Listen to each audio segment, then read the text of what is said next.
Happy Friday afternoon.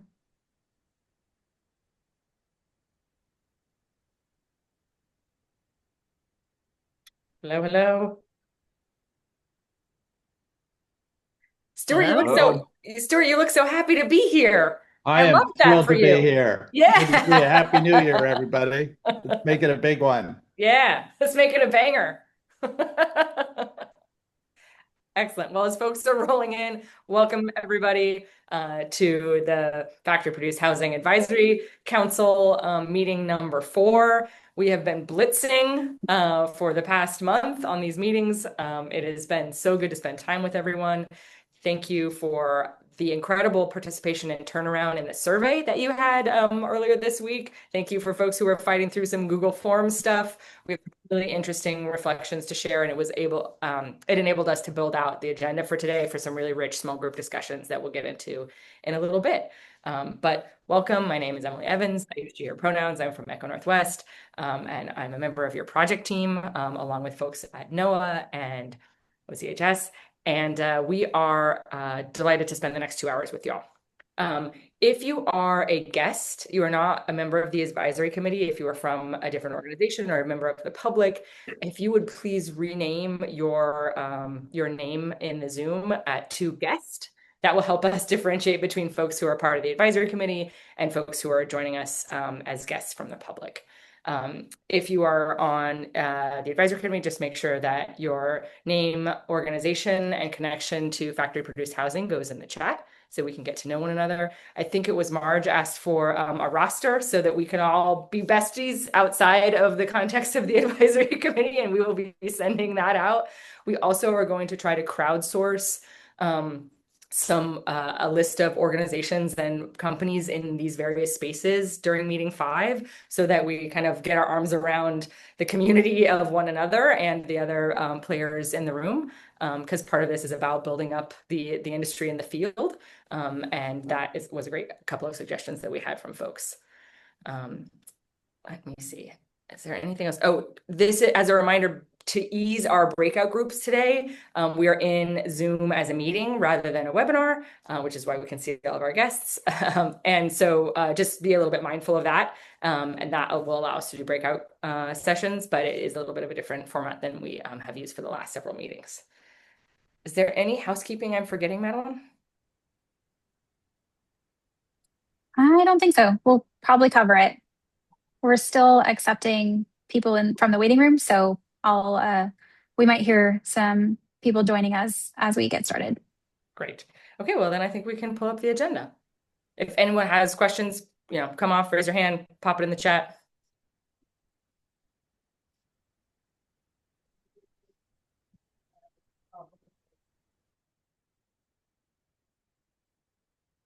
Okay, so today we will wrap up our welcome and introductions. We will do our mandatory disclosures of conflicts of interest, which we're getting very good at. We'll do a quick recap of meeting number 3. We'll also walk through some of the top line survey results. And then we will break into 2 rounds of small group discussion based on the feedback from the survey around eligibility criteria and readiness and feasibility criteria that still seemed like a lot of rich area for discussion. There were several areas where we had some really robust consensus, which is great. And we'll go over those when we do the survey kind of overview. And then there were 4 areas where we really love to have people dig in deeper together in small groups. And we'll talk about those when we get to them. And then, so we're going to spend about 30 minutes each in small groups. You'll have a chance to go to 2 out of the 4 sets of discussion, and you get to choose which ones you go to. And then we'll come back together, talk a little bit about what's next, and close up for the day. And everybody can get on about their weekend. I'm going to chime in real quick to say that this is an error. Eligibility and criteria and readiness and feasibility criteria were discussed last week or last meeting. Sorry about that, folks. So we are discussing, the prioritization and then the portfolio balancing. That's what I Sorry thought. I about was like, this seems wrong. I'm reading it, but it my seems wrong. bad. Sorry. Okay, so the goal today really is to share the overview of the survey with folks so you have a sense of where we are as a group, particularly the areas where we need to drill down more together, where we'll be breaking out to talk about 4 different aspects of prioritization and portfolio balancing that we would really like to hear more from everybody on.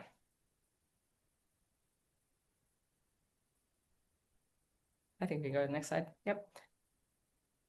Here's our public meetings law reminders. Getting familiar with these by now. Everybody take a look-see. And then I think we can go to the next one. Respectful communication, staying present and avoiding honestly, you guys have done so great at this. Avoiding multitasking, avoiding jargon, taking space and making space, especially in small groups. We'll probably be in slightly larger small groups today, so making sure that we have a chance to hear from everybody meaningfully, expecting and accepting non-closure, addressing differences intentionally and respectfully, being mindful of the current political and economic context, which continues to increase in intensity, I think. And remember that we're all working towards the same goal, which is to get better, faster, affordable housing for Oregonians across the state. Thank you again all for being here and for your service. I think we can go to the next one. Okay, Madeline, conflicts of interest, it's all you. Okay, so slides that look familiar by now, but OEGC is advised you all are considered public officials since you're on this advisory committee to OHCS. But as of the prior meetings, due to the layered nature of this charge, your conflicts are only potential, not actual. That means that a financial impact of an action discussed in these meetings is possible, but not certain. And that also means that we must have a verbal disclosure in each meeting, and then you all can proceed with your conversations as you'd like. So we are going to start with disclosures. I think I've heard from everyone by now, but I will also be taking a pause to make sure that, and a call out for anyone who does not have, I missed or who has a new disclosure who would like to disclose something. I'll leave this slide here on the screen, but I'll start with we have 2 main buckets. People who are on development teams who might apply for the factory produced housing set aside have these people have disclosed that they have a potential conflict of interest due to that employment on a development in a firm that might be on a development team. And this would be Anna McKay from Short Stack Housing, Ernesto Fonseca from Hacienda CDC, Gus Chaches from GCT Land Management, Jacob Fox from Homes for Good, Christy Willard from Housing Authority of Malheur and Harney County, Laura Bennett from St. Vincent de Paul Hope Factory, Lucinda Taylor from the Habitat for Humanity of Lincoln County, Lydia Slocum from Northwest Housing Alternatives, Marge Caffarelli from Lit Homes, Mike Steffen from Walsh Construction, Nate Ember from Ink Built, Stuart Emmons from Emmons Design, Rita Haberman from the Department of Environmental Quality, and Stephanie Hooper from Age Plus. Does anyone else fall into this category who I did not note?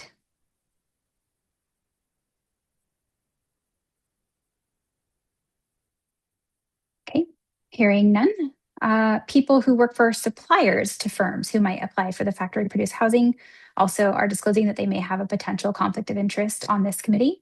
This includes Alex Connect from Pacific Wall Systems, David Qualls from Par Lumber, Kendra Cox from Blazer Homes, Nathan Young from Mods PDX, Stephen Zog, or Tobias, I'm not sure who's here, from Zog Timber Solutions, Darren Greiken from Green Canopy Node. Anyone else fall into this supplier category who would like to name themselves as having a potential conflict of interest?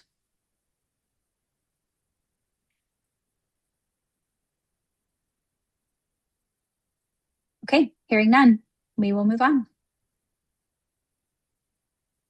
All right, for folks that just joined us, you are at the Factory Produced Housing Advisory Committee meeting number 4. And if you are an advisory committee member, make sure to name yourself as such and to put your name, role, and organization in the chat if you haven't already. If you are a guest or a member of the general public, if you would rename yourself as guest, that will help us because we are running this as a Zoom meeting instead of a webinar. And we have breakout groups for advisory committee members, and that will help us in a little bit when we break into our groups. Thank you so much. So if folks can remember all the way back to 2025, where we had 3 quick meetings in a row, and we ended with meeting number 3, which was very rich and super helpful for us, where we discussed lift eligibility criteria and the draft factory produced housing eligibility criteria, as well as the feasibility and readiness criteria. We met in small groups, and folks really had a chance to kick the tires on some draft criteria. And I would say the general kind of feeling is that prioritization in terms of some of these categories is really important, but we wanted to lower the barrier to entry in terms of eligibility and sort of access. And we heard that sort of across the board pretty loud and clear that we reduce the barrier to entry, and then that we choose sort of like a bet from the best that rises to the top in a couple of key areas that really matter.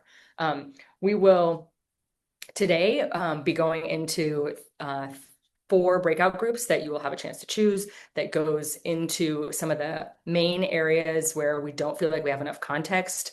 And we really want your best thinking around prioritization and portfolio balancing. And we'll also go over the survey results so that you have a sense of where we have kind of a lot of consensus as a group and where we want to drill in a little bit more to make sure we're able to synthesize everybody's best thinking.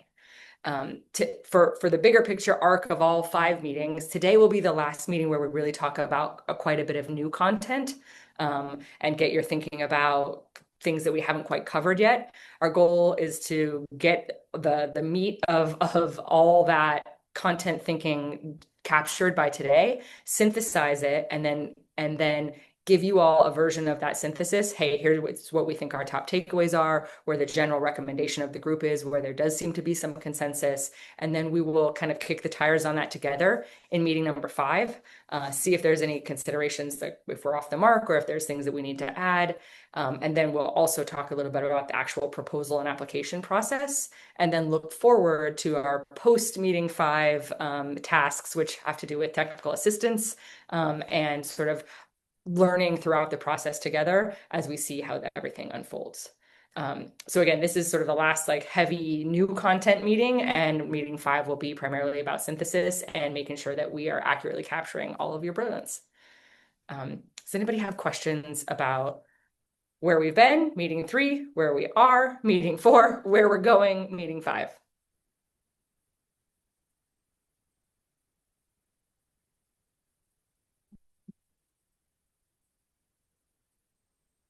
Okay. Well, before we get into the recap of the survey, which everyone is so diligent about, we have a little bit of good news from our friends at OHCS. Talia or Carolyn, you want to give folks the update? Definitely. Hi, folks. My name is Caroline Murphy, she, her pronouns. And we just wanted to share and flag this for you all that our low-income housing tax credit or LIHTC funding request form will be opening on Monday, January 12th. OHCS will be sending out a technical advisory, which is kind of a public communication avenue that we take with additional information. And we also sent one back in December on the 15th. We can drop the link for where to sign up for those technical advisories in the chat so folks can stay informed. And then also a contact for our technical advisors, which are folks who are welcome and happy to talk about how our funding works, how you can pair it with other funding, and just kind of troubleshoot any issues you might have or questions you might have. That is all, just a little good news on some funding that is opening up soon. Yay. Thanks, Carolyn. I see smiles. This is great. All right, we are going to take a few moments and recap the survey.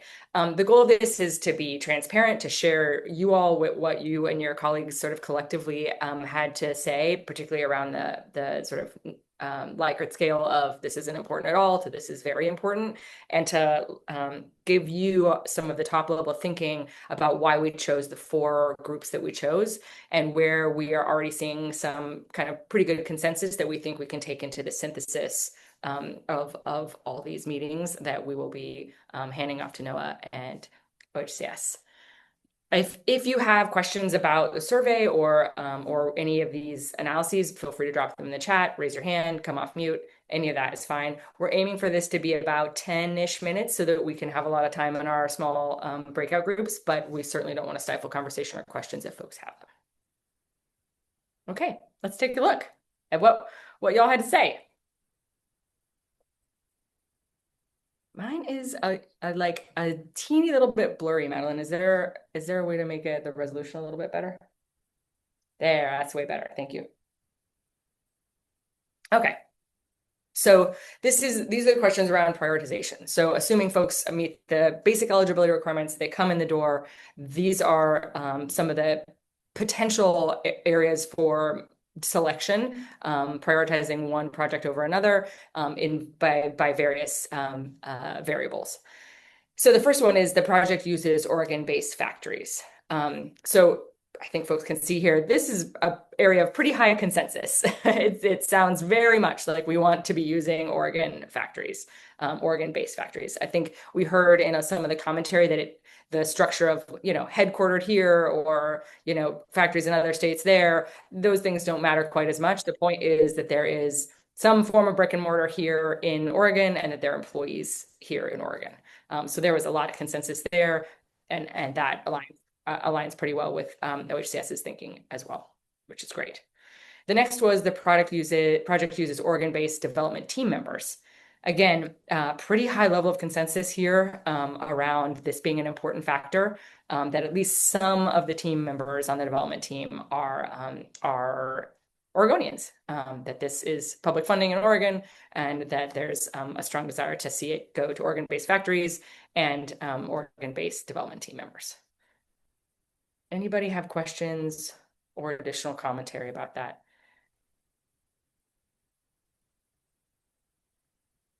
We will also be providing we will provide all the raw data on this if folks want to dig way into it. And we're also going to be all the commentary, which was incredibly thoughtful. Thank you all so much for your thoughtful commentary in the other things that we should know boxes. We will synthesize all of that. So none of that will be lost. If you're like, yes, I voted this way, but I had a very important point about it, that richness will not be lost. We're just looking at the roll-up data now. So we can see in the two graphs on the right that that there's a little less consensus in a couple of areas, and this is about using non-traditional materials, inclusive of mass timber, and that the project materials provide energy efficiency, carbon capture, or other green, environmental, sustainable benefits. So folks are a little bit more kind of across the board here. Some folks thinking that's not important at all. Some folks thinking it's actually quite high in importance. So this is an area where we want to drill down and hear more from folks. So this is going to be one of our breakout groups. We'll talk about the framing of the breakout groups in a moment, but our hope is that in this breakout group, we don't actually talk a lot about the technical components of, all the little bits and pieces that might make something, a particular material or a particular bit of energy efficiency, and more a broad discussion about what barriers are there to these types of materials or environmental considerations, and what things actually are in this field really accelerating those types of innovations and those considerations. So hearing sort of more broadly from you all, what do we need to know about materials and environmental considerations in this field of factory produced housing in particular? So it seems there's lots more to say there, and we're looking forward to hearing from folks in a little bit. Any questions on these last two?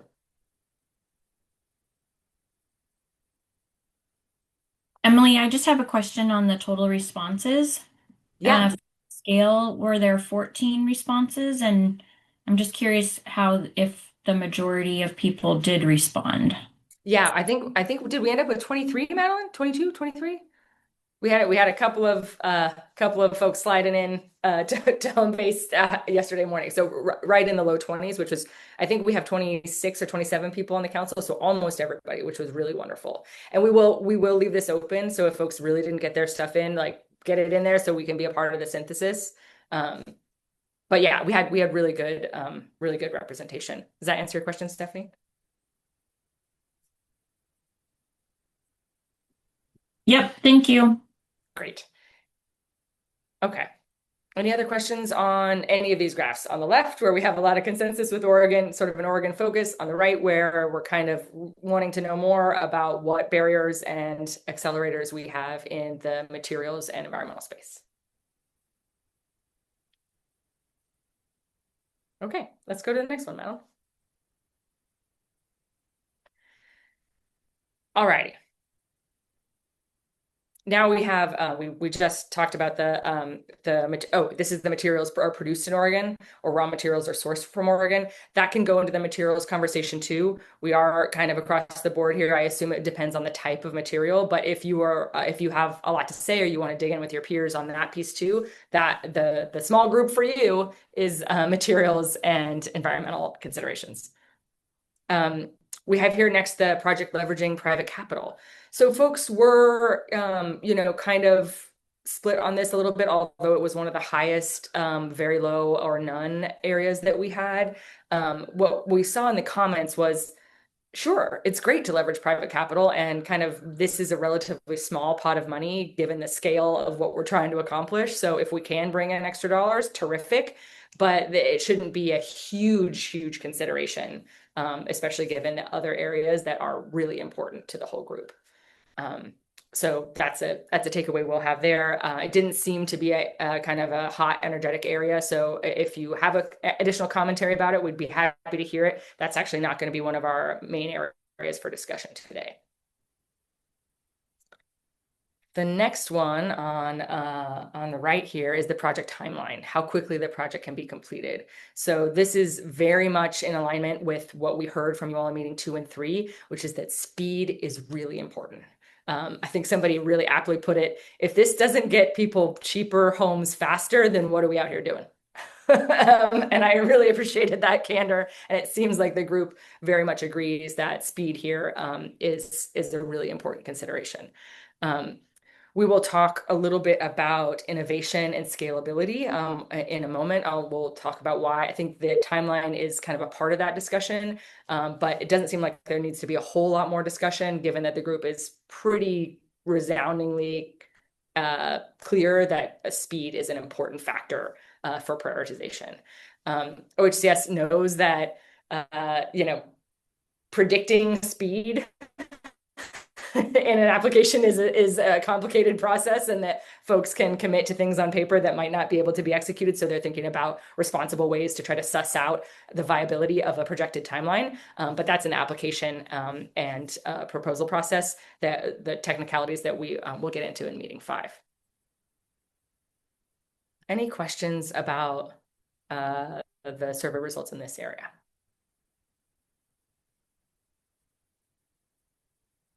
We should name the graph on the right the need for speed, the fast and the furious. Okay, Madeline, I think we can go to the next one.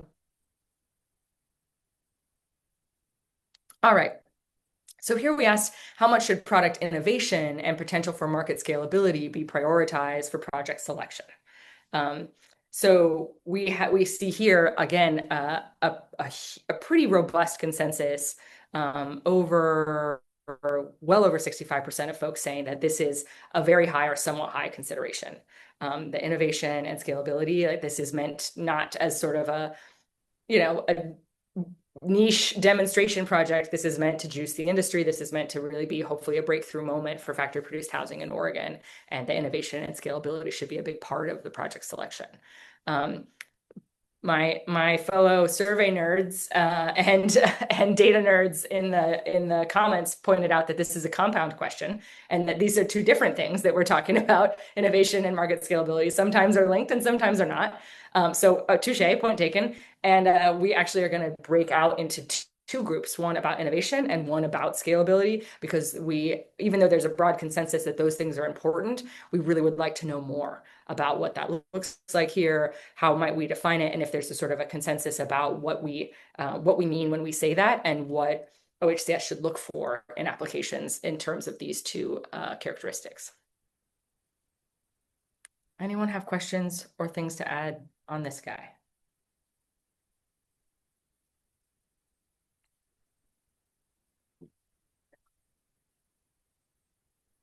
Okay, I think we can go to the next one, Mel. All right, now we're into portfolio balancing. So we just talked about the set of criteria by which the projects will be selected and sort of compared against one another. And now we're talking about the whole set together.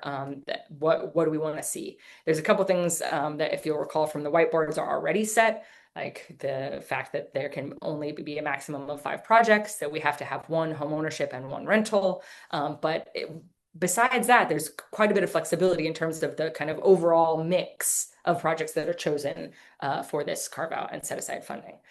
So we asked folks, how much should diversity of project types be prioritized in the final portfolio? The mix of the type of project, and those various different characteristics. Here we had a reasonable consensus that this was low to mid in priority level. So we had about 14% that said it was somewhat high, and then a smaller slice that said it was very high. But in general, the group's feeling about this is kind of like meh. And what we gathered from that, and especially from the commentary, is, it's somewhat important, but what's more important is the quality of the project according to some of these other criteria. And we want to choose the very best and highest potential projects, rather than making sure that we have 1 from each category or any sort of really prescriptive set of types. Do folks have questions or additional commentary about that?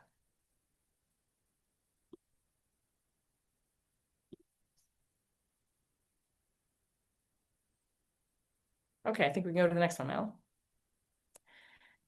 This is interesting. Look how rainbowy and split apart this pie chart is. This is, should there be a maximum number of projects per manufacturer in the final pool of funded projects? So folks are somewhat around the wheel on this guy. But for the most part, it seems like, because folks are kind of all over the place, that we're not wanting to really cap. There were relatively few folks who were like, nope, just 1. So we're kind of opening it to all comers, but we did see in the commentary folks do want a mix. Like, ideally, it wouldn't all be eggs in 1 basket per manufacturer or per sponsor. But folks are kind of like, yeah, this doesn't seem to be a huge. There's not a lot of consensus about how we might approach this in terms of portfolio balancing. Again, in the commentary and because of the data, this doesn't seem like a major area of heated discussion. So we aren't going to attend to this today, but if you have other thoughts that are really important that you didn't put in the survey, please use one of our other channels to let us know. I think we can go to the next one, Metal. Should there be a maximum number of projects per sponsor in the final pool? Again, some folks, about 20%, said that, yeah, it should be capped at 1. There should only be 1 project per sponsor. Other folks were kind of across the board here, sort of commentary saying, yeah, let's balance that risk a little bit. We probably don't want to put all of our eggs in 1 sponsor's basket, but the intent is to spread things around a little bit and take an industry-wide look rather than a single entity. Other questions or comments about the number of projects per sponsor?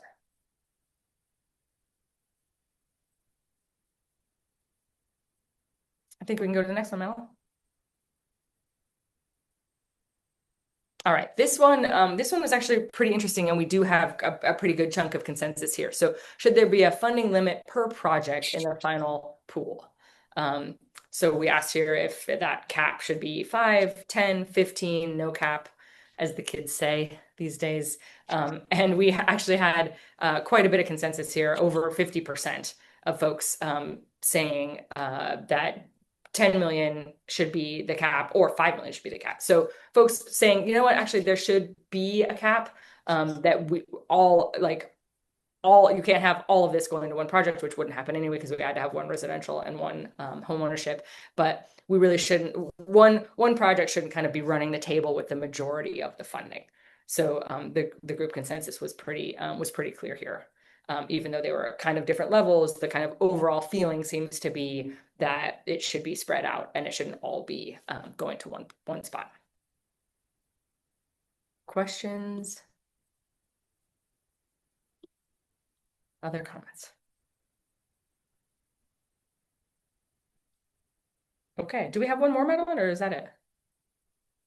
Oh, right, geography, of course. That's my group. How could I forget my own group? So we asked a bit about geography, which is an important factor for any big square state that has a lot of geographic diversity. In the bill itself, a coastal project is mentioned and an Eastern Oregon project is mentioned. And in this group, we've heard an awful lot about the importance of rural areas across the state. So we specifically called out those three components. And then we had folks, with a lot of other things to say here. So it seems like there's a general feeling like, yes, there should be broad geographic representation. And there's also, folks seem to have a lot of other thoughts that might be really helpful context for the project team to know, whether that be the location of factories, the location of development teams, the need, the geographic considerations that might impact other project criteria. There just seems to be more here that we don't know. So this will be one of our areas for discussion as well, our final and fourth area for discussion. I think that's it, Madeline. Is that right? Oh, thank God. Okay. I only forgot one side. All right.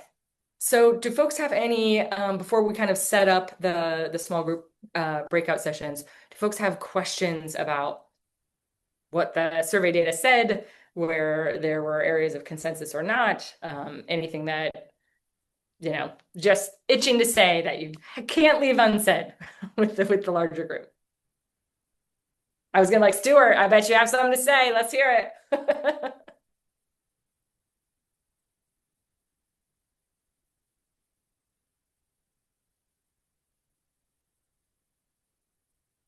Uh-oh, we can't hear you. Can't hear you, Stuart.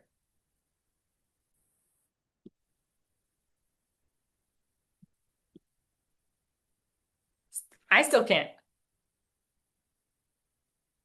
Oh no. Sounds like 3 words.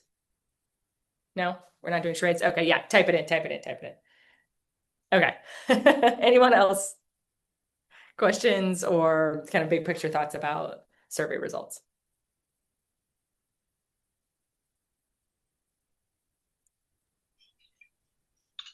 Emily, this is Jacob. I just wanted to say that I thought the survey was well done and that the sort of the tabulation or summary that you just provided was super helpful.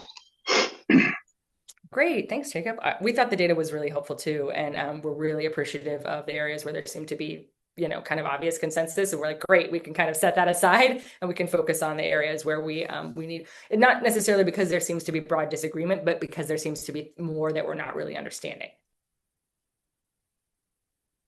So Emily, Stuart did put his question in the chat, and I'm not sure if you saw that Ernesto had a comment while you were presenting as well, but Stuart's comment is about revisiting or just curious about the percentage of project that's factory built, if that was.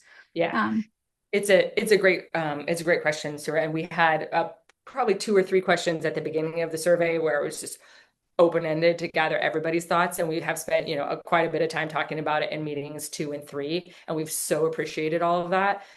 We are grabbing all of that and synthesizing it into what we hope are some important takeaways for meeting number 5. At this point, we figured that we've had a chance to really hear from folks on that and grapple with that, and the components that came out of those discussions that really mattered was this question of innovation and scalability, and whether that is actually in some ways a more helpful metric than a percentage or a really more rigid definition of what constitutes things, and be like, so that's why we are focusing on the innovation and scalability component, to be like, are there actually other criteria here that might be a little bit more important than a percentage or the measurement of what constitutes factory produced housing? So we're trying to get at that from a little bit of a different angle today, and see if that's something that we can build some consensus around that isn't quite so fraught and kind of across the board as where folks seem to be landing on percentages and what constitutes factory produced or not. Awesome. Yeah, Ernesto. Yes, thank you, Emily. Just to elaborate a little bit more on my comment, I think it will be important, given that there wasn't a strong consensus although on the second chart, there was a 27 some percent, and then, in terms of allocating a number of projects to developers if they have the capacity, developer manufacturers. My point is, I think it will be important as we refine, the selection criteria as well as the assignment criteria to take into consideration the capacity of those developers and builders. If the work can be divided amongst, a number of them, great. But if there are resources that can be allocated to a developer that has the capacity and the resources, I think we should definitely consider that instead of slowing down the process and leaving dollars on the table. I think that's an important point, Ernesto. Like, basically, if I'm hearing you correctly, it's if we dump the entirety of it into one manufacturer or one sponsor, does that overload that person and then leave slack in the rest of the system? And that we don't want to leave? That's part of it. But more than that, if we have, let's say, 10 developers and everybody they get to do one project at a time, but we have 15 projects to do, and one of them can do 11. I mean, one of them can do 2, the other one can do 3. I think we should just, allocate all resources depending on capacity. So capacity considerations, is that, to your mind, does that fit in with sort of like scalability components as well? Yeah, I mean, if you have a capacity, probably you have all of those attributes, and those considerations will be part of it, right? The scalability part of it, affordability and so on and so forth. So scaling and volume matters, for cost. So it's something that we should consider. That doesn't mean that we should invest on the smaller manufacturers and developers, but I believe there is, room for both. We need to develop those smaller manufacturers, but we also need to put the push on the gas, for the ones that can deliver now. Helpful. Thank you, Ernesto. Other big picture thoughts or reflections on survey results or how we're setting up the conversations that we're about to go into?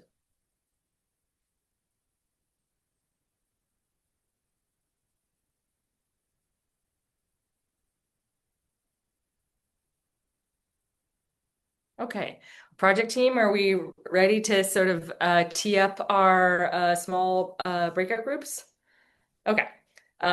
You have a lot of agency in this, folks, although depending on where people decide to go, we may ask for volunteers to switch around a little bit. So as a reminder, you'll get a chance to participate in 2 small group discussions on 2 out of 4 of these topics.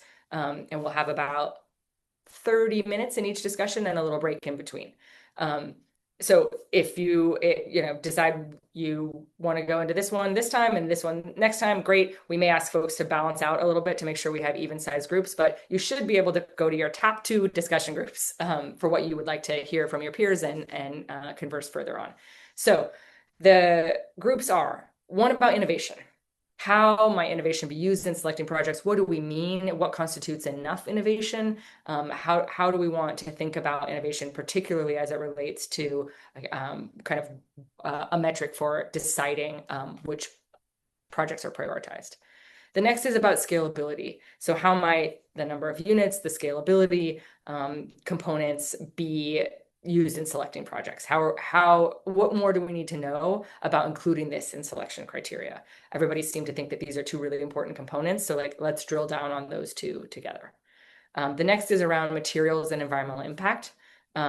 So this is really one where we are hoping to avoid a deeply technical discussion, although some technical components are okay, especially if they're examples. And this is more about what barriers are there in this world of new materials and green and sustainable practices and final products, and what things are really, awesome and moving quickly in this field relative to sustainability. And the final is geographic distribution. How should OHCS consider this when we're thinking about the balancing of the portfolio, the overall mix? What do we need to know about the geography of the state, about the geography of the field? How much of a consideration should this be, and what richness are we missing that we haven't already discussed in a geographic space? Emily, questions? this is Yeah. Madeline. Real quick, per Ernesto's comment in the chat, I think scalability, and Deb and Britt, you guys are leading this breakout group, but it's about the industry, right? Growing and scaling the industry more so than scaling number of units in a particular project. Is that the correct understanding of the way to think of that discussion? I think so. Yeah.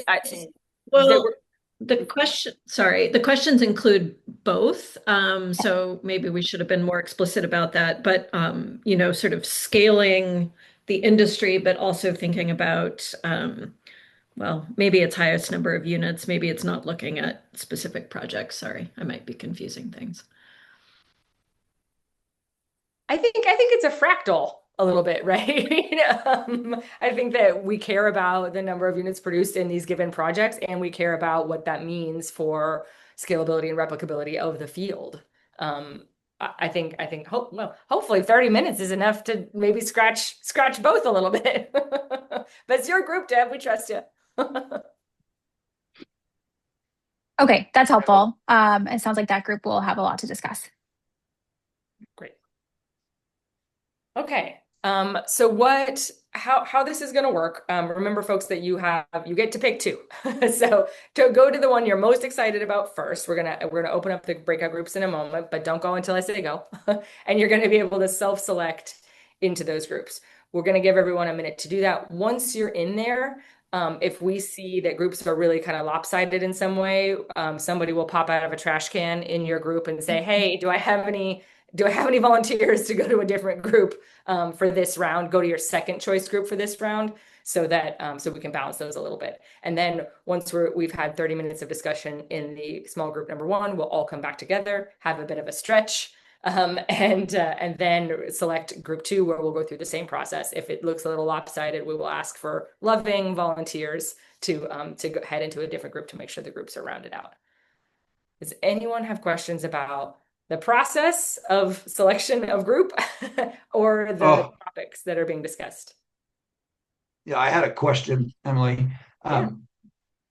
If I might.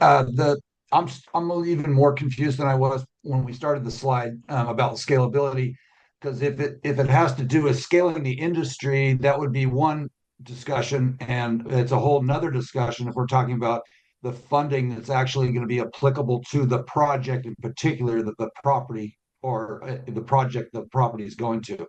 So that yes, there's a direct effect, obviously, that all these discussions are affecting the industry, but really it's a question of, are we trying to develop a scalability? Does the project scale the industry? Well, it might, but is that the discussion we're having today? I think it's a great question. I actually, Talia or Bill, do you have a sense of whether you'd like folks to stay kind of at the micro in terms of the productivity of the individual project, or would you like a more macro discussion about the way these projects relate to scalability for the industry? I think both. I think a key piece of the scalability is the replicability, which I know is slightly separate, but we want these projects to really show the case that this work can be done and completed successfully elsewhere. They're not just like boutique projects happening here and there. So I think scalability on a project level, and then with the ultimate goal, I'm sorry, I'm just repeating what others have said, but the ultimate goal of scaling up the industry entirely, which is just a lot larger of a question. But I would say wherever the group is feeling moved to think about, but I think the project base is a little more tactical for right now. Totally agree. Okay, great. I think also if that's an area of interest for folks, like you'll have 4 or 5 good, kind, bright folks, and you can kind of sculpt the discussion as you wish. If there's more energy towards talking about the scalability and replicability at a macro level or a micro level, that's great. We want to go where the energy takes us and are eager to hear your thoughts on.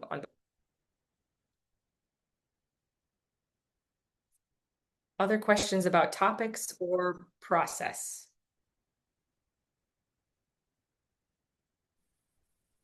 Before we unleash you all into small groups.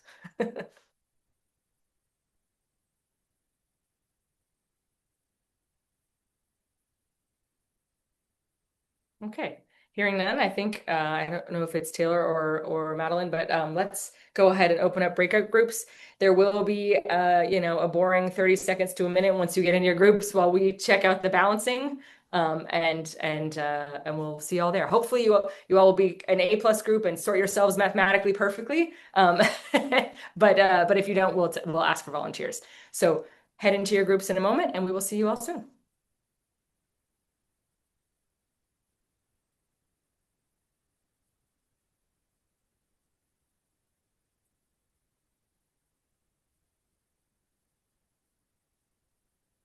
I wasn't here yesterday. Is there a particular button I'm supposed to be pushing? If you go down, it should say breakout rooms in the bottom, Yeah. and then it should allow you to join whichever. Got it. Got it. Thank you. Yeah, of course. And I am not seeing that either. I don't have that either. Oh, join Darn it. breakout room. I had to hit the 3 dots. Okay, under more. Yeah. Oh, If you sorry. also aren't seeing it, you can tell me and I can put you in a room. Innovation, scalability, materials and environmental impact, or geographic distribution. Looks like we've got great distribution on I know participants everybody's right doing now. so great. Yeah. Good job, everybody. Maybe they're like self-sorting as they see it too. And facilitators, please remember to record. Yes, record. Taylor, will you back me up on that? Taylor's like, I got you, fool.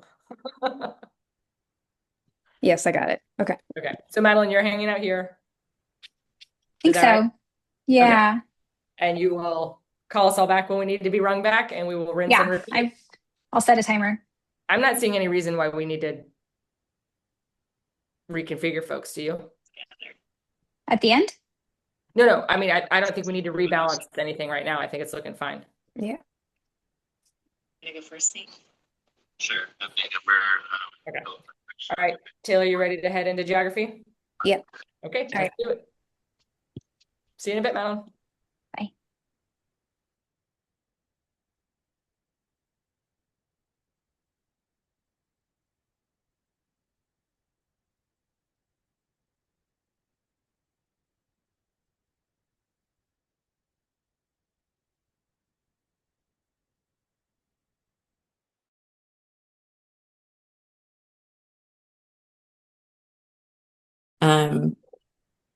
Oh, thank you, Rachel.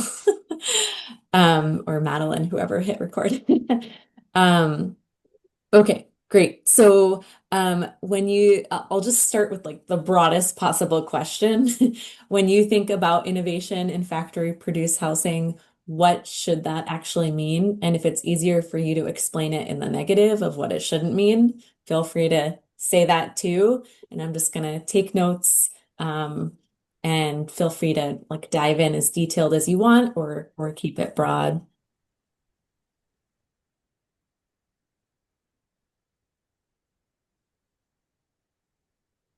I'll dive in if nobody's jumping.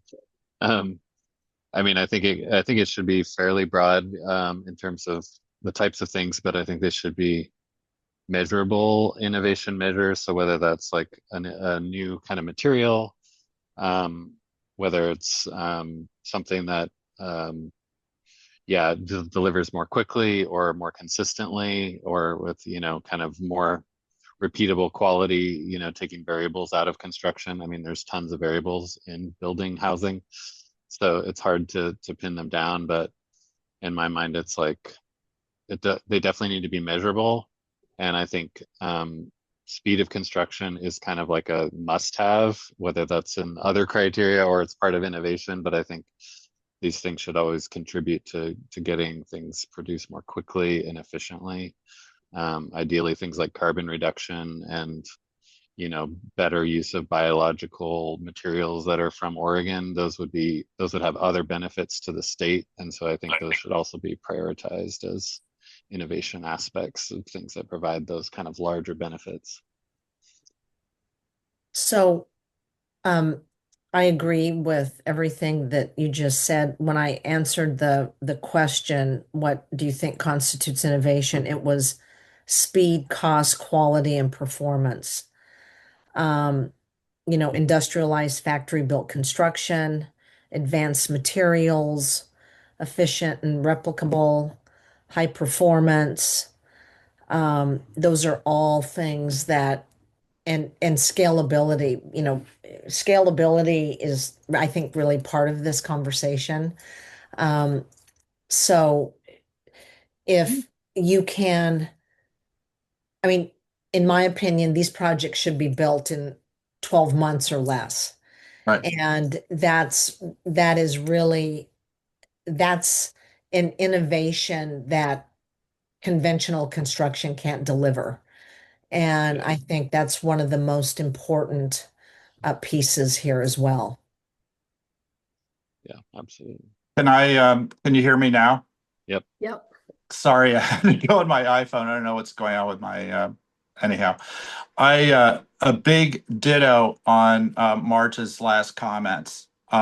This gets to why are we even doing this if we are going to deliver stuff in 2029 or something? I mean, that's ridiculous. The whole point of this is to innovate and do things faster and address our housing crisis. So, and then yeah, all the things that Marge said, and then back to just KISS, keep it simple, as few other things as possible, requirements as possible, on like materials and all that. Let people bring their innovative ideas forward and let the jury, decide. Yeah, I feel like, I joined this group, I think largely because in the context of OHCS funding, I feel like any of the projects funded through this are it's relative to the balance of projects, particularly in the rental side that OHCS is currently funding. Like anything is going to be quote unquote innovative, and having to splice out what exactly we're defining as innovative, I think is not worth anyone's time. Also, just calling out that LIFT is literally the local innovation and fast track program. So in some ways, I see this as an opportunity to reground in what LIFT was supposed to do, which was invest in projects that are not just the status quo and can be delivered more quickly. And maybe this is a good opportunity for OHCS to kind of say, oh, hey, here's an opportunity to have some more fidelity to LIFT. And we've really gotten far away from the intention of the program. Right. I mean, Project Turnkey in California was 1 year from funding approval or funding allocation to occupancy. And I think that's what we ought to do. I don't think it should be any more than that. Otherwise, we could go back into stick built. Can I ask a question to you all? Because it's one thing for all the pieces of the vertical structure to be completed quickly, and then we have the realities of permitting and any groundwork. Just coming from OHCS's end, yes, we can measure and hear from the projects. The vertical structure is complete, but really what we care about is the end of everything's assembled, everything's set up. How do you advise us taking into account that there's these things outside of the factory's control when it comes to speed? So not to use the state of California as an example, but it is an example in that they passed legislation, and Stuart was just talking about Homekey. Stuart, that timeline was originally 10 months, not 12 months. And then they expanded it to 12 months. But legislation was passed that if a project comes to a city that is an encampment resolution funded project or a Homekey project or whatever they identified the funding sources, then those projects were by right. Right. And so they had to meet, for instance, you couldn't just build necessarily in an industrial zone, but if you were in a single family or multifamily zone, you were by right. So they couldn't make you go through environmental review or a whole host of other review processes that might be, or you didn't have to have a conditional use permit or any of those types of things. So they were by right, so that when I was with a nonprofit developer before I joined LIT, we would use that legislation with cities and counties, and we would get the entitlements, if you will, in less than a month. because, the city administrator would get involved, the chief or the head of planning would get involved, and they would read the documents and they would put the project through. And so these are, I mean, it doesn't mean that you just had, it was you had free will to go do whatever you wanted, but you still had to go through a process, but it wasn't a process to get the project approved by the city. Now, in some cases, the city, because it had to do with fire, life safety, right? If they had certain things in their municipal code, then they would amend their municipal code Right. so that these projects could get built because the cities wanted them and the counties wanted them. So there are ways to do this, and the state can play a very meaningful role in seeing that happens. So, amen. And can I just jump into, because I've worked on OHCS projects where the site was kind of sort of taken down, but not really, and we hadn't paid for it, and we paid for it later and whatever. I think these projects need to be as close to shovel ready as possible, and entitlements figured out. No NIMBY stuff. Nothing. I don't want to hear any excuses like, "Oh, we've got a community issue that's going to take a year and a half to resolve," and all that.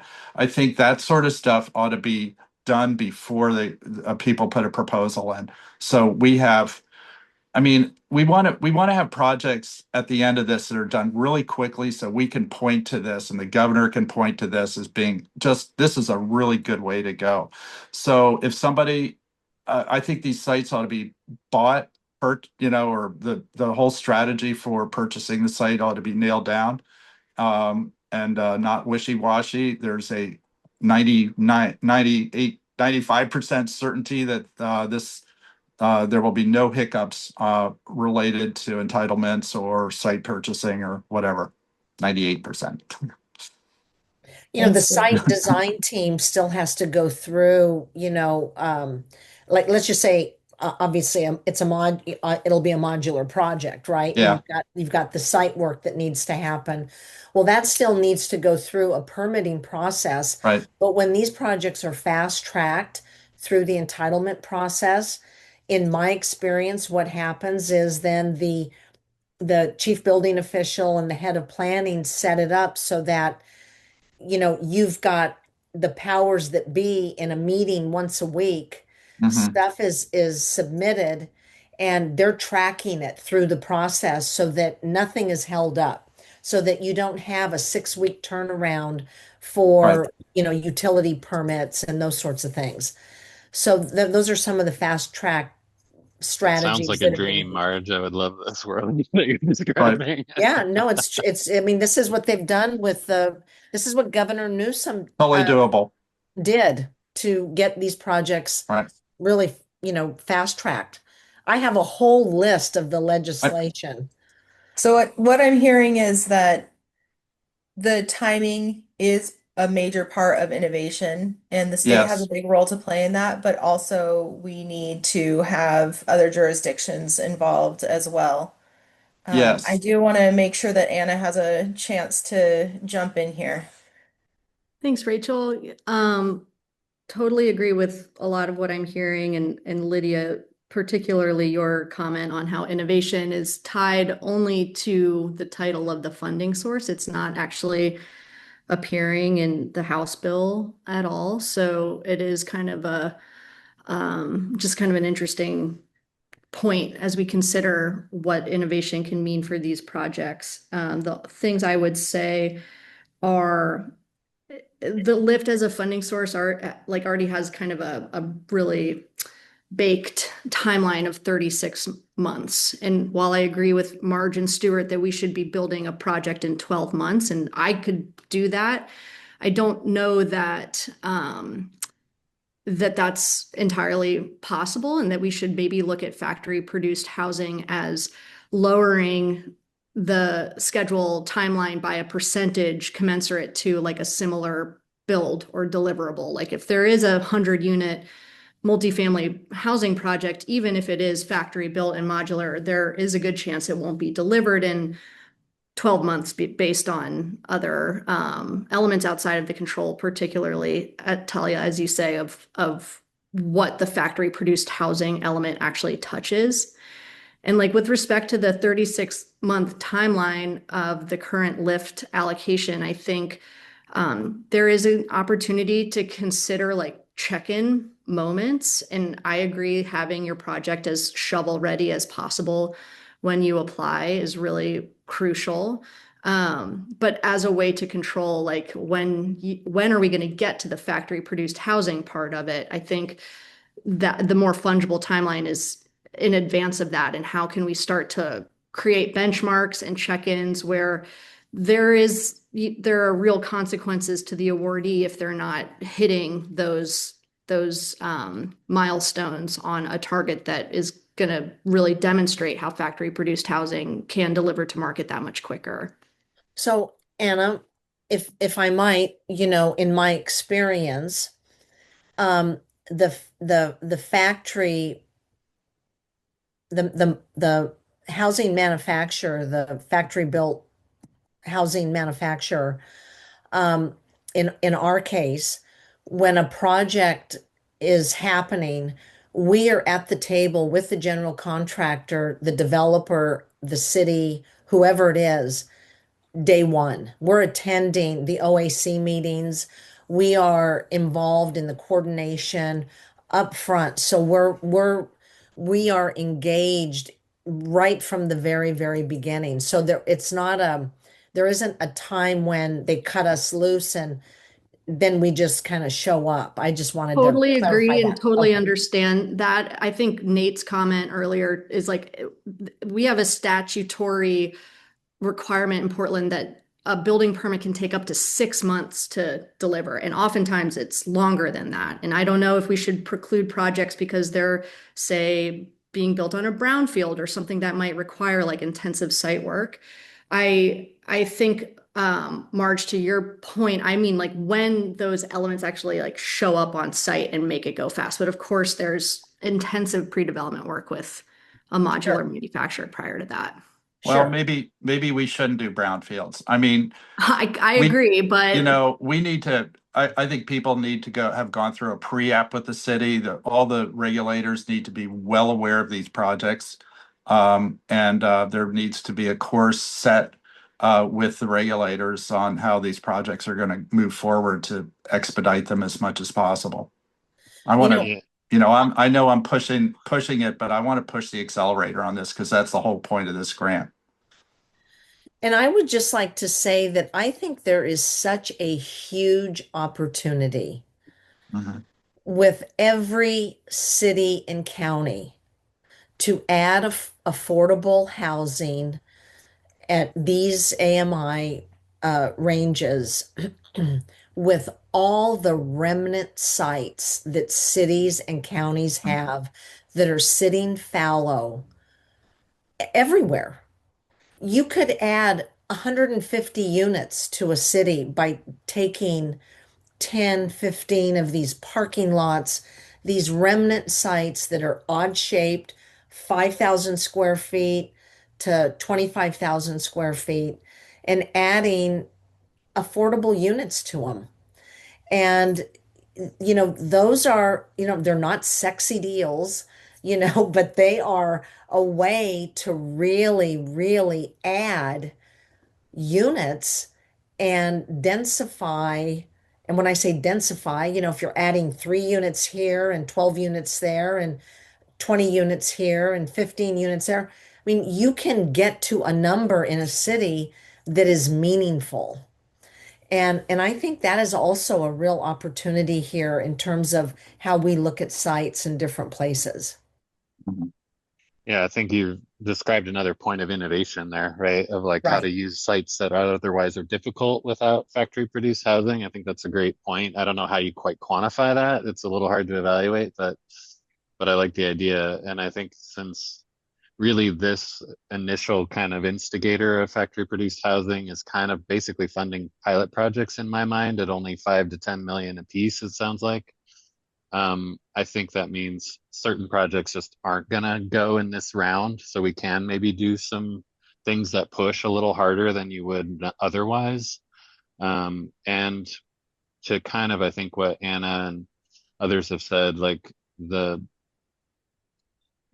of the benefits of speed also can occur in pre-designing and pre-permitting at the state, but then you might still run into a city of Portland that then takes you 6 months or whatever once you go to local permitting, and it can be absurd. And I would love for the LIFT funding to be able to start supporting a project sooner than when all permits are closed, which is what it tends to be, because you have to start to really get the speed. You want to be able to pay the factory to start producing even before you have a local permit. And that's where we'll see the speed. So I think if we could tie it to close of state permit, that would be great. But then trying to put like a 12-month timeline on that might be too risky if we're talking local permitting. So just kind of trying to find a balance and somewhere in there. Talia, what's the number of the bill that was passed that that dealt with kind of master plans?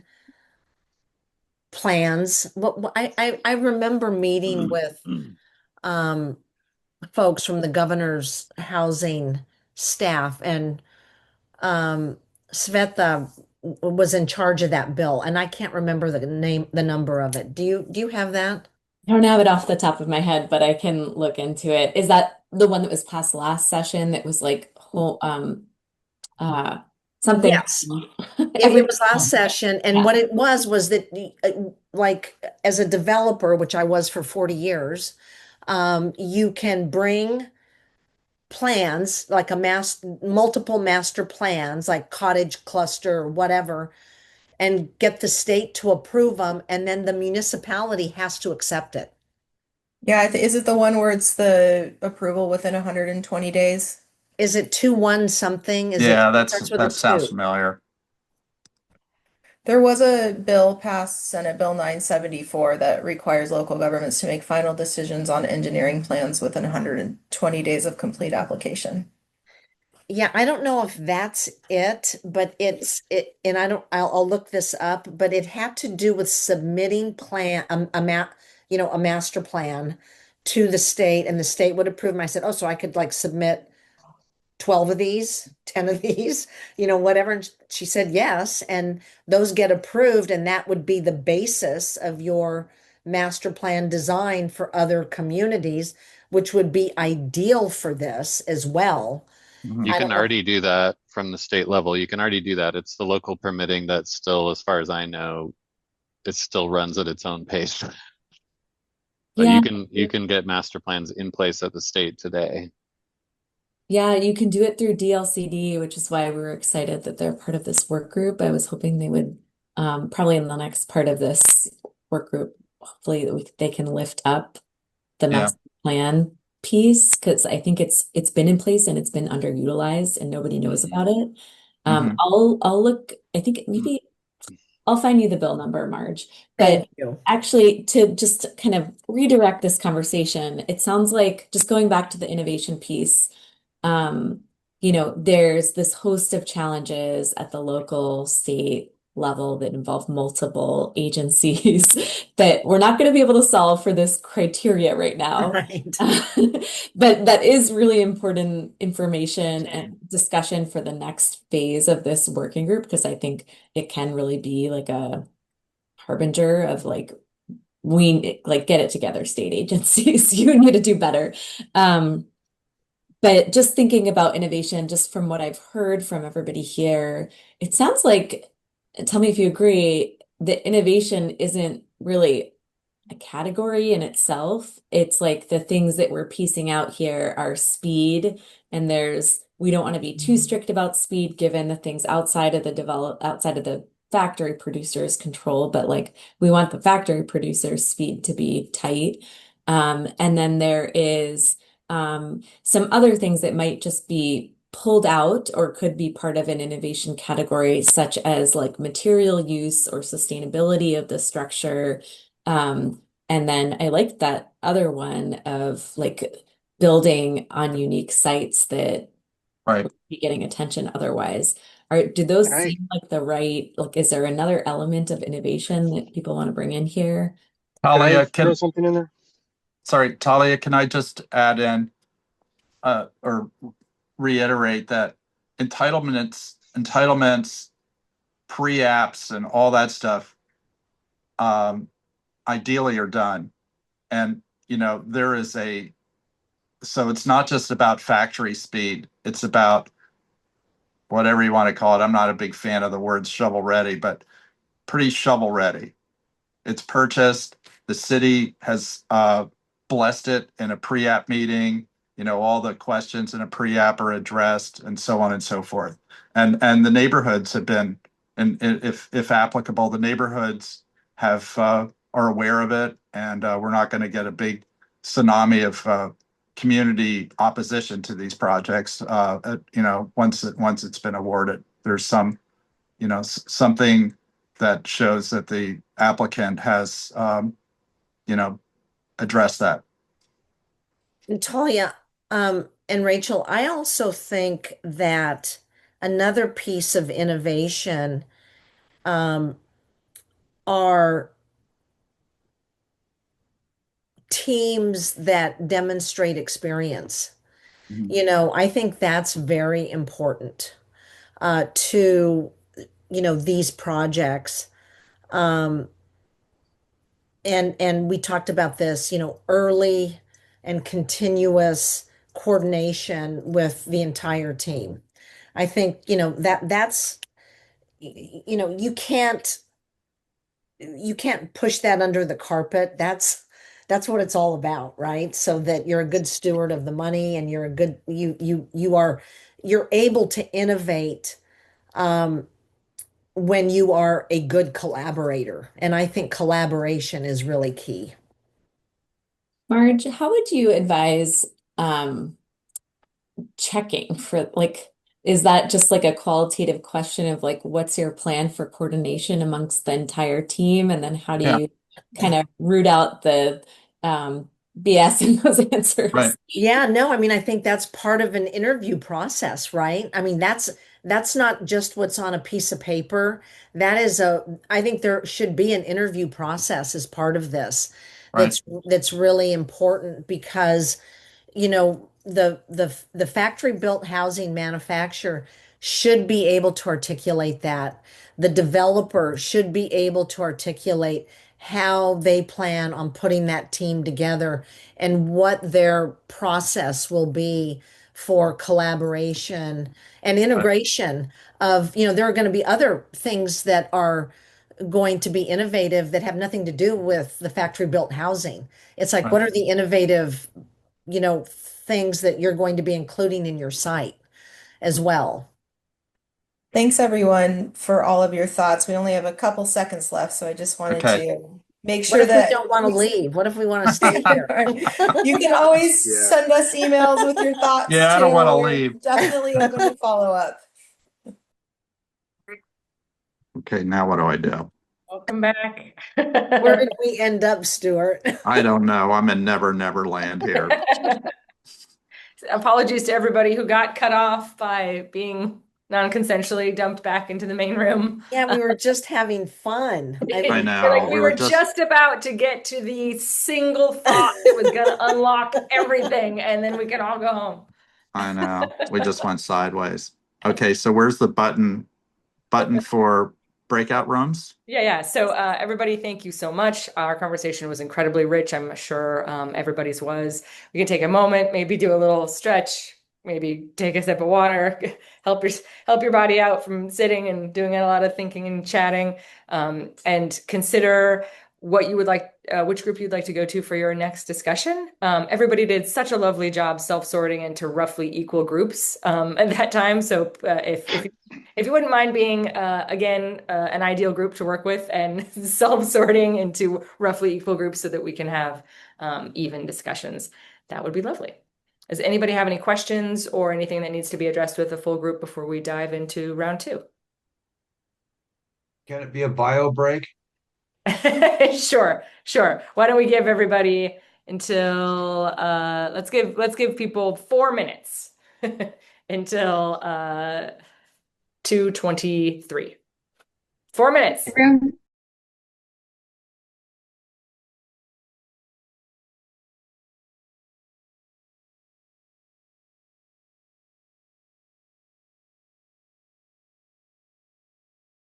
I'm gonna take that bio break to heart and go get some more water in my water bottle. I'll be right back.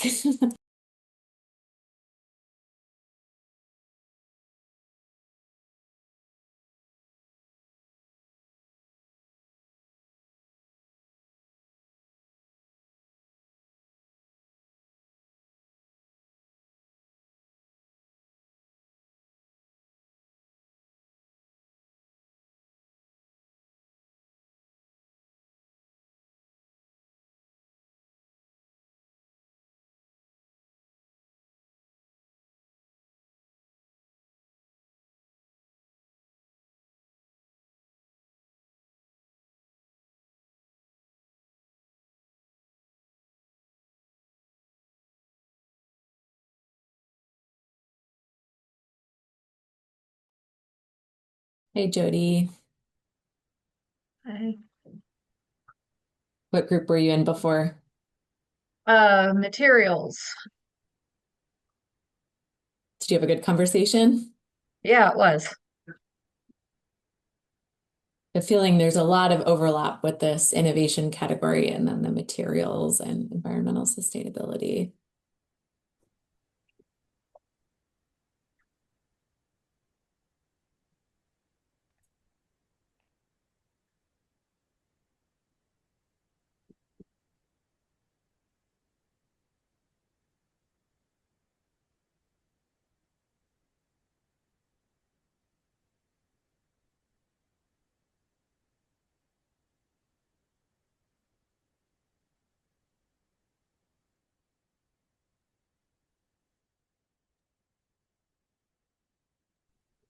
Holly, I didn't look at the clock when Emily said 4 minutes. No, I So I didn't don't either. know. I was kind of I'm just relying on you. saying. I guess people can start turning their cameras on whenever they're ready to talk, and we won't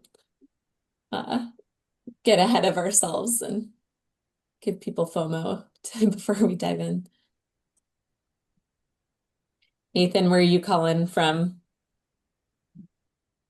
I'm actually in my shop, but I got in the truck because we're doing a whole bunch of reorganizing and moving stuff around, and so it's very loud. So the quietest spot is in my truck.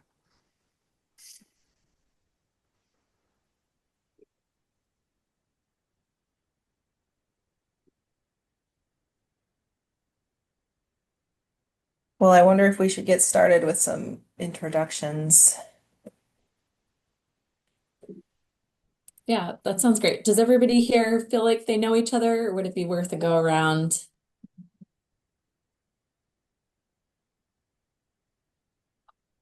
I think that would be worth it. Great.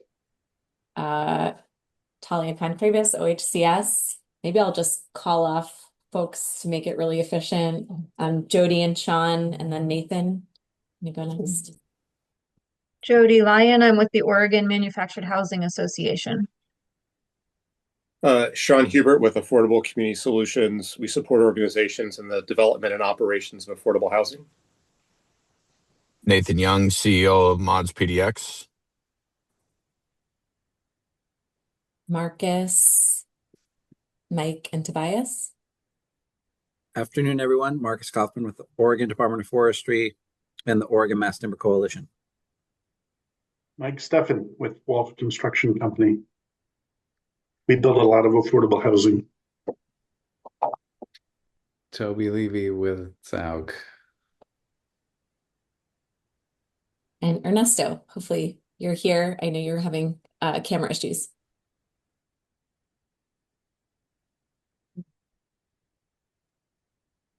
All right, maybe Ernesto will come back. Great. Well, thanks for joining this innovation breakout. Hopefully you had some really good conversations in the last one, and I imagine there will be some repeating themes between whatever group you were in before.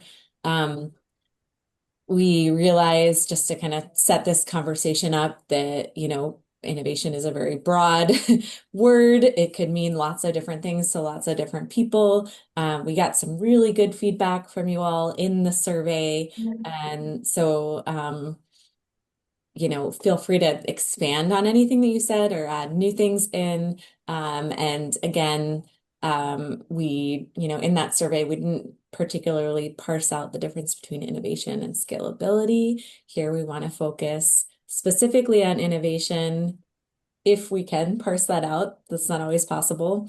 And just to give you a sense of what our conversation with the last group was like, the last group spoke a lot about speed and the importance of speed and how that's an innovation in itself. We also spoke about how a lot of the speed is up to the municipalities, and some innovation would be working with government agencies to make sure these projects could be fast-tracked. That's a little bit outside of our control right now. That is kind of part 2 of this working group, but I think the speed thing was, a very poignant, or that rose to the top as innovation and what you all are already doing. I think the other 2 pieces of innovation that were called out were the sustainability piece, and we didn't really tease that out much, but just like type of materials and energy efficiency of the structures, and then being able to use sites that wouldn't necessarily be able to have traditional development, and looking for kind of non-traditional sites where you can plop down a factory produced home is another kind of element of innovation. Rachel, did I miss any kind of key themes from our last group? Well, first of all, I'm Rachel. I'm from Network for Oregon Affordable Housing. Thanks, Sorry. Talia. I think the one thing that might be helpful to add is just for our purposes here today, it would be really helpful for us to understand like how to measure innovation, since we're trying to figure out kind of how to, make this program work for you. And so we want to learn from you, like how best you think we should be able to rank and measure the different opportunities that are brought before OHCS. So with that, just starting with the broadest question possible, I mean, basically what Rachel just asked, but what is innovation? Are there other elements that we're missing in that last one? Is it kind of a category in itself, or should we keep teasing out these specific things? Or if it's easier to say what is not innovation, feel free to tell us, like, this thing, when you're looking at this OHCS, when you're reviewing these applications and someone says it's innovative, it's not innovative. We've been doing it for decades.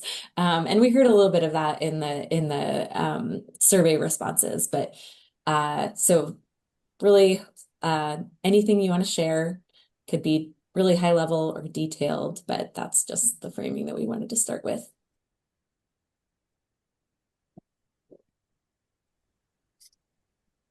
I'll go ahead and kick us off. So I'm going to speak about it from a manufacturing standpoint and a product integration. We started to integrate MPP into our modular approach about 2 years ago, working with Freris. It's taken us about 2 years to understand the optimization of their production facilities and products into our designs and implementation.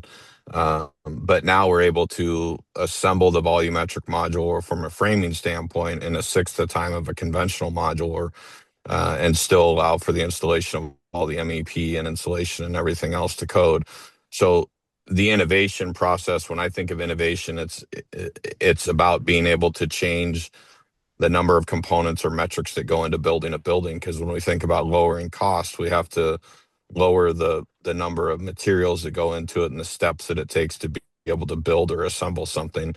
And so that's innovation to me, is being able to integrate offsite manufacturing through multiple different components, utilizing Freris's high-tech facility, designing around the parameters of the way that they manufacture and cut their materials, and then integrating that into a design process to be able to create the typologies that are needed for the different building components that we produce.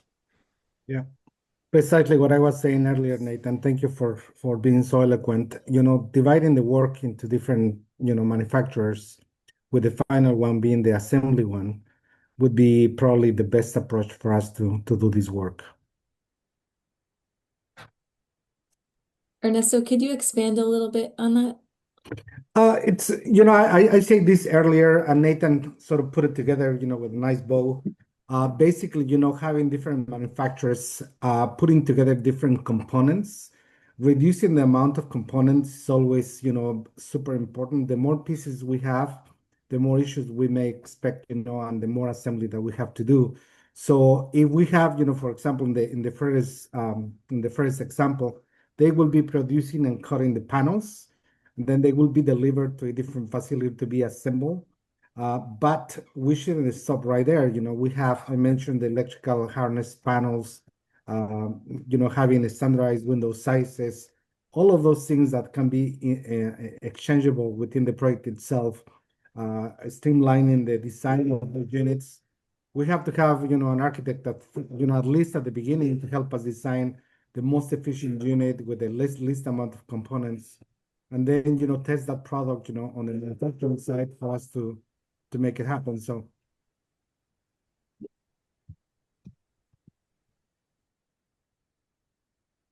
yeah, I like the thrust of this conversation, and one easy way, well, not easy, but one distinction that we can make within what is innovation. So there's the product part that Nathan was talking about. It could be also be could be flat pack, it could be volumetric.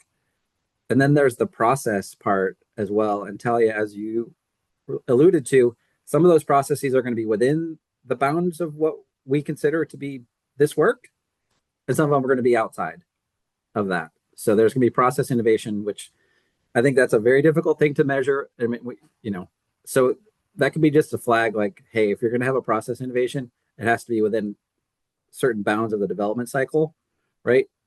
If it's land use code innovation, like, hey, great, that's wonderful, not our problem. And then just like my personal and professional interest in bringing forth these product innovations that really are rooted in Oregon, that have some life and longevity to them, and I think it's not just mass timber. Like Ernesto was talking about, like bathroom pods and MEP pods and those kinds of things. Like part of that product innovation is, are we building it in Oregon? Can we do it in Oregon? Is there the kind of that additional value added economic benefit that we can derive from it? Can I say something? So I would encourage, if your manufactured housing strength is everything is built in one factory on an assembly line. The house moves down the line and you have people who do the same thing all day, every day. They excel at it. You end up with one trash bag of waste per home. At the end of the day, they reuse materials that, if they cut a piece of plywood for one part of the home, they'll save the remnant and use it elsewhere in the home. So it would be ideal to see with innovation, which in and of itself is innovative, right? Building homes on a chassis and you transport it. If we're scoring too highly with these components that are built in all different factories, now you have transportation costs of the components into another factory and then into another factory. So that adds to cost. It also adds to environmental concerns with just the transportation, the fuels and everything. So ideally we could have different categories or a different set of points. So we're not excluding, for example, manufactured housing from getting points in innovation. We now do duplexes. There are 6 factories in Oregon, or 7, I think, producing HUD homes now. And I guess I would just be a little bit careful about overscoring things like panelized or mass timber use, and make sure that everybody has a chance to help, because the ultimate goal is getting people into homes. How do we get more people into homes faster and not just overemphasize innovative products or products that haven't been used before?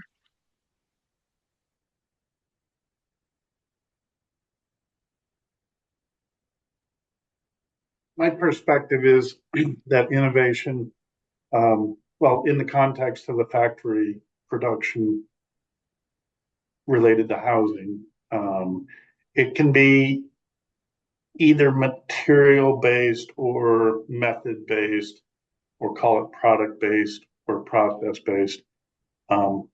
Just different ways of saying the same thing, I think. And it has to be one or the other, or it could be both. I think using more traditional materials like stick framing in new methods or approaches like panelizing is an innovation. I don't think just doing walls that way is really an innovation, because it's not really a new approach to using stick framing. But there are some people experimenting with floor panels and pre-building the stairways and such for the homes and the buildings, the apartment buildings that we're doing. So that's like expanding the level of offsiting of the structural component. And I think that is innovative. Certainly modular, volumetric modular, certainly manufactured dwelling by its nature is innovative in the context of factory production. But I wouldn't leave out or penalize panelization. It's definitely, I would say an expanded use of panelization is definitely an innovation in the industry that we're seeing. And I didn't really get to say it in the previous group, and several of the people here were in that group, so I'd just like to add it. But when we're talking about scalability and replicability, panelization is a really important element, because panelization has the potential to really be utilized on pretty much all affordable housing production moving forward. If that crack can be nut, or that nut can be cracked, in terms of leveraging better outcomes in terms of cost or speed. Whereas manufactured dwelling is important, but it can't really be utilized on large multifamily projects because it's not code compliant. And modular, volumetric modular, we know from experience that it's well suited to certain types of projects, but many other projects it's not.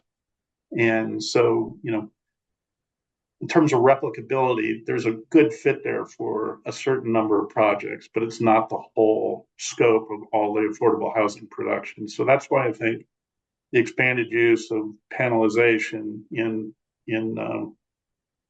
projects really could potentially affect all projects. And that's light frame panels, that's mass timber panels used for floors and such, for sure. Yeah, I agree with you, Mike. I think that one of the things that we haven't discussed is what type of housing products are we going to or trying to deliver here. Townhomes, duplexes over townhomes, that sort of thing. They can definitely be streamlined on the volumetric modular side. If you go beyond, 3 floors, probably you will find that it will have to be a custom project. Yes, you can standardize, you can create modules for it, for a skyscraper and all of that, but it will have to be designed from scratch. But I envision, for us to deliver housing across the state and in many communities that have, medium density in terms of housing, it's to have, townhomes, duplexes on top of flats, as well as single family homes that can be mass produced on a standardized fashion, by different manufacturers. When we start, thinking of bigger projects, I mean, that will be, obviously that will be important to continue working on, but it will be a lot more difficult to standardize any of those.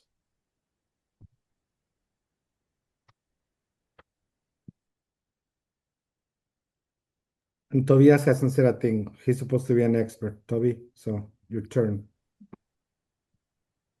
I was just thinking about it. There's no black and white standard for this. There's no like scientific scoring, obviously. And there's not even kind of a informal, I feel like less than maybe like medical sciences. There's less than, there's no cure for a disease here. So it's a really hard one. But it seems to bleed into scalability. Like, what does innovation achieve? Innovation achieves a long-term reduction in cost. Maybe it achieves a short-term reduction in cost, but I have yet to see a technology and innovation that's like, hey, right off the bat, we're 40% cheaper. That doesn't happen in construction, or it happens very rarely in construction.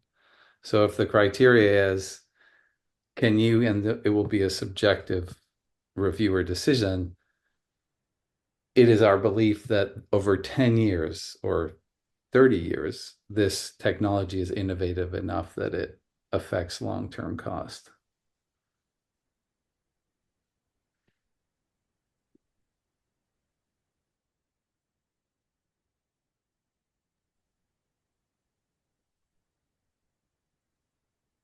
Yeah, that's a really good point. And that makes it hard for thinking about these initial projects if it's just a projection, but also that's where we are, that we want to take a chance to see if those will pay off.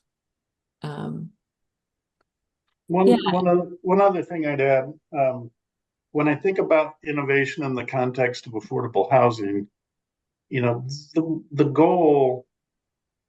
ultimate goal is cost reduction, because people personally have limited funds to purchase or rent homes, and the society has limited funds or ability to fund the production of affordable housing. So reducing cost or keeping costs from running up this continuous cost spiral we've experienced is really the most important thing in terms of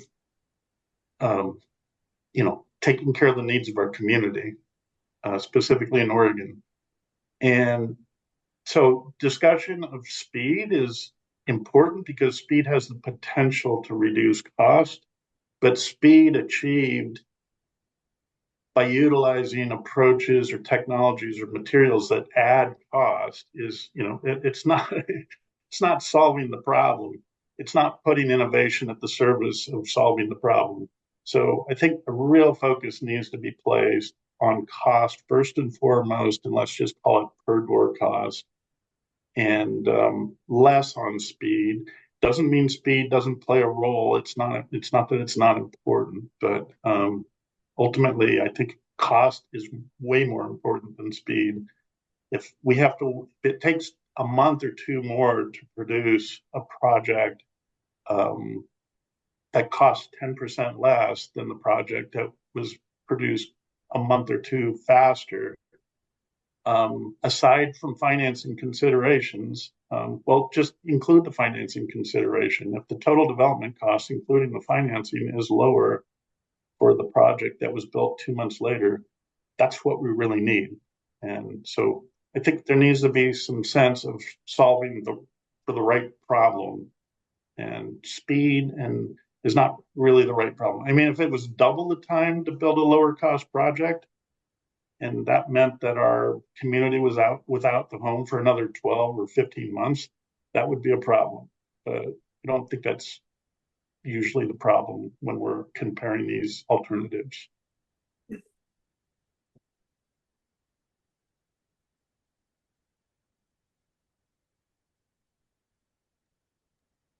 This is a really interesting conversation, and it's interesting how different it is from our past conversation that was all about speed. Just wondering, like Nate gave a very specific example when he spoke.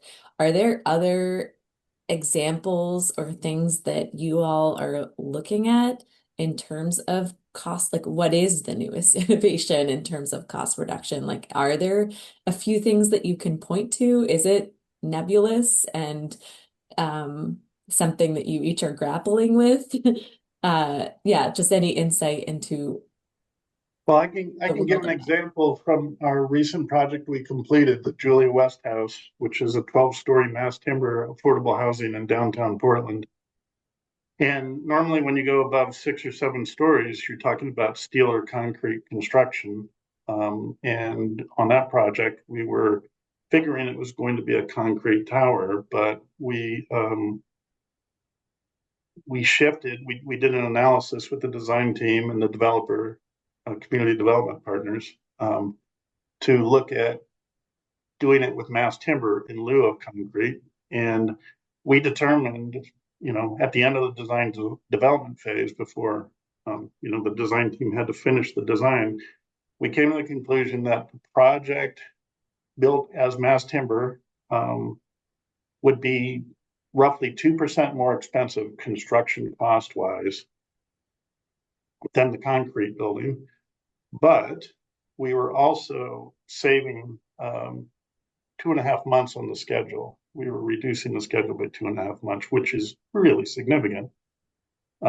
This is 99 homes for seniors in downtown Portland that are in great need of housing. So delivering essentially 3 months earlier, and community development partners came back and said this project is equivalent to a concrete project from a total development cost standpoint because our financing costs are altered, our lease up occurs earlier, and our construction loan interest is lower. So with the speed of construction, that's a great example where the mass timber alternative really delivered value. It was essentially the same cost as building with concrete, but we delivered the homes roughly 3 months faster to the community. So, and got some other qualitative benefits that building with mass timber brought to the project. Qualitative and environmental benefits, I would add.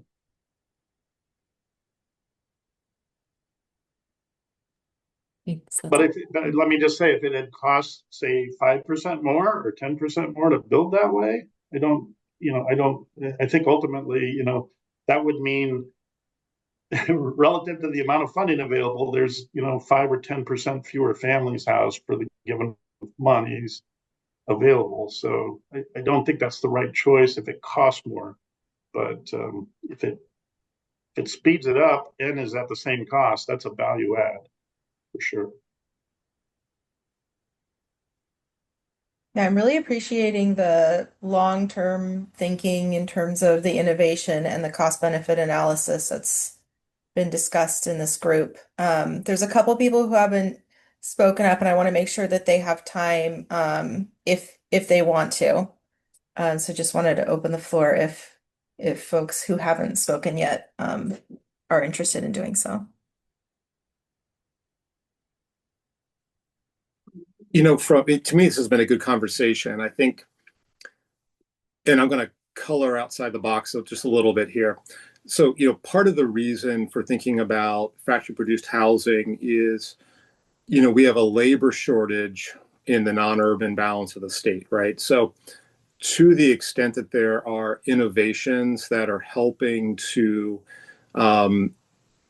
factor in factory produced housing in rural communities around the state, whether that's, repeatable designs, whether that's collaborations that are bringing together and scaling up the capacity among GCs and subs in rural areas. There's innovation in that space that's really getting at the reality around the labor shortage in a lot of the state and the role that factory produced housing can play in that. So that's, there's part of the innovation there. Somewhere in here, if there's enough of a there for real, is there, and I don't know enough about modular to know whether at some point printable, robotics, et cetera, is going to actually be able to unlock anything. But to the extent that the state should be investing in a innovation lab around factory produced housing, that should be something the state should consider. Lastly, I'll say a part of this is using factory produced housing does unlock other financing opportunities. Is outside the scope of this particular project, but the state could be anything from state new market tax credits, investing in the expansion of factory produced housing at zero cost, to tax credits for groups that are investing in factory produced housing, tied to an expansion of the requirements and the light tech funding to utilize factory produced housing. There's a whole bunch of stuff on the financing side. You could use state unemployment or workforce development dollars for, you know, some of the labor in factory produced housing. So there's a whole bunch of innovation in the financing of this that isn't at the project level. It's more at the industry level that at some point I think the state should explore.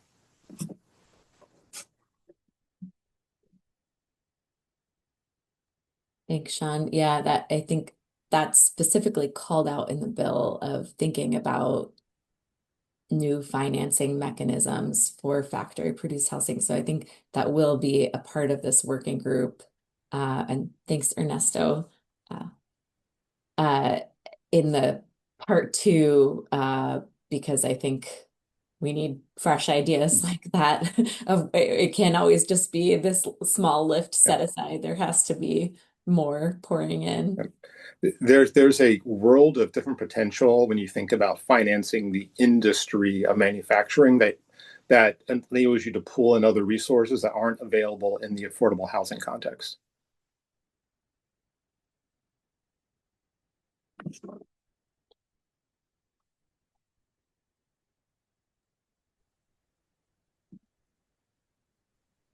Mike's question, or Mike's statement about ensuring that you get a product which is either equal to in cost or lower in cost, it kind of got me thinking about the purpose of this legislation, which is, you know, we from the Mass Timber Coalition's perspective, like we push this in order to have some resources to help push the innovation of mass timber and modular and prefab, understanding that some of those costs are higher than the marketplace, right? Higher than the competition. So I certainly agree with the notion that we should be getting as much benefit to Oregonians as possible. The counter notion in my head is innovation and that adoption curve can bring higher costs in the beginning. So, and I think that that's part of what this legislation is designed to do, is to juice some of those experiments to a certain extent to see if they really have that potential to bring costs down over the long term, right? As like we're in a state where we've got like literally 6 mass timber prefab modular startups, and none of them have made it over the line yet into what I would call full commercialization. But I think there's a tension here in my mind in terms of how much we push those forward and delivering affordable, low-cost market rate housing for Oregonians. So I appreciate you bringing it up, Mike, because it got me thinking, like, because they're both of those elements are in play. It's a really good point. I mean, in this context specific, especially to the bill, yes, absolutely. I guess I was thinking more broadly. I should have stayed in the context of what we're trying to do here. I saw this thing, we're going to be kicked out here in just a sec, but it's been a great conversation. Yeah, I think we have like 30 more seconds. Any ideas brimming to the top of anybody's mind that they want to get out? It has been a great conversation. I think it's just time frame. Innovation's a longer time frame. Yeah, I think that's a really resonating piece of this conversation, and I think it will be interesting to figure out how we tease out measuring that or evaluating that in the applications. And maybe it still is. Thank you so much to everyone for what I'm sure was another round of rich discussions. Thank you again for spending. It seems like we have times where it's right before the holidays or it's Friday afternoon. We're not picking, the grade A times, and you all are really continuing to show up with your whole selves and all of your wisdom, and we appreciate it just so much. As we mentioned, this was sort of the last of the very deep content and kind of new content that we haven't covered yet as a group. We got a ton of insight, and we will be synthesizing that as much as we possibly can over the next couple of days to get out to you all kind of a top notes set of like, here's what we heard, and here's places where we have, more consensus. Here's places where there's maybe a little bit more disparate opinion, but here are the top notes that we really want to be considered when considering how to carve out this funding. We will, in that meeting, we will be providing that synthesis to you prior to that meeting, and asking that folks take a look so that in the meeting itself, we can kind of kick the tires on it. People can give feedback. We can ground truth it, pressure test it a little bit, whatever metaphor you want. And then we'll also have a little bit of structure to talk about the actual proposal process, the actual application process, and how some of those pieces are going to look. And we will also talk about kind of where we go from here. We had this heavy blitz in December and January where we got through a lot of these content meetings to race to get these criteria and considerations to OHCS. And we'll move to a more maintenance phase, if you will, where we talk about technical assistance and kind of ongoing learning and just sort of ongoing monitoring of how things are unfolding together. So we'll talk a little bit about what this group looks like from here, going forward from meeting 5. Project team, did I forget anything? Anything else that we want to make sure to share with folks? Okay, I think we're good. Okay, so Tuesday, January 20th will be, like I said, it's a Tuesday afternoon and it's not a holiday. Look at us, right before a holiday. So look out for that synthesis material towards the end of next week. And we will be sending that out to everybody. Thank you again so much for being here. You all really, this is a wonderful group. And it's been a pleasure to get to continue to chat with everyone. So we will see you on the 20th. Thanks, everybody. Thank you. Thank you. Great, thank you. And what do we have here? Oh, good. We have a good number of folks here. So, hi, I think you all know Britt and I, but we can do a quick introduction. I'm Deb Myhoff. I'm part of the consultant team, my firm Communitas, but working with Echo Northwest on this. And Britt, do you want to introduce yourself real quick? Hi, everybody. Britt McLean, she, her. I'm a policy analyst with OHCS in the Affordable Rental Housing Division, and I'm reliving a past life, seeing Ernesto and Richard in my legislative life. It's so good to see your faces. And yeah, excited for the conversation. Good to see you, Britt. Should have done my hair today. Pretty good from here. I don't know about that, Deb. You must have the right Zoom setting.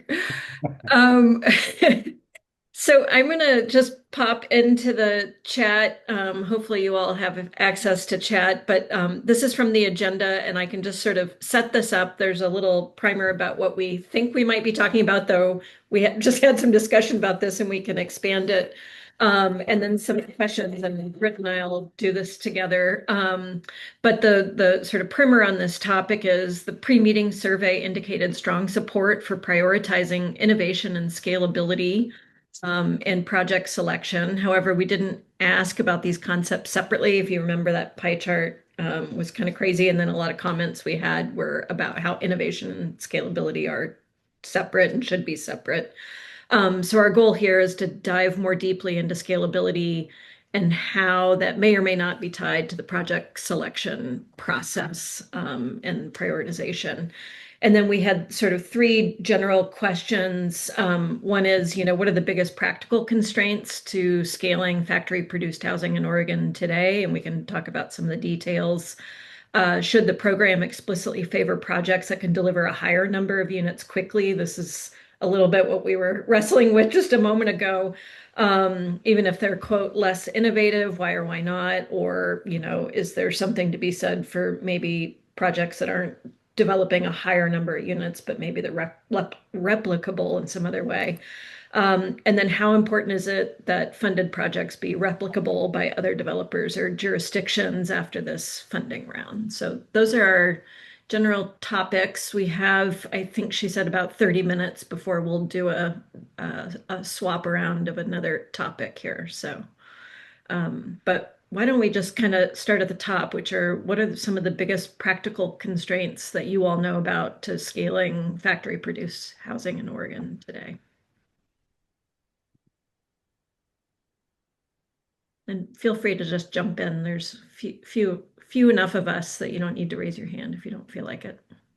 Well, the first one in my mind is really practical. It's just the lack of experience of industry players with doing just that, whether it be full volumetric modular, which is a real almost like complete rethink of how the production process goes, or using a less intense amount of factory produced components when you're, like, for example, using panels. It still takes a lot more advanced work on the part of the construction team and the manufacturer, of course, coordination work, and the design team involved in that as well. The use of BIM in the process, which isn't like still normal, even though it is used quite often. So that, it's just a lack of experience. There's definitely players in the industry that have experience with it, but in terms of the breadth of the industry, still not enough familiarity with what it means to fully panelize a project at like the low end or to fully volumetrically produce a project at the high end of the scale of factory production. Right.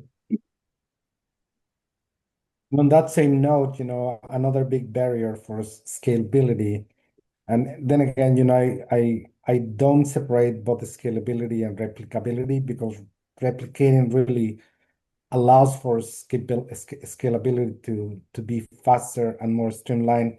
But I would say that another barrier will be a developed supply chain of component manufacturers. I think it will be important for us to understand this new development of housing as a multi-pronged approach in which some factors will be assembling and also manufacturing a few components. But let's say that those panels that Stephen mentioned just now are being cut and just prepped ready for another factory shop to start putting them together. I think that standardizing, which is the replicable part, will be very substantial for us to be able to make a dent sooner than later. So hearing a couple of things there, thank you both. Mike really sort of touching on the sort of labor capacity to get there, or experience rather. But then also just thinking about the actual facilities and who's producing these components, and understanding who they are and if they're able to scale up as well. Actually, Deb, I liked you said labor and then backtracked, but I want to, if we can, just go. Because I know with the modular grants, a lot of what we heard is the need for workforce development. So are we talking, I think maybe we were talking about the experience of the manufacturer, but is it a separate issue or part of the same issue with the workforce, the skilled labor? Mm-hmm. I'd say it's an issue with the workforce, both in terms of the labor workforce that works, more typically on a construction site, but now shifts to the manufacturing facility. So it's that on one hand, and then it's a workforce issue in terms of just a need for training and experience growth amongst those who manage construction, and the design that feeds into construction management out in the field, because it's just Nathan can tell you this, Kendra can tell you this. If you try to do a modular project just the way you do a standard project, but you just, enlarge the component that you're buying, instead of a refrigerator, you're bringing a whole apartment out. It doesn't work that way, because you have to like rethink a lot of stuff from first principles almost. And that affects how construction management people can get the job done effectively in terms of the overall project. I'm not talking about the modular piece itself, but the overall project. Up and down, then it sounds like the design team, development team, as well as factory workers. Yes, Mike, is that what you're saying? There's that, yeah. And just also, another classic thing is just just the experience and perhaps training that could feed into improving experience early on when people are trying these new methods of just like knowing what's in the scope and what's not in the scope between site construction elements and factory production elements, and making sure people aren't doubling up on contingencies related to what they don't have, or which can be like, those can be big costs in either the module manufacturer's budget or the site contractor's budget. And because we're still early stage in the industry, people don't know what they don't know, and so people put money on that quite often. They might even put schedule on it because it's just, they don't really know. And the experience improves, and then people can sharpen pencils more, and then the value proposition improves. I'm not just talking about the general contractor. I'm talking about SIC plumbing contractor that's providing a bid to the general contractor for the site plumbing component of the project, because it's just so different, and they don't really understand what they're going to have to do with the connectivity between the boxes that have been plumbed by somebody else in the factory. So it's not just a general contractor thing; it stretches through all the sub trades. Sounds like we need a bridge. We need a better bridge between the factory produced pieces and the site work. There's a missing expertise that can bridge those things together, or maybe not missing, but just we need more of that sort of folks that can sit in that nexus between those two. And the bridge ultimately is experience by multiple teams on multiple projects. But there is probably a role, as advocates for it at the policy level for the state to, support players in the industry that help provide some of that glue and training to players in the industry that are coming into this to begin with for the first time, or maybe they even have tried it once and maybe they didn't have a good experience with it for a variety of reasons, and maybe it was just fine-tuning the process. And I think there's an element of the fund of the bill that basically dealt with this idea of having an advisory team or group that would advise the teams that are using some of these new technologies on top of the team members that are already there, and in many cases might already be experienced with the technology they're using.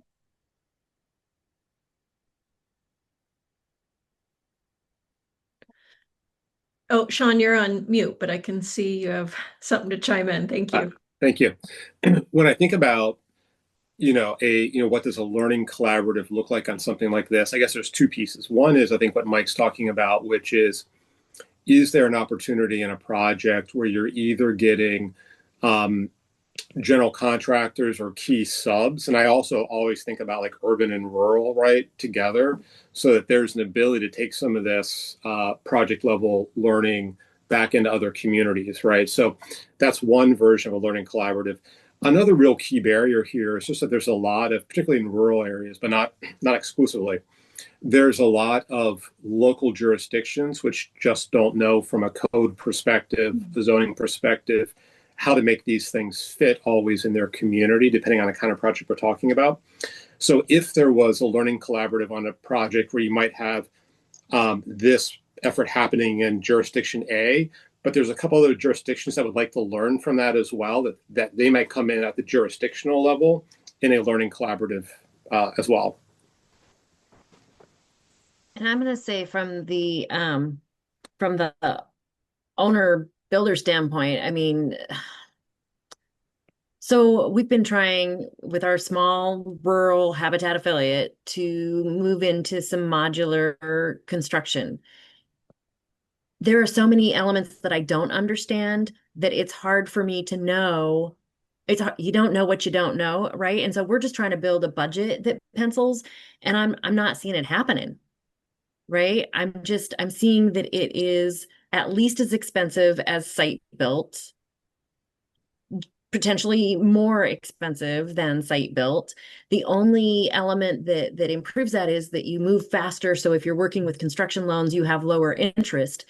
But how I don't see how we get the projects to pencil.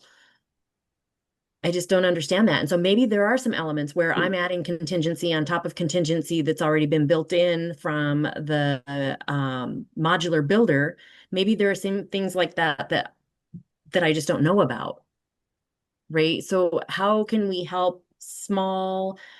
To me, it seems like the set aside is designed to help us increase residential, modular, or factory built housing across the state. And to do that, it needs to be affordable for your smaller developers. It needs to be replicable. So to me, this funding needs to help move us forward that come after. So it needs to be, I was talking with Habitat Portland today. They're working on a project, a modular project as well. And one of the things that they were talking about is, well, there's this upfront cost of getting all the designs in place. But if we could somehow get designs that have now been approved by the architect and the builder to share with other Habitat affiliates, so they don't have to put in that investment up front, now we can make that more affordable across the board. So if we can look at elements like that help with scalability long-term and help make it more affordable, that's useful. But if you're going to look at this back to that educational component, help educate me too, right? And the others of us that want to be able to access modular and move more quickly, because that's the only way we're going to meet the needs in our communities is to move more quickly. The only way I see to move more quickly is factory built housing, but it has to be affordable to do. And I need more education around it. I know a lot of other Habitat affiliates want to know more. They're looking to the couple of us that are dipping our toes in for guidance. Well, we don't necessarily have the guidance to offer. You know, it's a huge learning curve. Richard, I'm wondering if you have something to chime in here about this from the building codes perspective, if we can. I think that's a really good point that we've heard from modular producers too, that the savings is really in the replicability. And if you can have a design that's been approved locally, that's been approved by building codes, that's been sort of, through that process, it makes it so much cheaper and saves a lot of time. I'm wondering what your thoughts are on that. Thanks, Britt. Nice to see you. Yeah, you too. So there's a couple of things I think at building codes, so people talk about code and it conflates sometimes the zoning code, right? The where the thing goes versus the building code, which is, the structure. So with those, so we don't do the where it goes. So with that Right. kind of, But you upfront. do the reviews, inspections, because we have some modular Yeah, producers that see you guys every day. So sure. So wondering if we're talking about the modular or like anything built into the Fed modular standard, that's us. We inspect those sites. And I think also, if you're talking about anything built under Oregon's residential or commercial structural codes, which includes a residential code can go up to like the stack stacked duplex, so up to 4 kind of units. Commonly, people go through the plan review process locally, but we do have a statewide approval process that I think folks are aware of, where you can have us do a plan review for your plan, and then you can bring it anywhere that it would fit within local constraints. And so I think that's an existing process that we have and something that we think folks should take advantage of. I think we haven't yet seen people developers broadly take advantage of it because perhaps because we don't have the push, perhaps because we don't have big greenfield developments that just come in and would really make this more valuable. But I think it's a code process and approval process that folks could use. Thank you.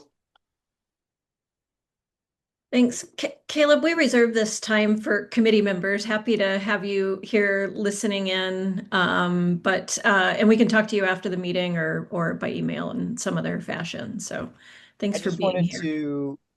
Everything that you guys are talking, I just wanted to see if I could send you a link in the chat, because a lot of the stuff that you guys are talking about, we've already resolved. So I wanted to give you guys a chance to look at our website.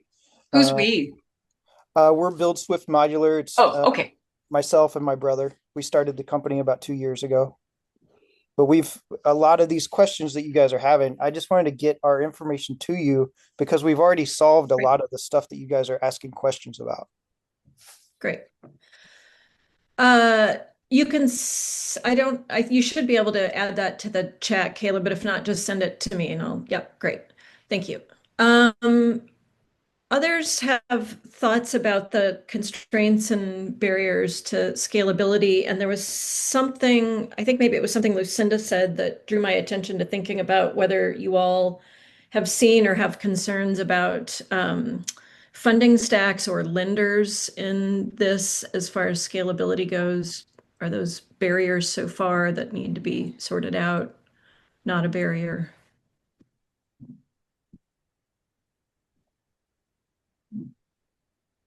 No thoughts.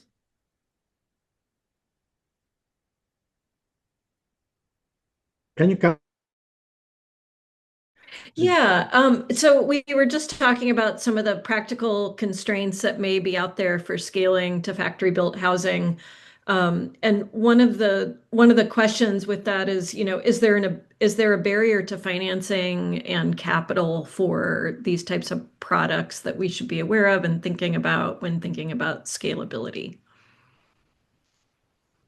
That you all know about. Have you interacted with lenders that are struggling to understand? When we're doing Más Casitas, one of the issues that we confronted was insurance. Insuring these properties, was a little more complicated, a little more expensive for homeowners insurance than traditional stick frame construction. When you have that insurance issue that is not streamlined and tailored or simply standardized, for modular housing, then lenders, both for the development of the site as well as the development of these houses, will have bigger concerns and therefore hesitations to lend to these, projects. So I would say that it's something that we could work together to try to help. Some banks are, a little more nimble, not the national ones, but local ones, to help us, get into this process together. In regards to Lucinda's comment, I was thinking about, cost and all of that. Well, time is money. That works a little bit on our behalf. But I don't see us developing housing on the modular space that would be more affordable just now, than traditional stick frame on-site construction. But my hope is that once we streamline, replicate, and mass produce, that cost, will go down. I don't see us really delivering units at much lower prices than what we can deliver them right now, until we really scale this up and make these projects very replicable in terms of unit types and standardizing lot sizes and standardizing, utility installations, so we don't face some of the issues that Mike was talking about. The supply chain also applies to labor specialties. So when we have manufacturers trying to do the whole thing, all of it, right? So they get the lumber, they assemble everything, they cut everything. That places their teams into a little bit a difficult situation because they have to know it all. If we split that work within different, component manufacturers for modular, then we can streamline and ask for a little less, from the labor force to be a specialized labor force that will be cutting panels, one of them. There are ones building, electrical, setups and harnesses, for units. The same with plumbing and all of those things. I do think that we have a chance, for us to get there a little faster than not. Some of the team players that I don't see represented within our groups are part of the industrial designers and engineers that have a lot more experience than we do in terms of manufacturing, not necessarily housing, but they do understand process a little better than we do. for this type of factory built anything. Perhaps would be a good idea that at some point we also consult with some of them to help us bring this to a much more streamlined and process oriented way of building modular housing. Yeah. Go ahead, Sean. Okay. I haven't seen too much difficulty financing, factory built multifamily, with the exception of unique typologies like co-housing, right? Like there are some things like that can make some lenders that there's just there aren't really market precedents. And on the single family side, though, when you do get into non-traditional single family developments, different unit sizes, different types of modular and or land trust, and you can get into some issues with financing on the single family side. So there is probably a role for the state to maybe secure some of that financing where there is some non-traditional activities that are happening. I think mostly it's probably going to be on the home ownership side, maybe a little bit in the multifamily if what they're suggesting is non-traditional, like co-housing or something like that. But generally, I haven't seen anything in traditional multifamily, even factory produced housing on the financing side. That's helpful. Thanks, Sean. Nathan, go ahead. Yeah, I think when we talk about scalability and just kind of what's happening with the industry, I've been in the modular space for 16 plus years. We've had no insurance issues and we've been able to finance multiple projects with a ton of different banks. So that really hasn't been a constraint. But what it really is overall, and what Mike addressed a little bit, was it's a paradigm shift. And until we build the right teams, we can't lower the cost. But the thinking that we're going to just be able to set up our manufacturing facilities and have the overheads that we do to be able to manufacture and not be able to have the outputs, because even after 16 years, it's still something that's viewed as being new. I listen to these calls and there's a lot of people on here who have never experienced or participated in a modular project. So it's a lack of education or understanding.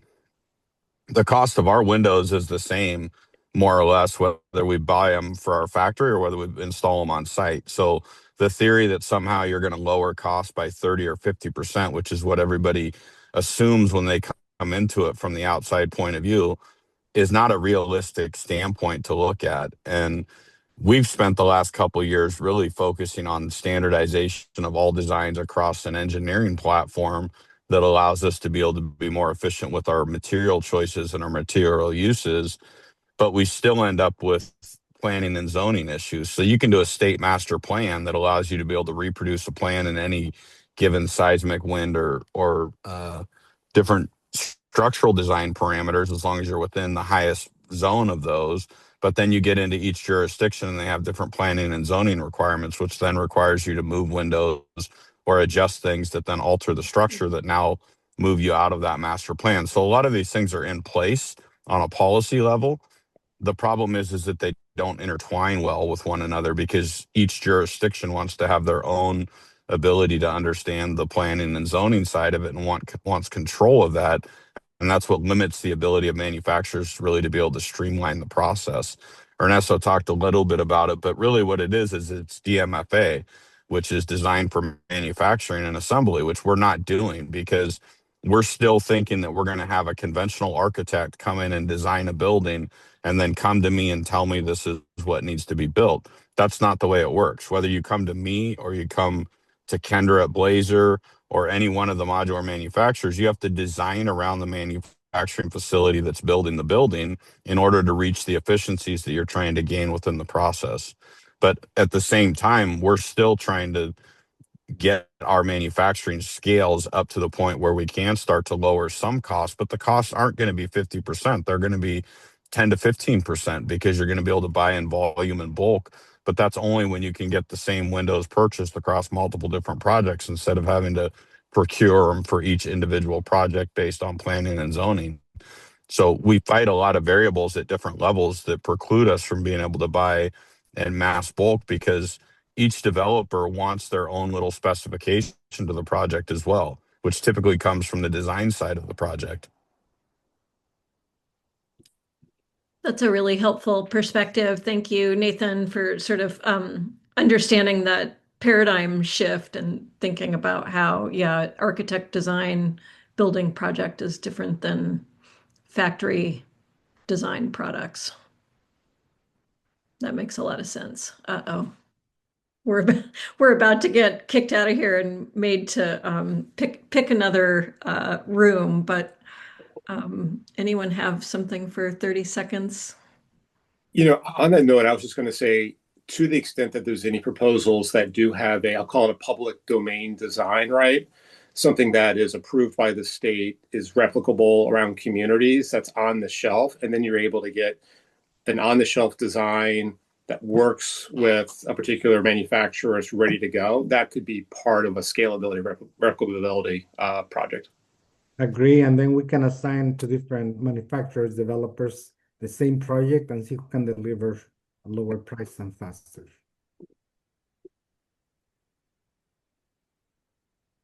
That's great. Thank you all. Thank you. I think we're going to get kicked out of here, and if not, we're going to take a break either way. Stuart. I don't know. I'm in Never Land here. Apologies to everybody who got cut off by being non-consensually dumped back into the main room. Yeah, we were just having fun. I know. Like we were just about to get to the single thought that was going to unlock everything, and then we could all go home. I know. We just went sideways.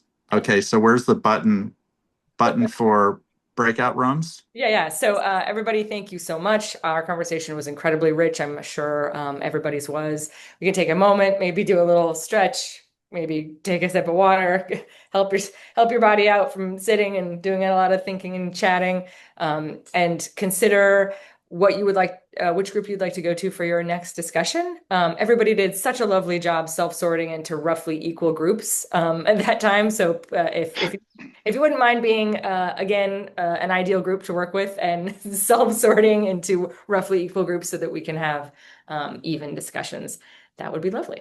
Does anybody have any questions or anything that needs to be addressed with a full group before we dive into round 2? Can it be a bio break? Sure. Why don't we give everybody until let's give people 4 minutes until 2:23. 4 minutes. The rooms are open, so if you want to go sit in a breakout room by yourself, you can. But otherwise, we'll meet you back here in a few minutes.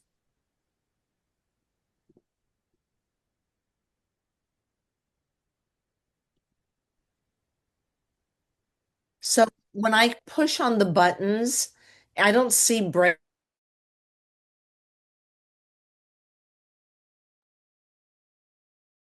Alexandra, Nathan. So many familiar faces. Yeah, how's it going, Britt? It's going. It's really going. Alexandra, that God, what do they call that color? Like rich blonde wealth. Shoot, what's the blonde? Old money. Old money. Thank you. Yeah, you got old money hair. Nice. I know. It's looking really good right now. I did not do anything to it today. I just fully was like, it's Friday. I'm gonna organize my kitchen. Yeah. I just walked out into my kitchen and my partner's out there, and it looks like we have enough dishes for like 1,000 people have dinner at our house. We look crazy. How's it going at Inkbuilt? Moving along? Good, yeah. Good. Can't complain. Good. Yeah.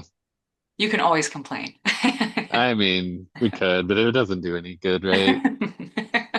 You focus on what you love. Don't That's worry right. about what's messed up, because On you what can you only can do so control. much about that. That's right. That's right. Anna, good to see you. Great, y'all. Thank you. It's good to see you too. Deb is going to be our fearless facilitator since I'm just a lowly OHCS observer. So I'm going to be, my computer's going to be doing a lot of this because I'm taking notes. So that's what I'm doing. And I might ask you some follow-ups here and there, but I'll try to, you guys will do all the talking. Sounds We fair. appreciate you, Britt, and I miss seeing you on a regular basis. I know, I miss you too. You know you want to come back. You know you want to come back. Do not, in fact. You're not supposed to Love be that you, honest. love Tanisha, love so many of our former coworkers. Absolutely not. All right, fine. Fine. Hey, Deb. Hello there. Good to see you, Rita. Hey, Nate.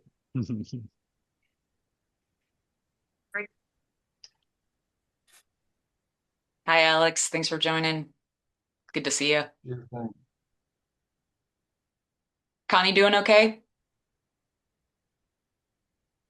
She is. Been a crazy, it was a crazy year last year, and we're just trying to tail it all out now. Yeah, yeah. Look forward to a crazy year in Oregon, though.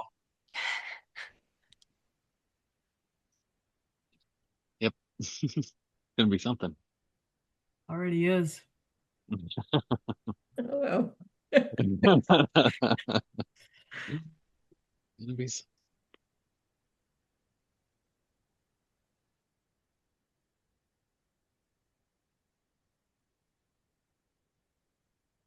well, Britt, should we get it moving? We might still see another person or two join us, but do you want to kick us off or you want me to do it? Sure, I'll just be super quick. Britt McLean, she, her, policy analyst with OHCS, and one of the project folks on the factory produced housing set aside. I'm just here to listen, but like I said, I might have a couple of follow-up questions for you. But Deb is going to be our fearless facilitator, trademark. Great, thank you. I'm glad you all are here. Deb Myhoff with Communitas. I'm part of the consultant team working on this. I just put in the chat from the agenda, I can give you a little recap of what we're hoping to talk about, but we can go anywhere with it. And we have some questions in there, which in my pasting renumbered themselves, but you can sort that out. Most importantly, this is about scalability. You may remember in the pre-meeting survey, we had a question about scalability and innovation together. Responses were all over the map. Fill-in comments were definitely like pretty clear. Innovation is very different than scalability. Can we talk about these separately and specifically talk about scalability? So that's where we're here to dig into. And we have some thoughts about how scalability may or may not be tied into the project selection process, but want to hear from you a bit about what you think some of the practical constraints might be regarding scalability. Madeline. Yeah, hi. I'm popping Hi. in just to steal someone. We had a lot of interest in scalability and we opened another room for discussion. Oh, So great. could I borrow a person? Sure. Great. Jacob, you want to come? Okay. Thanks. Grab the scalability V2 breakout group. Okay, I'll see you over there. Thanks, Deb. Awesome. Thank you. Great. More time for the rest of y'all. Curious about some practical constraints. We heard about quite a few in the first breakout room that have to do with some of the things on here regarding factory capacity, financing, approvals, and development team experience, but we heard about lots of others as well. And then also would like to just get your feedback and thoughts on whether the program should explicitly favor projects that can deliver a higher number of units quickly, even if they're maybe considered less innovative, and why or why not we should be looking at that, and how important it is that but funded projects are replicable by other developers or jurisdictions in this first funding round. So that's what we're hoping to talk about. You all don't need to raise your hand because we just have a few of us here. So please just feel free to chime in, and happy to start at the top, but we can also take it somewhere in the middle too if you're more interested in talking about number of units than you are about practical barriers. So tell me why you're here. Well, I'd be happy to get the ball rolling. Great. One thing that I think about when I think about scalability is just information sharing and knowledge sharing or lack thereof. And maybe one example is just how what came out of the first round of OHCS funding factory built homes. And I think a lot of good came out of it, but I'm wondering if we, as the advisory team, looking at how this might really, really support the market, I think there's definitely room for more meaningful information and knowledge sharing. And that could be anything from, supporting trades training to, and I don't mean to send us off into crazy tangents or anything, but that's part of the puzzle. Another example might be, like, for example, I know as part of the Blazer effort on the first round, Blazer engaged with a number of architects, including Nate, to put together prototypes. That's awesome. Really awesome. But wouldn't it be even better if that were more available to a broader audience so that everyone doesn't have to start from scratch, reinvent the wheel, or just feel like I don't even know where to start. Good place to start, Rita. Thank you. Others? Go ahead, Anna.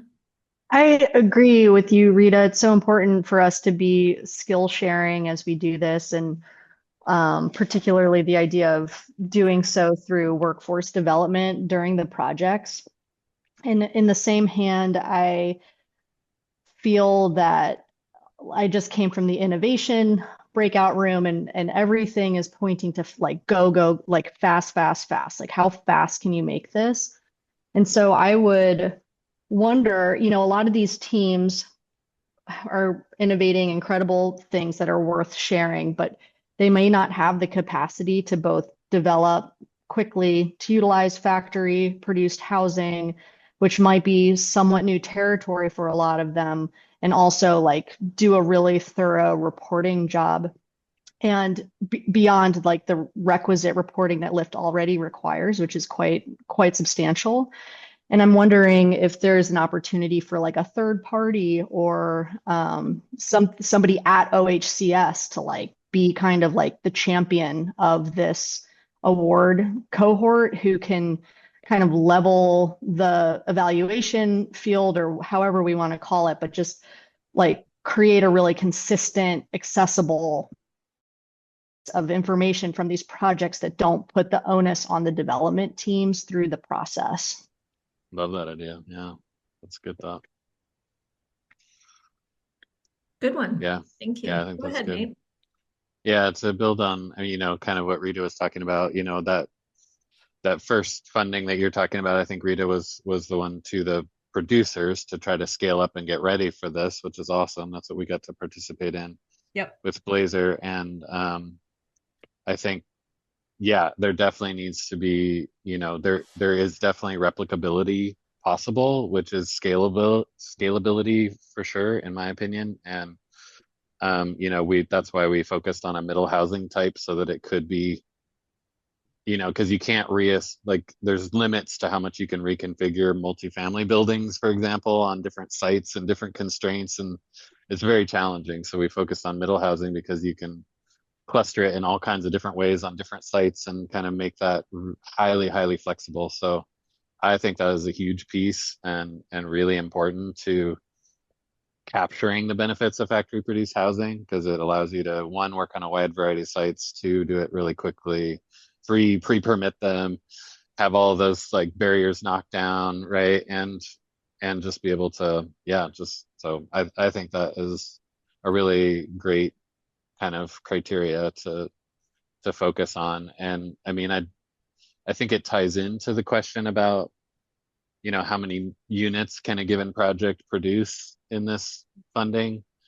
But my sense is, for maybe some of the reasons that Anna was also getting at, like there's a lot of different constraints that proposers are going to be juggling, right? And so getting the most units as well as the fastest, as well as the right place in the street, like hitting all of these things feels almost impossible. So to me, that's less important. It would just be more about, are you trying to deliver something that is impactful at whatever scale it is, however many units, especially when we've got a pretty small funding cap, just like really focus on how well can you do it, how quickly can you do it, and can this be replicable, so that when we learn all these lessons and we collect all that information, can we do it again and do it better and do it again and do it better, So that's, to me, that's kind of how it ties together. Sort of number of units is not necessarily an indication of replicability, which I think sometimes that can be confused, or scalability. I think I'm stating the obvious here, but I think sometimes that gets confused, where scalability is like, how many units can you put on a site today? Yeah, that's just the capacity of the site you happen to be able to get, right? Whatever location. Yeah. Yeah. Go ahead, Alexandra. Huge second, especially on the replicability, because I think sometimes we have a tendency to see like, it's a really innovative project, it's really wonderful, and there's only one company that can do it, or it's very tied to that specific site or things like that. And, I just came from the geography group where we're talking about how diverse and different all the different parts of our state are, and how, some of those areas that haven't typically received housing out of OHCS programs and things like that are probably the most in need, and some of the areas we can best target with this. And so like replicability of like, okay, we can do it once, but like, can you then do it in the town next door, or, however, is really key for especially my members. I think one might consider the fact that there may be applicants who are coming with something that is basically like iterated upon already. Like it is in itself like a repeated thing from prior, which to me speaks to the power of the factory built housing approach, and might be worth considering when weighting things, weighting criteria. Yeah, you're Anna, basically proving your replicability. Yeah, You've already Anna, kind of proven it. right. Can you say more about that? Because that's really interesting. How, in terms of how OHCS would be able to determine or verify that, I guess just by the fact that you've built it several times would be the proof or the demonstration that it's replicable.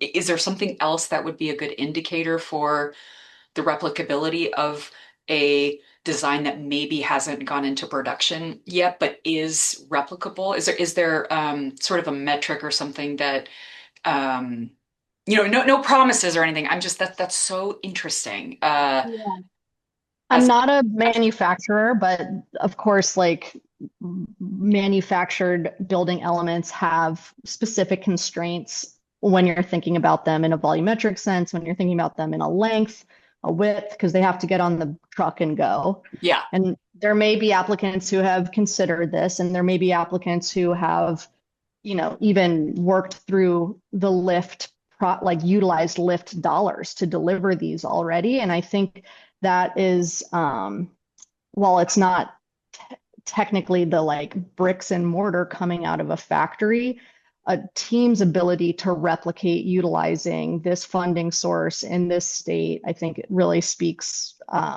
to potentially positive outcomes. I love that. And sorry, Nate, I think I interrupted you. Please go ahead. Thank you, Anna.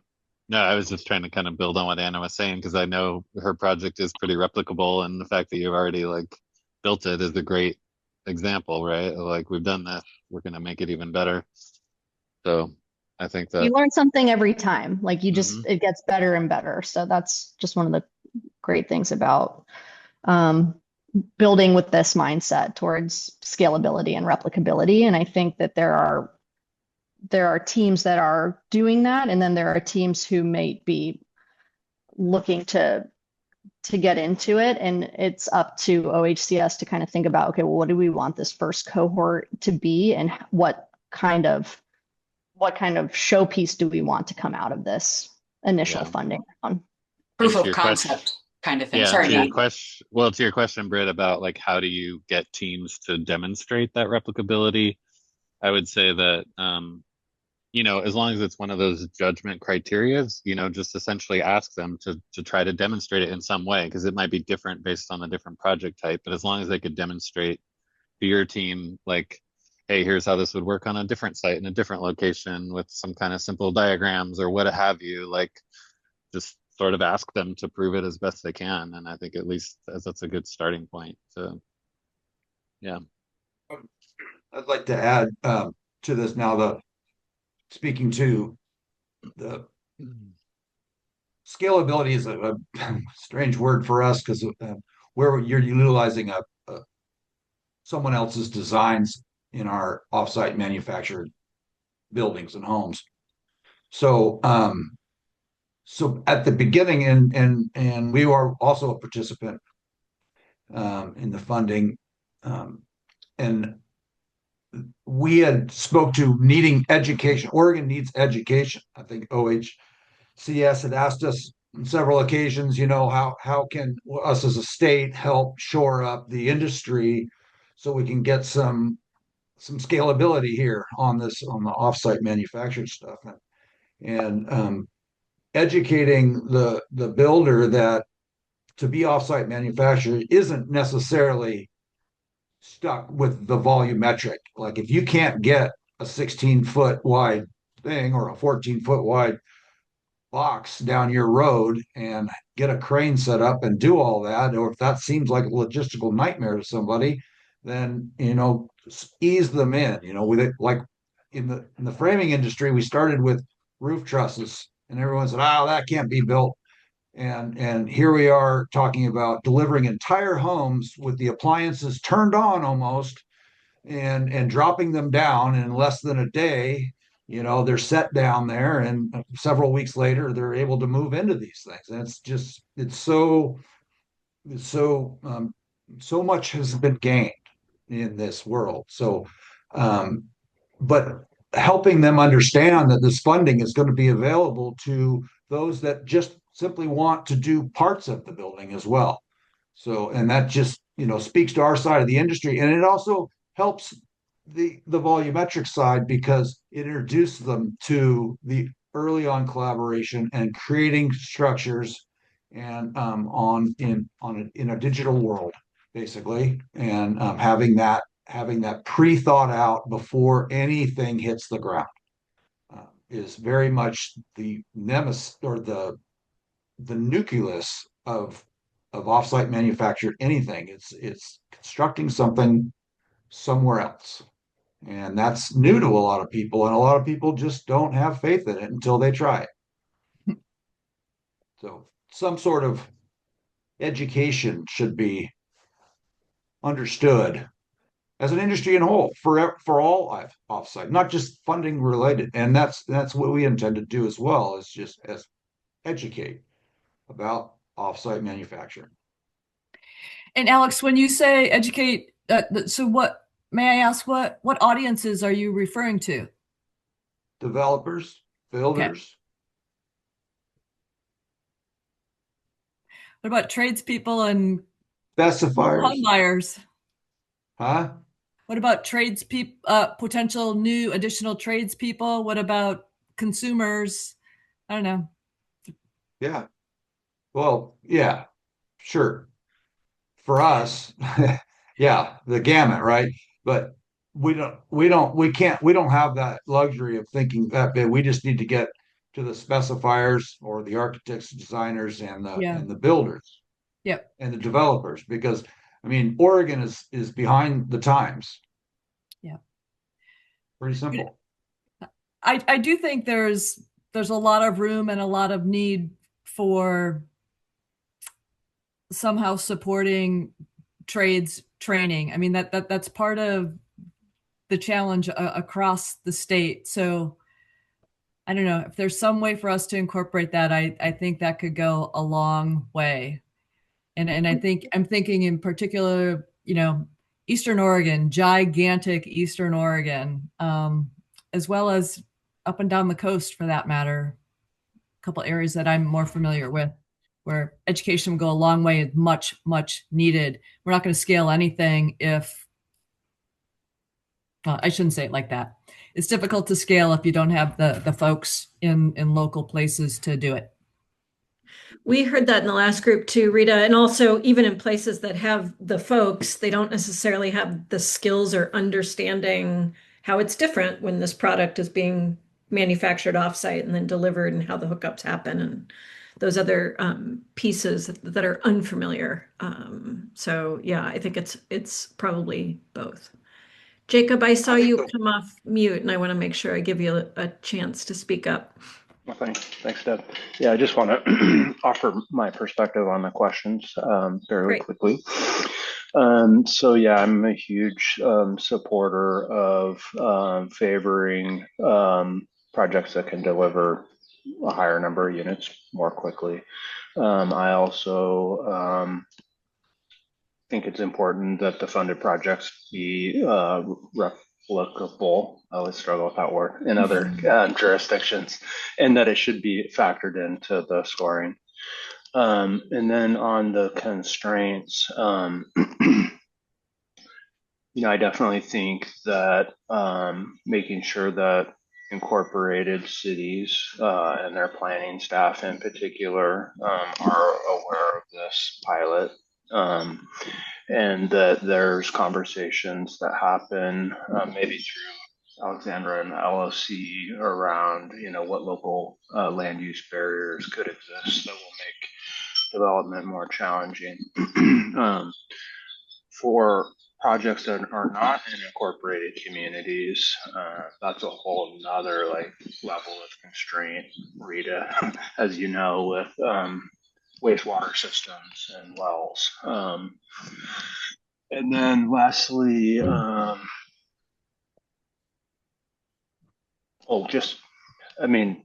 land has to be secured, and it has to be development ready. And I think if folks aren't working on that right now, then we're not going to see the impact that we hope to. Good points. Thank you for that.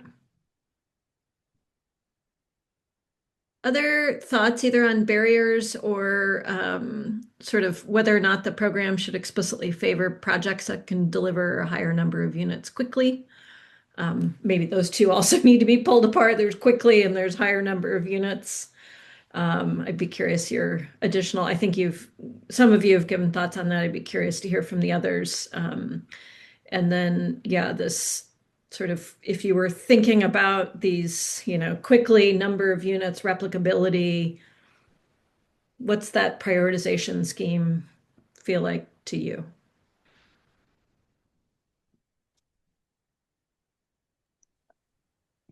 Additional thoughts?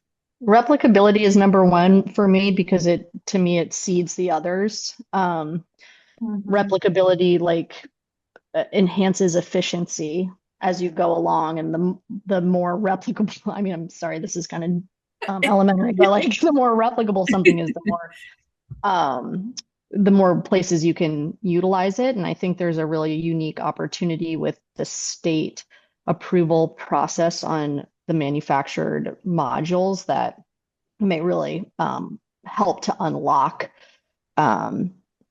some incredible housing, spur incredible housing production in Oregon. But I really am looking at this first round of funding as getting to that nugget. Therefore, unit count is not necessarily, I don't think it should be weighted as high as replicability. I want to change my opinion. I think Anna's right. 25 million is like a drop in the bucket. It's nothing in the grand scheme of things. It's not going to solve the housing production deficit that we have. So Anna, that really resonated with me, and I agree. Nice. I just like to agree with that, and also I think that innovation and scalability are two separate at this juncture, given the light of hey, it's only 25 million bucks. I mean, which can make a big impact on a project for sure, and can drive what we're trying to get after here. But that I think innovation says to me that we're trying something. I mean, to me, we're trying something new. You know, we want to innovate, and that might not be the case or the intent, but that's kind of what it feels like with that in there. Scalability says directly related to repeatability for us. And for us as an industry, I think that there's no question in any manufacturer's mind that repeatability looks at, yeah, just that repeatability, something that you can build day in and day out, and there's not a new product and not a new this and not a new that. So both those two comments. Helpful perspective. Thank you, Alex. Rita, more to chime in on that, or Nate or Alexandra? I think, sorry, I was not, go ahead, Brett. you did not ask me, Deb, but I think that last comment from Alex speaks to something that Alexandra brought up at the beginning of the conversation about there being, and Alexandra, correct me if I'm putting words in your mouth, but there's a tension between innovation and scalability, that it's not necessarily a bad tension, but but they have to be, there has to be a balance, because innovative, I guess, and it depends on how you define innovation, because innovation could lead to scalability depending on what the innovation is. But when we get the sort of one-off, super specific to that site or specific to that manufacturer that is innovative, if it's innovative, there's this implied sort of specialness to it that might be hard to repeat. So that's an interesting idea that that I don't know, that I've been kind of chewing on since you brought it up. But Alexandra, please correct me if I'm wrong or say about it. Yeah, that's correct. I think sometimes innovation is wonderful and it leads to that very thing, replicability, which I think is what we've all agreed is like top of the pile. But at the same time, sometimes you innovate for innovation's sake, and that doesn't actually get you anywhere new. So I think the value is not on innovation itself, but it is on the product of innovation, which is replicability, repeatability, and scalability. So Yeah. I get how you tied the two things together in the beginning, but I do think there is that, like, sometimes you do a one-off for one-off sake, and having spent a lot of time at OHCS, saw some projects come through that were like these wonderful, innovative things that either never got done or never reached scalability or things like that, that just, it makes me really hesitant to be like, oh yeah, innovation is like the top. Yeah, I think what we keep hearing is that in this case, innovation is replicability and it is more housing faster. Like those are the innovations we're after, right? So those seem like It's a list of innovations. Yeah, it's a great, A those are specific great list. big innovations that matter a lot, right? So like, let's do those really well. And I think like what was like an example coming to mind too is like, I think it ties into the other question about funding cap per project, because if we got 25 million bucks, that could be up to 5 projects. Like in my mind, I think there will be some projects that are very small but innovative in their own way. Maybe they're 4 to 8 units on an infill site. That might be less than 5 million. So that's why and another project might say, oh, I want to prove out how to do 60 units in a multifamily really efficiently. And so if you don't cap too low, like if we had like a 15 million cap, you might get a $3 million project that's really innovative in one way and a 15 that's really innovative in another way, and still be able to fit your goals. So I think to me, like when it hits the ground in terms of what real projects might come forward, I would try maybe not to constrain that too much. If that makes sense. Yeah. All right, thanks, Nathan. It does. And it's also just thinking about you all talking about innovation. I mean, in other contexts, we often think about innovation as like, yeah, just pushing the envelope so far until you rip it open, or, you know, failure is built in. But I think we're in this context, it's never really been part of the conversation. It's not what I think OHCS or anyone, the legislature, was thinking when they thought of innovation in this way. This is like, how can we innovatively get more housing faster, cheaper? Right. This isn't the, you know, go big and fail fast of the tech industry. Right. This is something different. Yeah. But I I would say really, that yeah, go ahead. from my seat, the state has done a lot of great work. OHCS particular done a lot of great work in the innovation piece, and for this piece of the pie, it's earmarked to help people get homes. Yeah. And to get away from that and start wrapping it up in a bunch of red tape, I think you're right back to square zero where we were, 2 years ago or 5 years ago when we started the conversation, right? That's such a great way of putting it, Alex. Thank you. Yeah. Well, perfectly timed. There's 30 seconds if anyone has any big comment they want to give quickly. Just great conversation, folks. Really appreciate that. Yeah, Yeah. good discussion for sure. Really great. Thank you. Yeah. All the better for it. Yeah, thanks everybody.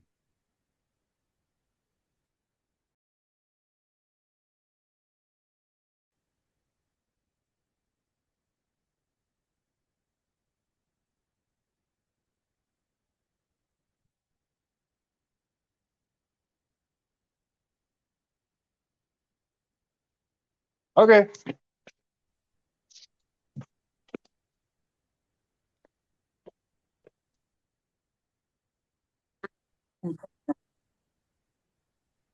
Welcome back, everyone. Welcome back. Thank you so much to everyone for what I'm sure was another round of rich discussions. Thank you again for spending. It seems like we have times where it's right before the holidays or it's Friday afternoon. We're not picking, the grade A times, and you all are really continuing to show up with your whole selves and all of your wisdom, and we appreciate it just so much.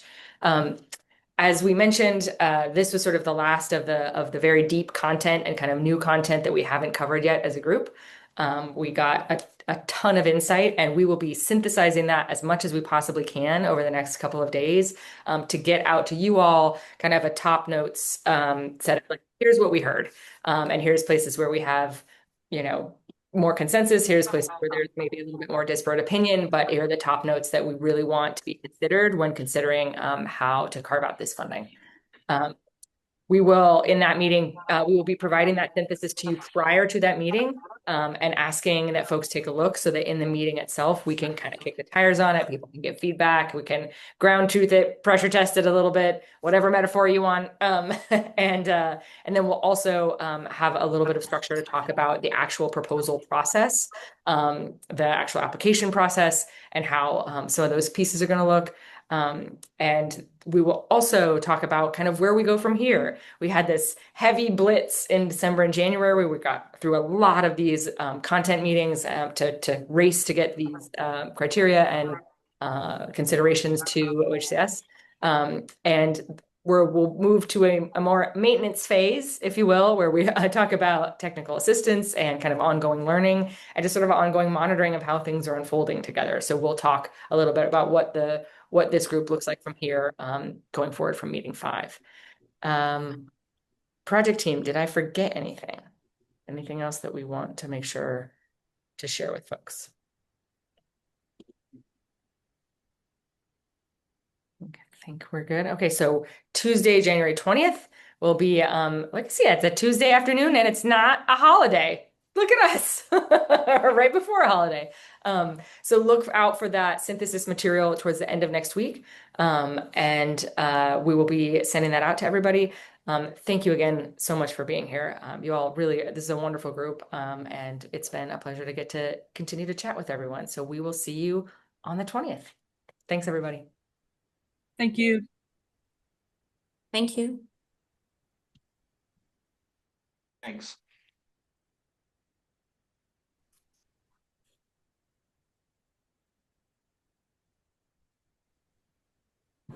Emily, if you have a chance, I put into the chat, if you guys would like to just take a look at our website. We're from Build Swift Modular, and we've set in a couple of the breakout rooms. A lot of the issues a lot of the challenges that you guys are facing, we've actually already kind of solved quite a few of them with our actual modular building. So if everybody would get a chance just to go to the website and cruise around, and if you guys have any questions, we're just thankful to be a part of the conversation, and hopefully we can help. So thank you so much for letting us be a part of it. Awesome. Thanks so much, Caleb. Yep. Appreciate it. Have a good weekend. You too.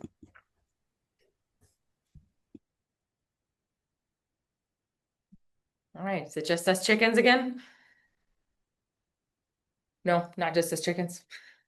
There we go. Wow, that was a blitz, but I thought really useful. How did everybody else's go? So great. So many good points. Thanks for organizing that notes document. That was great. It's all Taylor. Yeah, great. Our group was so interesting. It was split, y'all. The first group was like, rural, rural, rural. It has to be. Why should we even do any urban at all? And the second group was like, nah, speed, affordability, and success are the most important things. And if that means it's all in urban areas, we can live with that. It was so interesting. I think Tolly and I had a similar experience where the first group was all speed and delivery, and the second group was all about long-term cost benefit analysis of, yeah. Yeah, night and day conversation. It was Yeah, long kind of. Yeah. Imagine if it's people's first priority versus their second priority. The first priorities were the people who went to the first sessions were Yeah, diehards. there's a selection bias there. Yeah, good point, Matt. Yeah. People are like, They probably felt really Yeah, strong. Totally. What about you, Bill? What about your group? I would say mixed. The first group was far more engaged, I think, had more focused. The second group was, I mean, it was mostly our two guests and two other participants. So it was a little bit slower conversation, I would say. Is that fair, Carolyn? I definitely think that's fair. Very different perspective, though. There was the focus of, looking at the materials versus broader environmental concerns and like trying to layer some of the other conversations that they had initially had into the environmental conversation. So I think that also came into play. Yeah. Interesting. Great. Well, we have our work cut out for us in terms of synthesis.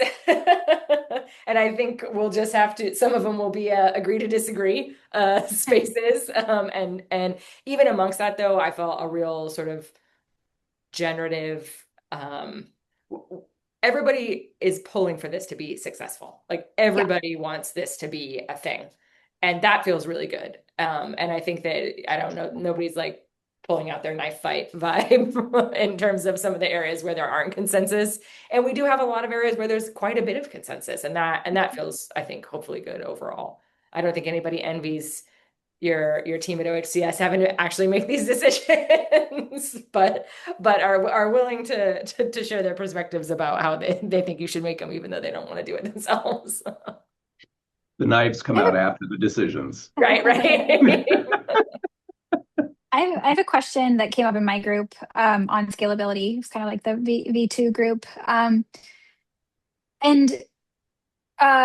So people were throwing out the word pilot. We're throwing out the word seed money. We're throwing out, I said it's not research and development. It's not like go light some money on fire in pursuit of some crazy idea. But is it along that spectrum? How far along that spectrum are the funders who put this bill forward and are putting this money forward, the legislators who were supporting the bill?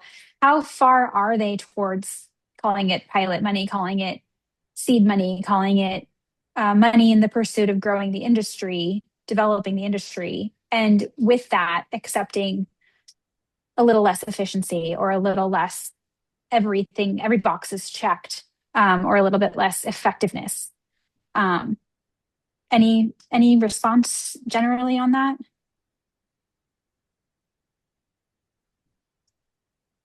I'm curious of Bill's thoughts. That's gonna make you go first. I think I'm going to be really boring and say kind of right down the middle of the fairway between the two. I think they want to push the envelope a little bit on product, but mostly what the pilot to them means just getting modular and manufactured housing into the ecosystem of affordable housing. Okay, that's really helpful. Kind of feel like what we've heard, yeah, agree with what Bill said, but I also feel like what we've heard from this group and maybe some of the thinking of our planning team has been like, we want some really all-star projects to come through to show just how awesome factory produced housing can be. And we don't really want people to be we don't want to take as many risks with these 5 projects because we just want them to succeed, and we want to then have that pave the way for risks down the line. Okay.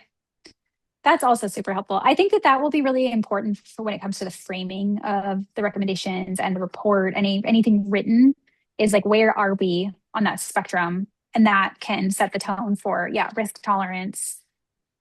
Even the per unit maximums could be higher if you're willing to accept that lack of efficiency or like less efficiency.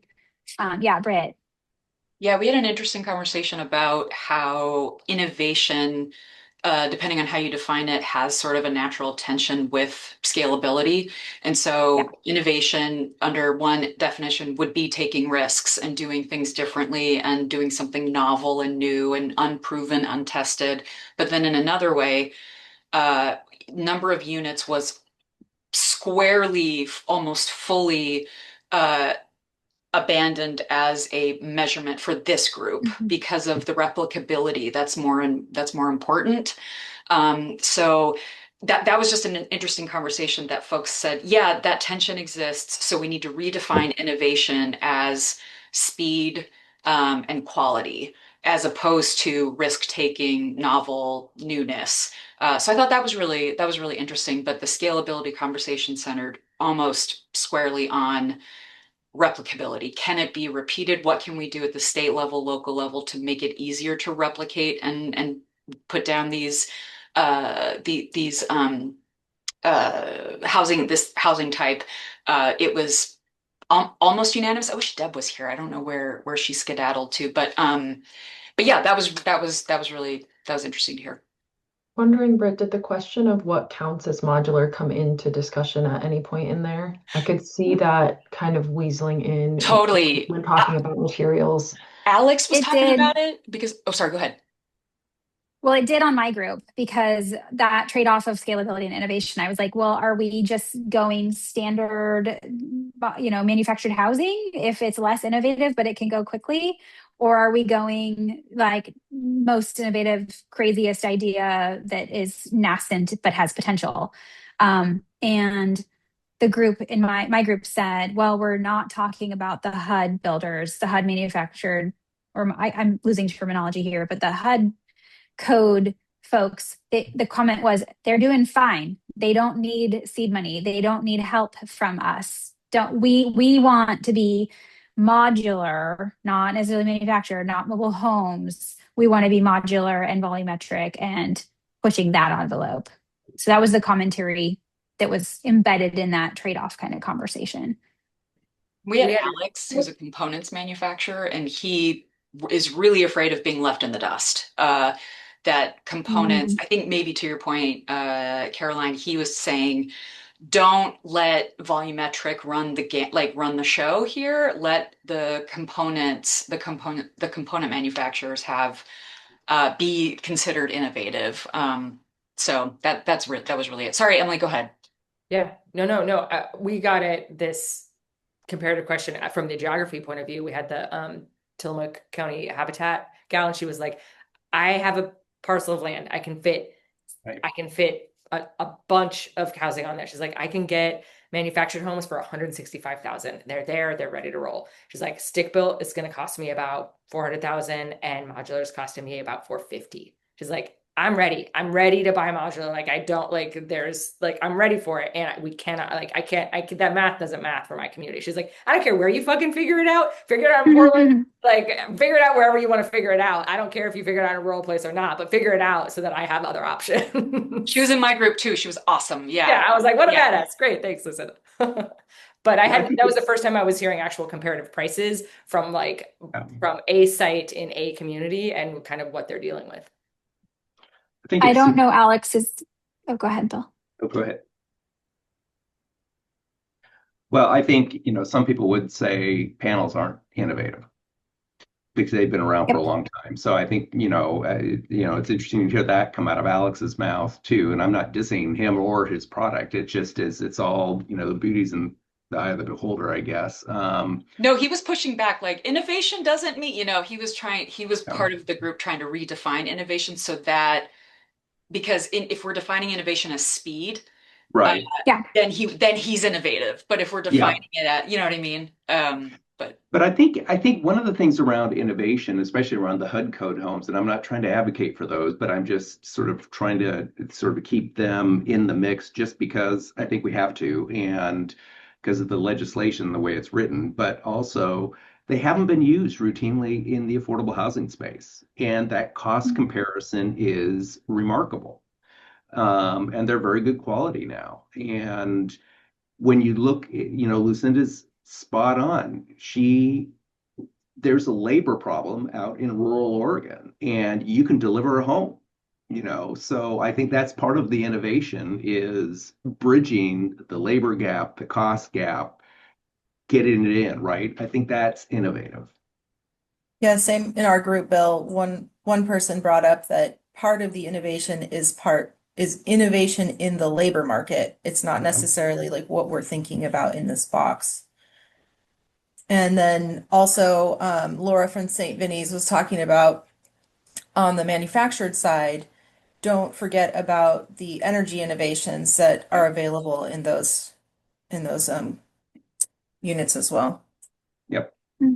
Yeah, I also really appreciated what Mike Steffen said about the applicability of different types of modular to different types of housing. So put it in the chat, but he pointed out panelization is so important because it can apply to like multifamily, whereas right now modular or manufactured housing can't really apply to multifamily housing. There's probably more nuances there, but kind of the promise of panelization in scalability for a number of units is high, so it shouldn't be discounted. I feel like we're getting into multivariate calculus here, in terms of how many things you all have to consider and how many sub variables within those variables you need to consider. I have to run to a 3:30 offsite, but we have a huddle coming up where we will make a plan for synthesis and making sure that we can get something that feels summative in a meaningful way to folks by the tail end of next week, and we can go into meeting 5 feeling good about what we've accomplished to take. I don't even know how many hours all strung together. If you count the small groups, probably 20 hours of discussion down into a couple of pages. I do wonder for the OHCS team in particular, if there are things that you all are really hoping to have answers around the tactical pieces of application or proposal process, if there are like the real kind of like logistical, tactical questions that you would love this group to weigh in on, it would be great if y'all could have a bit of a huddle and come in with those, because they're just pieces that we won't know. If it's like, is it a fill out your NOAA first or whatever,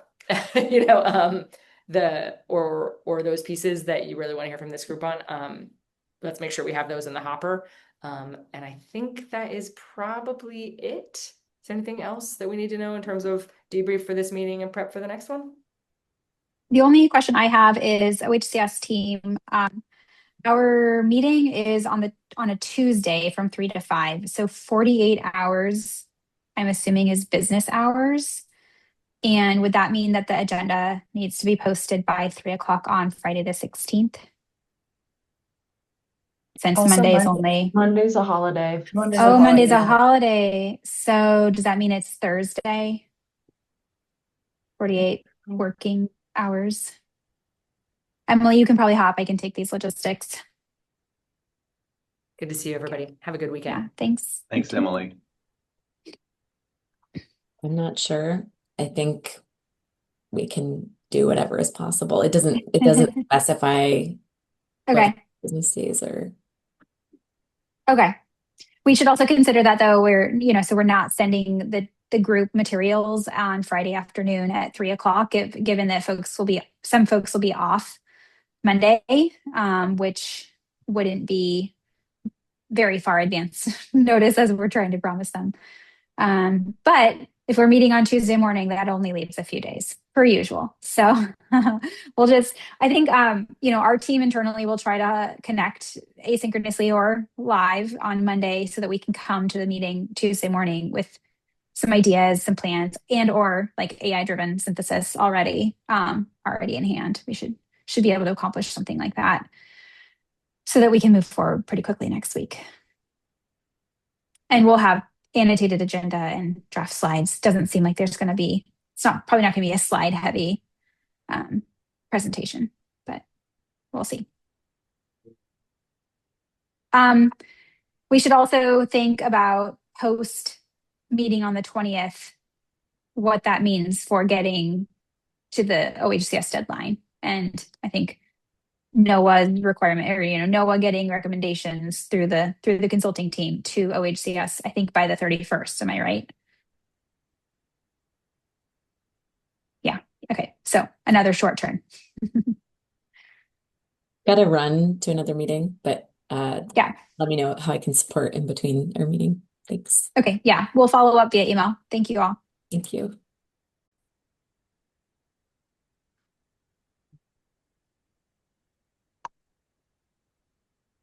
I think just to maybe clarify my understanding of this a little bit too, when we talk about materials and the environmental impact of those materials, not just, I think that goes beyond just energy efficiency. That's an important component, but also opportunities for things like carbon sequestration and other environmental benefits, maybe upstream, that would add value sort of to the ecosystem of what we're developing here.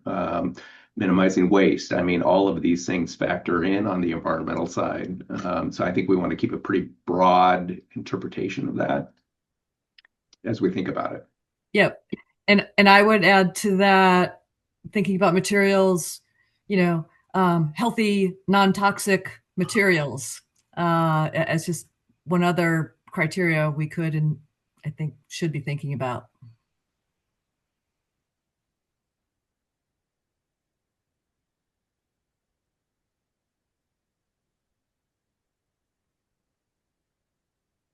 Well, thank you for that to kick us off, and we can start with some questions we've got queued up for you all, and this kind of folds into this. What environmental benefits of factory-produced housing are most important for this program to recognize or reward? What are you all seeing that's currently being done? What are you hoping to see? Just opening that up.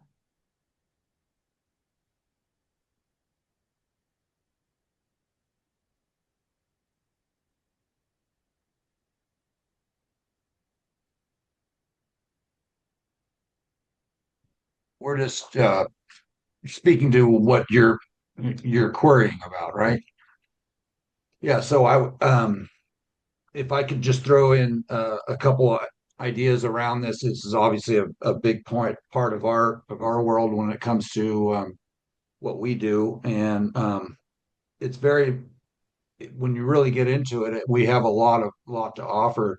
There's also a lot in the industry that's been kind of gone through over the years that I think should definitely be like looked at and understood, that they really don't have a positive impact on what we're trying to accomplish with a lesser footprint, if you will.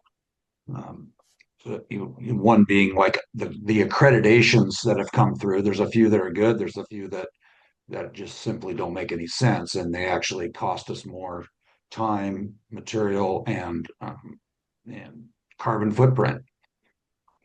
FSC being one of them. So I just make that note that FSC is something that we run across, that most of the suppliers have gotten away from that. And the simple way has been in the past to just it's the Forest Steward Council or Stewardship Council, and it's all about a chain of custody and understanding where that log came from. which is a fair question, right? I mean, we want to know where our logs are coming from. But at the end of the day, it limits the logs. And I don't think there's any Oregon forests that are not harvested sustainably I mean, I'm sure there's clear cut, it's all that's still going on and what we consider sustainable. I mean, that's a whole nother conversation, right? But um, the, the the fiber itself, most all forests and the bigger mills all practice exactly what Forest Stewardship Council was looking for. So we don't us personally, we don't offer the FSC. And if we can find it, that's great. But I'll just put that out there that that's kind of an archaic accreditation. I'm not saying that we shouldn't be looking only at mills that have sustainable practices, because that's in Oregon's best interest. But there isn't very many of the big manufacturers that utilize other than sustainable forest practices. It's in the law, actually. So the other pieces for me is with offsite manufacture, limiting the waste is great, because we have the one space we're building all these wood structures. Unlike all offsite manufactured, volumetric and otherwise, they're utilizing and reusing products from past projects. They're bringing in inventories, so the utilization is huge. The impact on the landfill is huge, and then further, the carbon footprint is huge. So I don't want to talk about the benefits, but those have all been the elements that these like LEED programs and these, when we talk about sustainability and the carbon footprint and the LEED programs, which is what everyone's seeking, is those platinum LEED programs. Those check boxes and the points associated with that all speak to offsite manufacturing. I mean, a lot of them are offsite manufacturing. You can check a lot of boxes when a person goes offsite with their manufacturing, simply for a ton of different reasons that we don't need to get into. But so, yeah, I think that really looking at all the benefits that you get from it, and that is what's going to push the sustainable material piece. And then my last comment would be the using a product that's coming from Oregon, and a product that's utilized in Oregon, I think is key to this, because it is state funded projects, and this is our money. These potential homeowners are looking to buy or be on or develop property for people in Oregon. So I think lumber's the only way. That's why I put my word in first, lumber. That's all I had.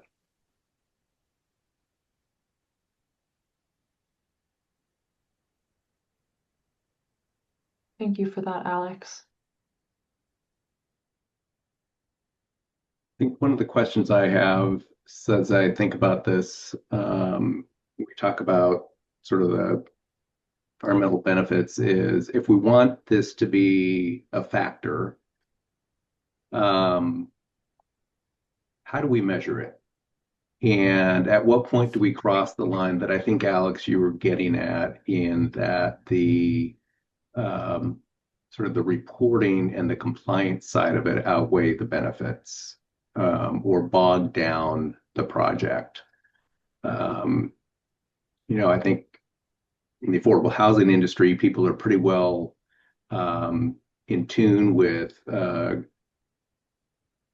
environmental and climate change initiatives, so they'll naturally sort of gravitate that way. But if we want to encourage certain types of things, I guess I'm trying to put myself in OHCS's shoes. How do we how do we ask the question? And then how do we make sure that complying with that answer through the course of development doesn't outweigh the benefit? Toby? Yeah. Sorry, There's no, I don't have a raise your hand button, so Okay. it's my I saw you raise the analog way. I'm totally on board with Alex in answering that question because obviously we're wood people as well. And I'm on board with specifically that the traditional certification programs, some of them are really good, but one would need an entire independent study of which ones are good because so many people are gaming them right now. And it's hard. I mean, personally, I've worked on LEED and Salmon Safe, and I think I've worked on like 10 different ones. And I don't know, I found them very clunky. Another way to look at it might be just flat out carbon and how much carbon is in your building. I mean, is it because if there's carbon in your building, that means you probably didn't burn carbon to make the building. Or I can't think of an example where you burn carbon and then there's carbon in there. Some of the advanced concretes, but they're not really commercial yet. So I guess the one that really sticks out at me is just carbon sequestration, period. It doesn't answer certain things, like it doesn't answer transportation necessarily, right? Because there are different distances for different materials. But it answers sort of a basic fossil fuel question. Like if your building's made out of a fossil fuel that humans have made, that's going to be different than a fossil fuel that exists naturally and needs to be sequestered. Well, there are ways to quantify carbon, and it's environmental product declarations are gaining a lot of traction in the market. So those tools are out there, and there's a lot of them available in Oregon and throughout the Pacific Northwest. And to take that even farther, you could do a whole building life cycle assessment and quantify the embodied carbon of your project. So I'm just sharing that those tools are available and are just getting more and more popular, more market traction, including LEED version 5, which is a lot different than the older versions.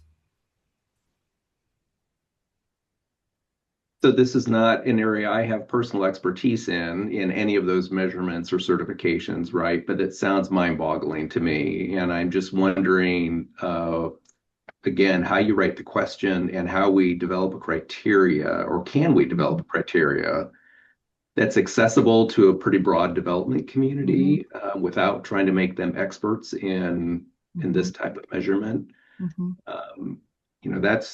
That's what I keep coming back to, is that sweet spot. Is there a way we can give a nod to this or build it in without overburdening or chasing people off who might otherwise have great projects to put in? Maybe it's an optional or kind of bonus point criteria to get project teams to share what are their sustainability practices, and maybe we prioritize maybe a couple categories. We've talked a little bit about embodied carbon sequestration. I think health and indoor environmental quality is super important. I think that's important to OHCS. That could be another criteria. And maybe that's sufficient. But there's a lot of materials being used that have a ton of that off gas excessively. There's nothing in the code that requires anything better. So I think it's kind of a mixed bag, and I would argue we should reward project teams that can demonstrate they're doing better. In terms of a metric, Bill, one idea is rather than trying to make it black and white because of differing opinions on different standards. I mean, even just amongst the 7 of us, right? There's probably opinions. So just say, hey, prove your case, right? If you want to use LEED to prove your case, do that. If you want to use another standard, do that. But it's not sort of mandated which metric. Because making it optional, Rita, I don't know. I feel like it undervalues it a little bit. Okay. Yeah. I'm just throwing out ideas. Yeah. Yeah. I'm just always worried about it because it always gets pushed out of right affordable housing. I feel like it's always, maybe this is why. I don't know. I've never been part of a group like this. I kind of liked the idea of the bonus points because, like, for example, I represent manufactured housing, and a home, the amount of waste that's usually left is maybe a trash bag. They really are good about reusing or salvaging pieces, like a piece of plywood that they cut off to make a floor or something else. They'll save that remnant and they'll reuse it elsewhere in a different part of the building to really reduce the amount of waste that goes to the landfill. So if you're using bonus points for something that, because we want to build the most number of homes possible, right? We really want to get Oregonians into homes. And so for scalability and all of these other criteria, I wouldn't want to see us end up with 10 homes because someone actually can't source enough Oregon-based products or that meet the right carbon standards or whatever. And so this project falls flat just simply because we don't have the ability to mass produce homes that meet required criteria. So bonus points are a great way to encourage these things we're talking about without actually stifling the success of the project or limiting the number of homes that we end up with.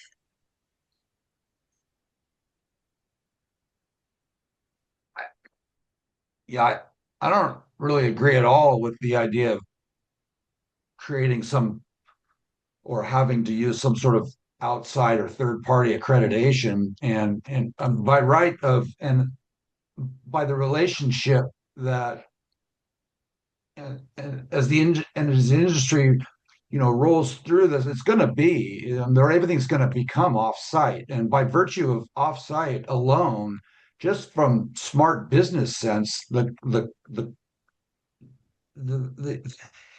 everything that is desired from this lessening the footprint and the impact on the property and in the environment is inherent. But what about the selection of healthier, non-toxic materials? That has nothing to do with where it's manufactured, does it? No, agreed. But like the waste factor and the regularity of the workforce coming to one spot. These are all in the neighborhood impact, and all this stuff is inherent to offsite manufacture, whether it's components, or if it's a pre-manufactured home, a modular, fully volumetric, it and everything in between, just by virtue of doing it offsite in one location that does it professionally, not somebody that's setting up, not a builder that's setting up camp in their garage for this one project, but for that's all they do. It's all the offsite manufacturers do. They have to, as a practice, in order to see more value out of it. That's inherent to the project, or it's inherent to the manufacturer. So I don't think that.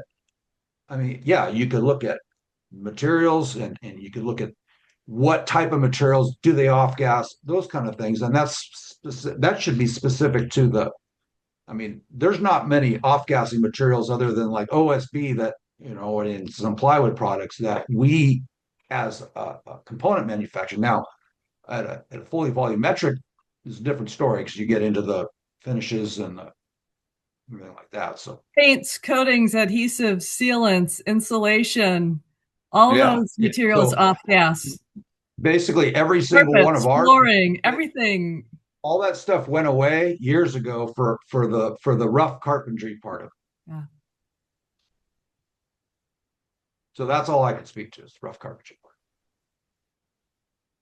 And I guess I'm speaking to it on a broader, more comprehensive set of the materials that go into a home. So, Alex, what I heard you say is that the very nature of offsite manufacturing is in itself an act of environmental sustainability and improvement. Is that kind of universally agreed upon by this group?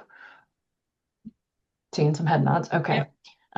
We talked about certain things to look for that would be indicators of that. Just kind of going back to Bill's questions of how do we measure that? Like, what kind of criteria would OHCS be looking for as you're writing this application? Other than the materials, is there any other indicator or step that we could suggest or review to reflect just like the very nature of being offsite is making it sustainable?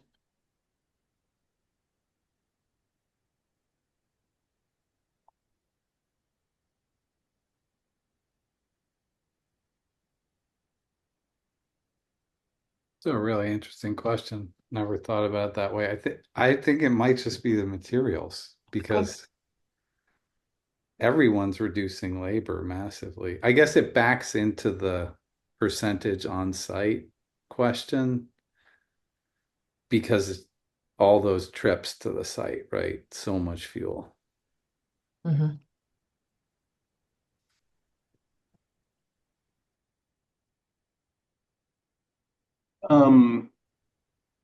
Toby, I just want to follow up on an earlier comment you made and get informed by some of the subsequent conversation. You had talked about certain sort of certifications being better than other certifications, and some being sort of old hat now to a point where people can kind of game the system with them. And then I think I heard you suggest that people be allowed to kind of list their own measuring stick. Does that open the door to people choosing the things they can game? I mean, everyone's gonna present their best face, I feel like. Yeah. But then it puts the burden on the reviewer, Yeah. right? And I mean, maybe that's not a good move, but I can't think of any other way to. I guess it's either the people are all measuring themselves by the same standard, which is controversial, or the reviewer is trained enough to see through. Having been a reviewer, I know that that's a high bar to establish for a bunch of volunteers. Yeah. But I think that's part of the strength of a third party certification review. And I totally get it. There's a lot of different frameworks out there. Some are amazing, some not so much. But by relying on a respected third party program, you relieve that the onus of everyone having to be an expert at it, because you can rely on that third party.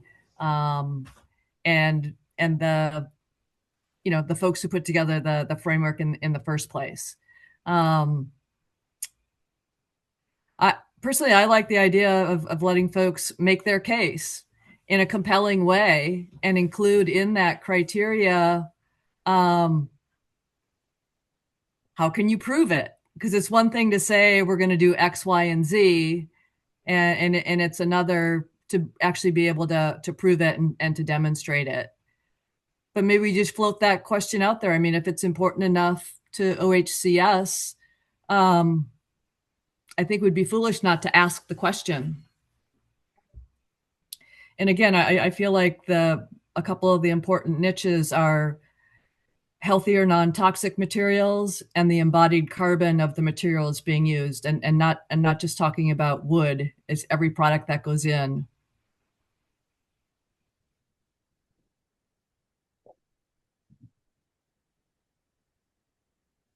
See what we get and learn from it and bring everybody back together and go, wow, these 5 projects, proposed varying different approaches, what actually played out, and learn from it. 'Cause I feel like this is an incredible opportunity to learn for the industry, for all of us.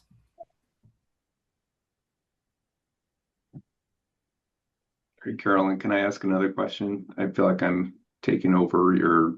Keep on going. I'm wondering if this maybe, since I think there's sort of universal agreement that offsite production is generally more environmentally friendly in a number of ways, right? So by virtue of that, there's going to be a win just by this money going out the door the way that it is. And then getting back to the sort of letting people select and having to be bonus points, if this became something more like a tiebreaker, if there were a tiebreaker on scoring, people could then describe, as Toby suggested, what are you doing that makes you different from everybody else when it comes to this subject? And it'll be less quantitative for OHCS, but if it's a tiebreaker, I think qualitative evaluation might be more acceptable in that type of a thing. I'm just thinking out loud here, trying to figure out how we sort of land this with a OHCS. We're going to have to recommend something to OHCS about this. And so, but I also don't want to hang them out there, making them become experts on environmental benefit. Bill, I agree with that. You know, for those organizations that are already doing better than standard sustainability practices, they're gonna already have a way to prove it. You know, they can cite who they're using. You know, I'm not in favor of everybody gets graded on a third-party scale, because my concern is that's going to drive additional cost into these projects. And well, we all talk about affordable housing, but a lot of the red tape like this is what causes housing to not be affordable. And so I agree with you. I think, you know, in what Alex was saying, just by doing offsite construction, there's a huge advantage for waste in that carbon footprint. And so I agree. I think, you know, we rate them all on the same scale. And then if there's somebody, maybe it's a tiebreaker, like you said, somebody that can prove that they're doing it more sustainably, maybe they get a little favor if everything else is equal, if that makes sense. That would be my input. I just jump in real quick and agree with what you're saying and summarizing that. Thank you for that. But I will say to the tiebreaker, Bill, what if someone comes and you have a tiebreaker between two projects, and one guy says, I'm going to use this more expensive carpet because it's not going to off gas, and the other guy says, well, I'm not going to use that. So that makes the guy who's going to spend more money on the project, you know, I just don't understand how that's helping at the end of the day, how that's helping give more money to people who need it. And those are the people that are trying to get into homes. Yeah. But Alex, I think an important thing to understand just in the example that you just shared is there's a whole lot of carpet that is industry tested to document low VOC, that it does not come at a price premium. Oh, well, that's what I don't know. And yeah, so those I'm are just sharing. Yeah. Yeah. Yeah. Low VOC is, I mean, for our stuff, our glues, our adhesives, our plywoods, and all those things, that off-gassing thing has gone away a long time ago because it had to, because no one wanted to live in an off-gassing world. Okay, now what do I do? Welcome back. Where did we end up, Stuart? I don't know. I'm in Never Never Land here. Apologies to everybody who got cut off by being non-consensually dumped back into the main room. Yeah, we were just having fun. I know. We were just about to get to the single thought that was going to unlock everything, and then we can all go home. I know. We just went sideways. Okay, so where's the button for breakout rooms? Yeah. So everybody, thank you so much. Our conversation was incredibly rich. I'm sure everybody's was. We can take a moment, maybe do a little stretch, maybe take a sip of water, help your body out from sitting and doing a lot of thinking and chatting, and consider what you would like, which group you'd like to go to for your next discussion. Everybody did such a lovely job self-sorting into roughly equal groups at that time. So if if you wouldn't mind being, again, an ideal group to work with and self-sorting into roughly equal groups so that we can have even discussions, that would be lovely. Does anybody have any questions or anything that needs to be addressed with a full group before we dive into round 2? Can it be a bio break? Sure. Why don't we give everybody until let's give people 4 minutes until 2:23. 4 minutes. The rooms are open, so if you want to go sit in a breakout room by yourself, you can. But otherwise, we'll meet you back here in a few minutes.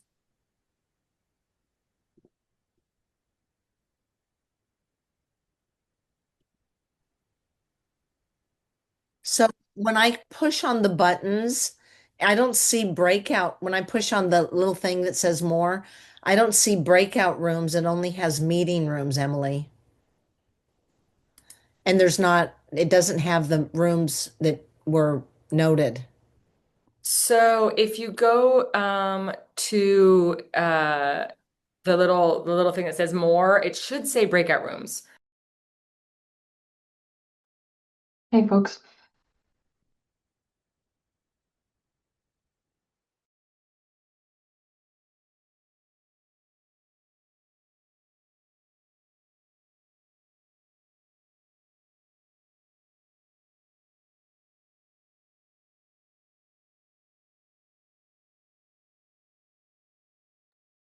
I know Bill is also going to be in this meeting, and we've got quite a few unassigned folks probably taking the opportunity to stand up and stretch or bio break. Hi, Caroline. Hi. I was just checking. I was in the last meeting and I was not aware that I'm not allowed to talk. Oh, okay. So I'm just checking if we're allowed to talk or not. Are you a guest or are you a member of the advisory committee? I am a guest. Okay, then I think it would be the same in this instance, but I will check in with the group and see what the larger decision is on that. Okay. Thanks for flagging that for me. Yeah, the one question I have before it starts is a lot of from our last meeting, a lot of the questions and things that people are having trouble wrapping their brains around. We actually have already gone through this process with our modular buildings. And so all I wanted to do was share our website so people could see what's actually already working. And if I'm allowed to do that, I would just put it in the chat. Thank you for flagging that. Bill, just for context, Caleb is a guest and not a member of the advisory committee. So we are just trying to sort out if he can offer up that information to the group, to the advisory committee just to share. I think that's fine. You could actually do it in the main room when we get back there and hit everybody at that point. Okay. And I'm excited to listen.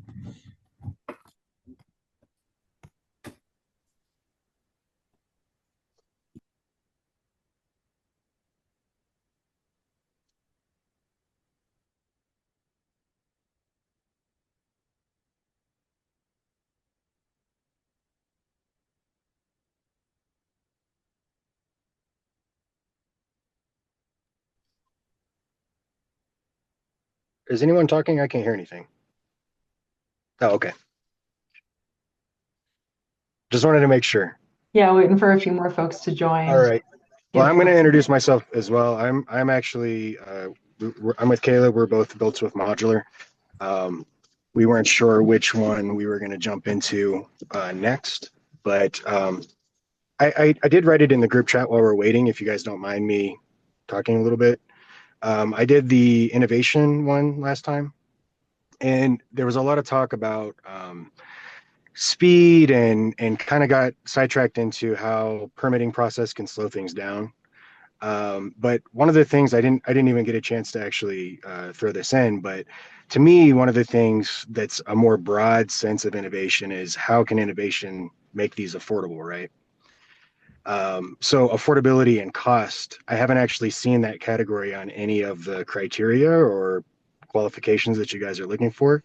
To me, it's like, if we're talking about 5 projects, we'll say 5 to 10 million a piece. If you can create twice as many homes as the next person, that should be worth something, right? If we're talking about affordability and speed, that's the number one thing, is how many can you make for this $5,000 that the state's going to give you, right?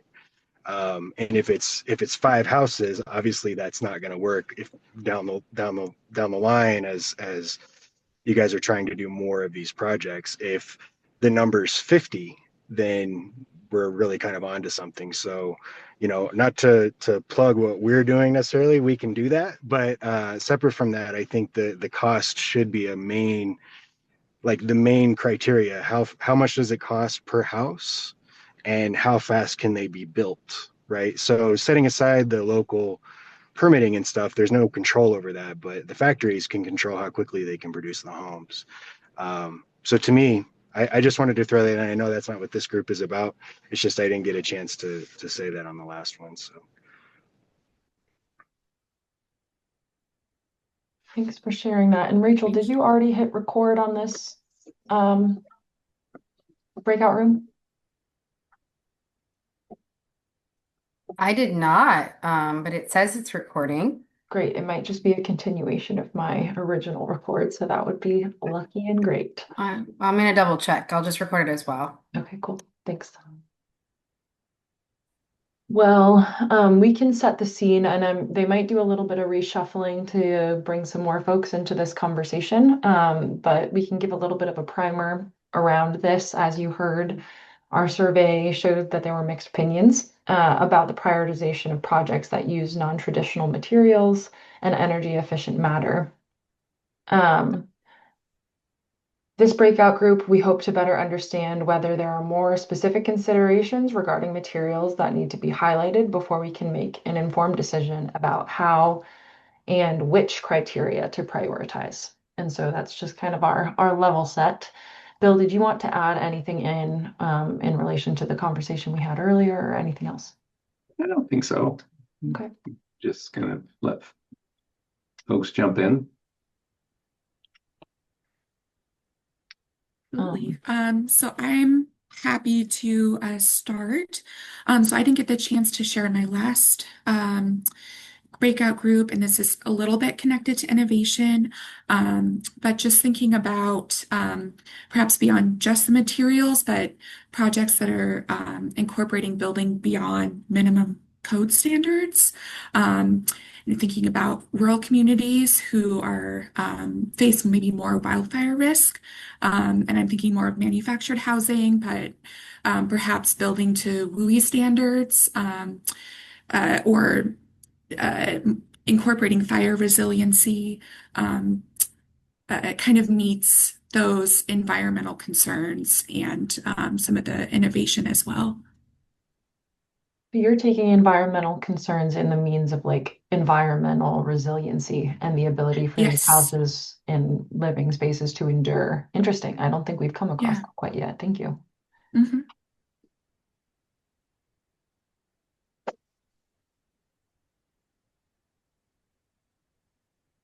Curious as to how folks, as we consider criteria and reflect on, the conversations we've had in meetings past about, what qualifies as modular, how do we feel about materials like mass timber and considering that in this conversation in terms of sustainable development and all that jazz?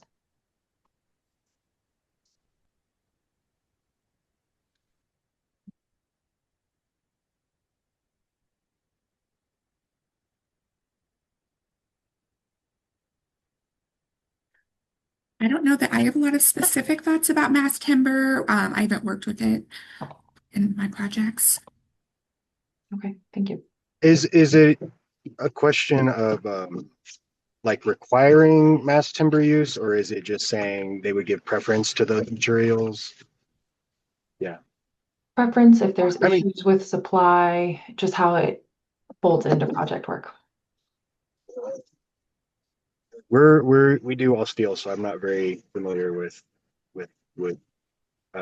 specifically Oregon, sourced wood.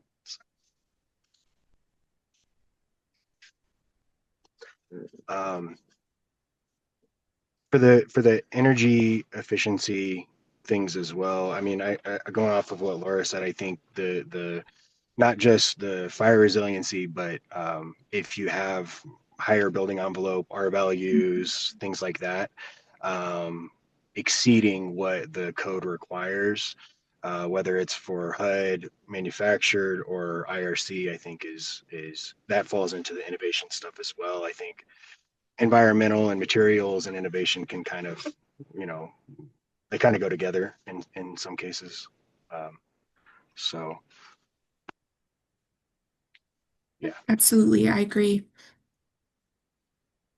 because it goes back to me, my understanding at least goes back towards the root cause of what this project is about, which is affordability. So if you're increasing energy efficiency, whether it's through building envelopes or appliances or whatever the case is, you're lowering ownership costs for that person who lives there, whether it's renting or owning it.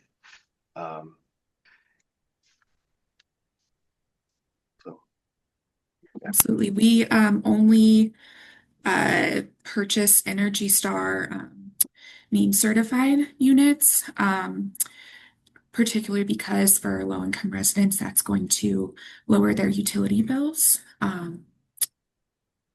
decrease the total cost of housing.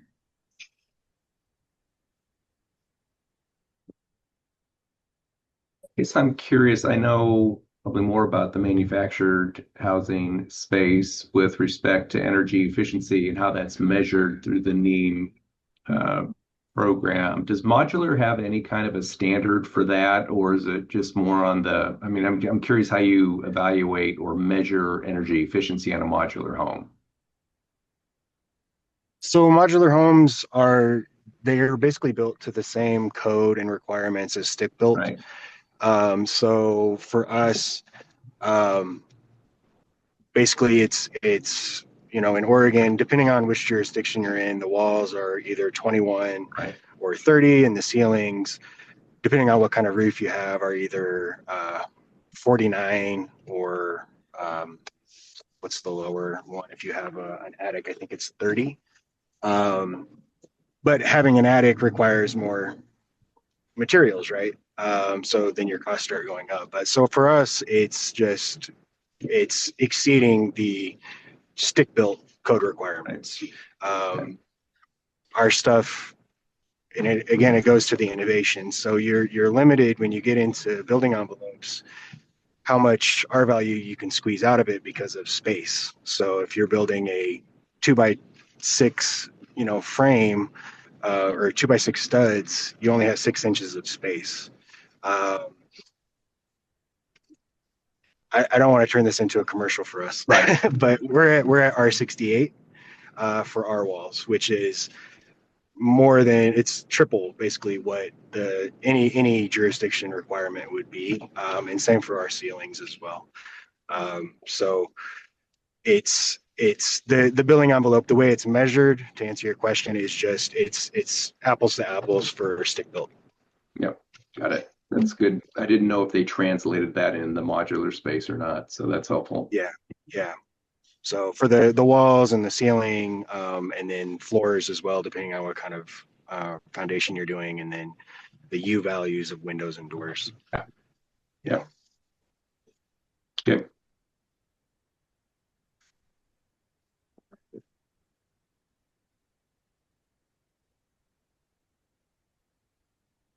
What other kinds of environmental benefits might be measured?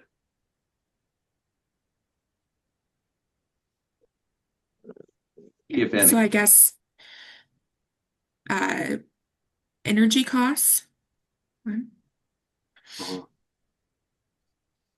Yeah, if you're looking at back to the building envelope stuff and R values, if you're looking at, so there's the actual cost savings, but then it's how many BTUs are you preventing from escaping your building, right? I don't know the math for that, but I know some people who could figure it out. But basically, you can figure out, all right, so this is how much it saved the person who lives there money-wise, but this is how much it saved the grid to not have to produce that energy, whether it's heating or cooling. Again, I don't know those calculations, but I know that they exist. But that would be one way to measure it. And with the energy efficiency side, when you're looking at modular or manufactured, I think it's harder to quantify, but it's like, all right, how much? There's no scrap, right? You're not throwing things away. You're not throwing away materials. You're not wasting energy, building each little piece at a time versus all at once in a factory setting. So those things, I don't know how. It would be harder to actually measure that and have a real, like, a true number. But I think for the energy efficiency side, you can very much measure those things.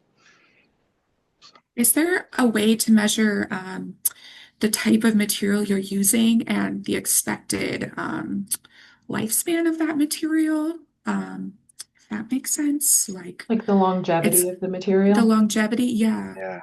Just Yeah. like that. So some, like insulation, for example, some materials, they lose their potency over time. Like polyurethane is one. It loses after, I think it's 6 or 7 years, it starts to go down in wear value. But life expectancy, I think it's just industry, like, standards of, like, this is what we all kind of think. Like, this is how long a 2x4 will last, or this is how long a galvanized steel will last. Is that what you mean? Yes, yes. Yeah. So I think it would be more like, for us, we would just put this is how long our buildings will last with this kind of maintenance. And I think that would be important, for anyone, whether it's a manufactured or modular or a stick build. It's like, how long do you think? And realistically, everybody's gonna probably stretch it a little bit, but not so much that, nobody's gonna say this is a 1,000-year house. But I don't know these days, because they're just now making, right? So like a manufactured home, you might get 50 years out of it. But now, because they're using different materials and the quality is better and all that, they may be longer, but you have to wait for the time to actually pass to know for certain how long those things would last. But you could look at it from a material side, like using laminated studs, for example, versus regular 2x4s. What does that industry expect them to last? I mean, that's kind of how I would look at it. Yeah. It's just kind of a I don't know how to phrase it. Like, if you made me I don't know. I can't think of a comparison, but am I making sense, or am I just mumbling? Well, that makes sense to me. I think longevity of material is related to sustainability. Yeah. In addition And to affordability, again. and affordability. Yeah. Yeah. So, What about things like, from the user standpoint of the dwellings, like the healthy home aspect of it, indoor air quality, low VOC materials, how standard are those, versus should they become a benchmark? I have thoughts. I have, yeah. Good. Well, I want to point out, like, Bill, that indoor air quality is like highly underdeveloped. My past life is at the Air Resources Board in California. And I worked through the Camp Fire, and then I worked in OHCS in DRR. So I'm like really big on indoor air quality. And I think that the people we have in this room probably know more than the standards. Not unfortunately, because you guys are probably great, but the standards are just not up to par. So I don't know if we can like lean on things. We kind of have to set our own standards with every project we do. So I just want to throw that out there. But I did put in the chat too. I think it's really important that we, across OHCS, I've been saying this wherever I can get somebody's ear, is that we should just make sure that we're building homes that are prepared for smoke events, and prepared to have filtration within them, as we continue to have crazier and crazier weather, and things like that. So anyway, thank you for letting me rant. I was just going to say one thing in relationship to longevity. And that's tied to the codes that homes are, the standard of code. That's going to, if you're meeting those codes, that ties to that's going to create this certain longevity for that home. So whenever you're following to that standard, those two things are tied together.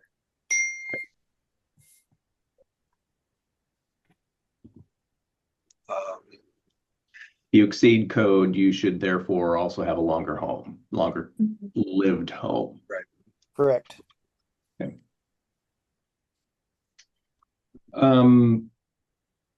For the OHCS folks, you may not know this, but I know there's been legislation passed around cooling. Does the department require cooling in every dwelling that it funds? That is a great question, and I am not sure, but I can ask and see if I can get a quick response. Not an essential question to know the answer to, but it does make me wonder if it's already covered or if that should be something we should put into the mix here. Because you're right, heat events are becoming quite normal. Yeah, I think that we have some things, but I think they might be location specific, Bill. Okay. I don't know. Like if you were to create something where I live on the coast, I don't think you'd be required to have. But we should double check. Do most people on the coast, even though it's not required, do they want AC though anyway? I mean, I would say that you have a couple of days out of the year where it's like necessary. But it's also there are microclimates, so I wouldn't build a house without it. I don't have it in my house, and we are miserable for a few days every year. I wouldn't put that on somebody, but Sure. yeah. Okay. There was some discussion around environmental sustainability and considering low toxicity products, and beyond just wood and the base, but also looking at sealant and stain and all things in between. Wondering if folks have experience with that or any opinions on that as a measure.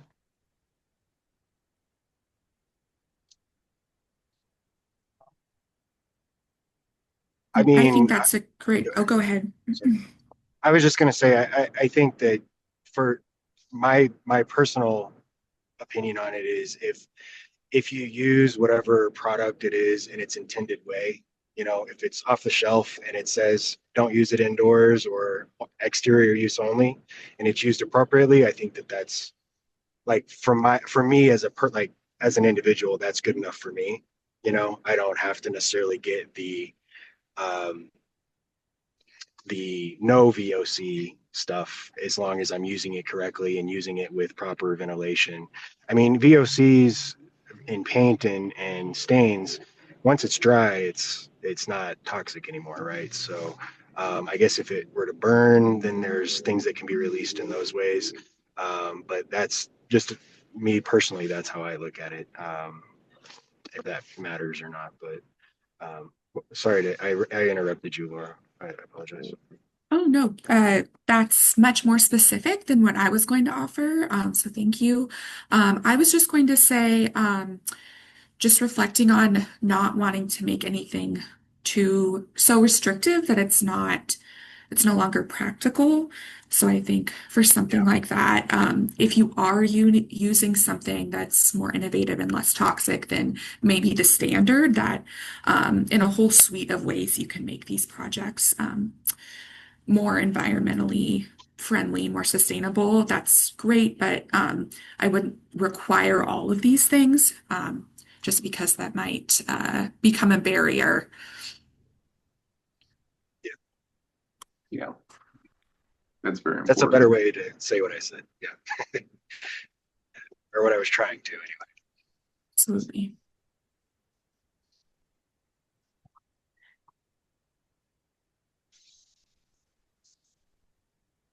Yeah. That's a good point, Rachel, with the air filtration that goes with a system like that. I have another question, and thank you, Bill, for thanking me. I'm just curious because I was just in the geographic distribution group before this, and one of the things that we ran into in DRR was the impact of rebuilding in rural communities was environmentally much larger than rebuilding in more urban areas.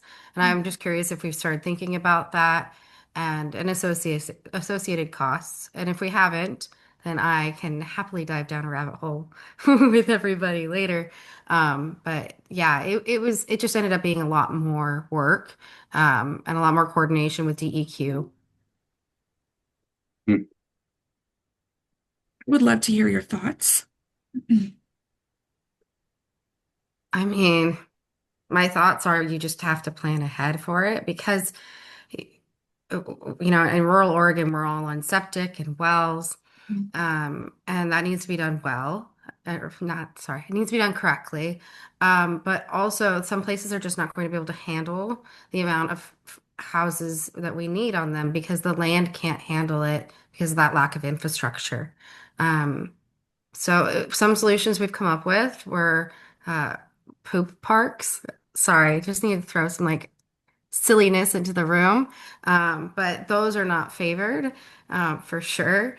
But like then okay, can you extend the facilities out to a certain place? But can these small towns even they actually need updating. So it's just a lot to consider. And as we are thinking about the application process, like I just am curious if cities are even ready to think that large. But I get ahead of myself.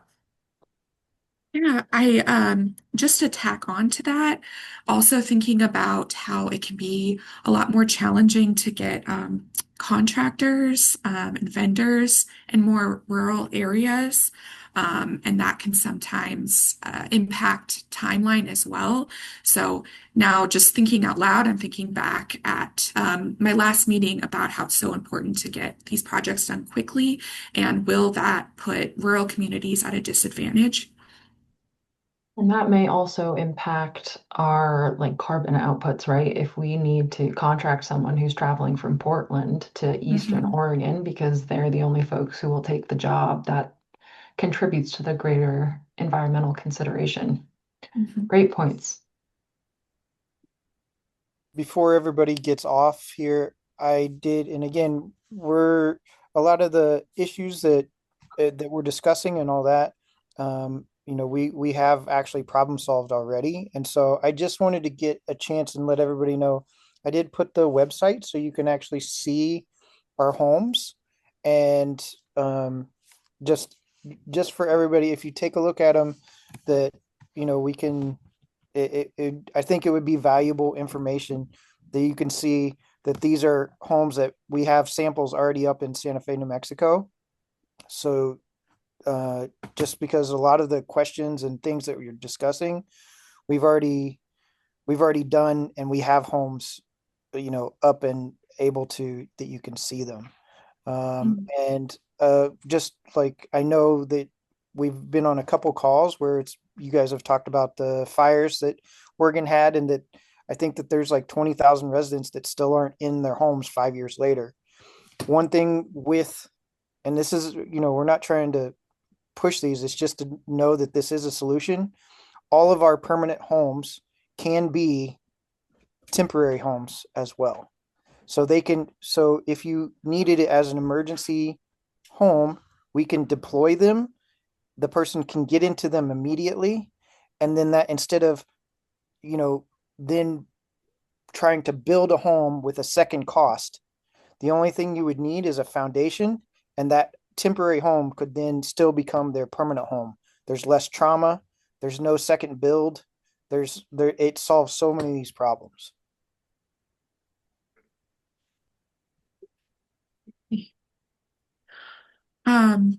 I am just also I totally agree that modular housing, manufactured housing, that's a critical piece to the wildfire response because of that speed. And I also wanted to say, just as a renter, I'm thinking about Rachel's comment about air conditioning and living in a space like I do that doesn't have it. Beyond just environmental concerns, there are a lot of quality of life concerns in the summer as things get hotter. So I think that is a very important priority.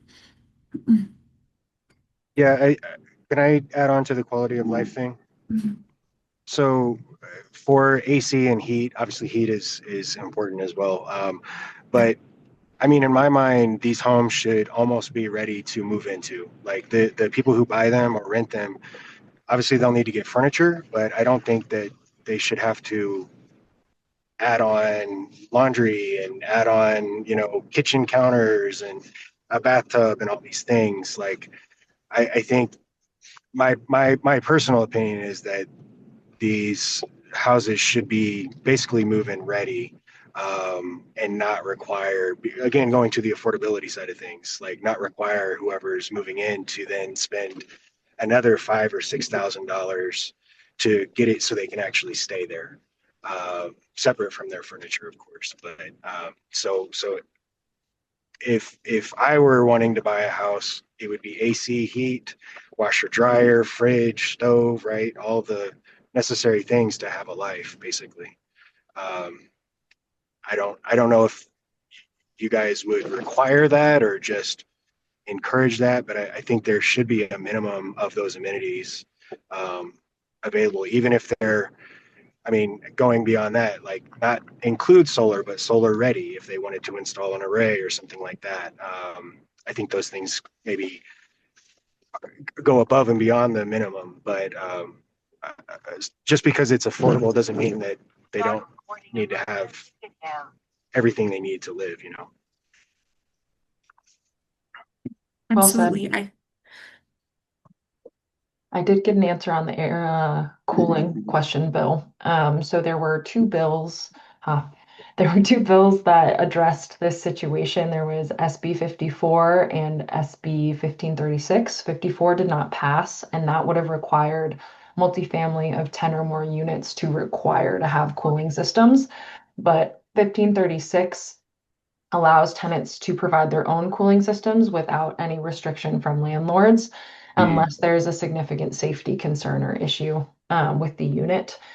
I'm not sure if there's anything else going back, but that's something I can follow up on with our GR folks. Yeah, I thought there was, yeah, that's helpful. Thank you. Yeah.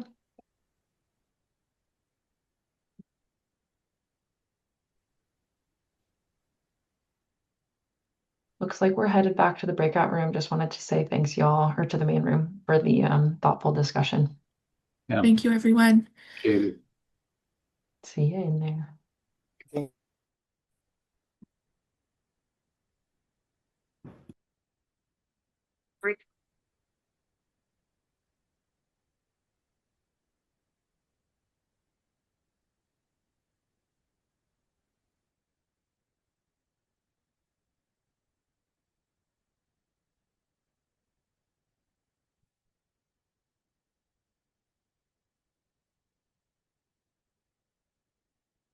Okay.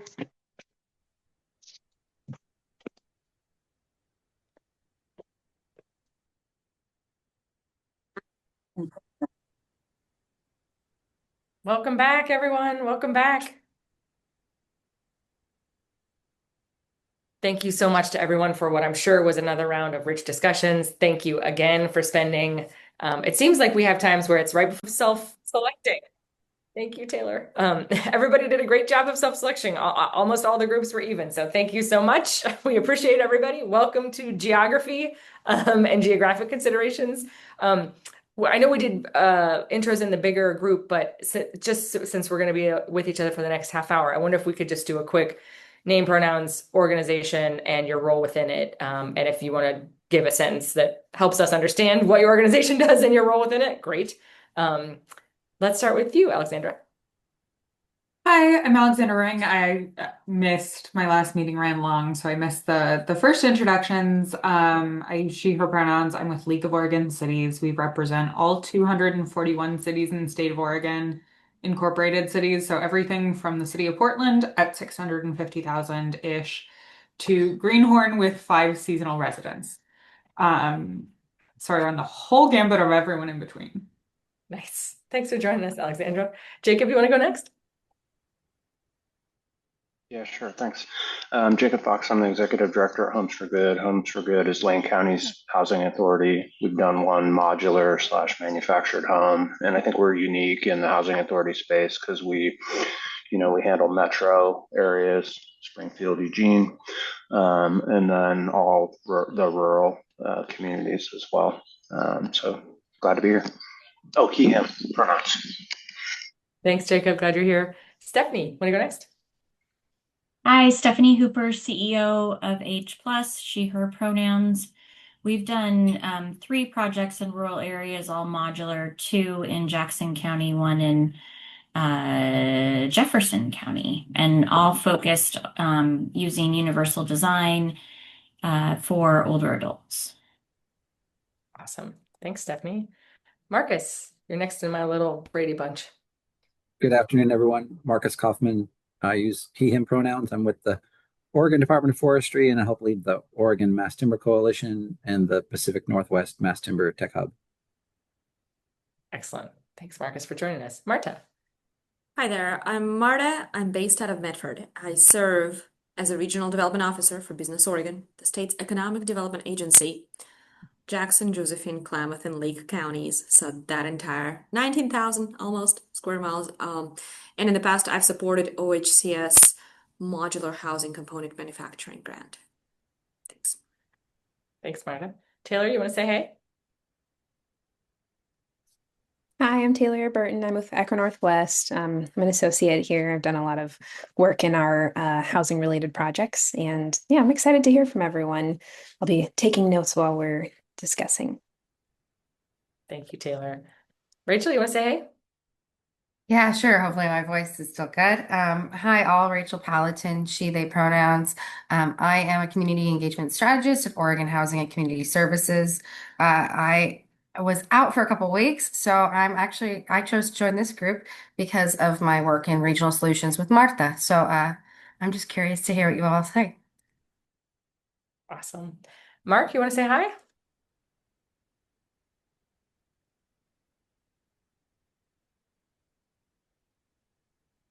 We only get the bottom half or the top half of you, not all of you at once. We can't hear you. At least I can't.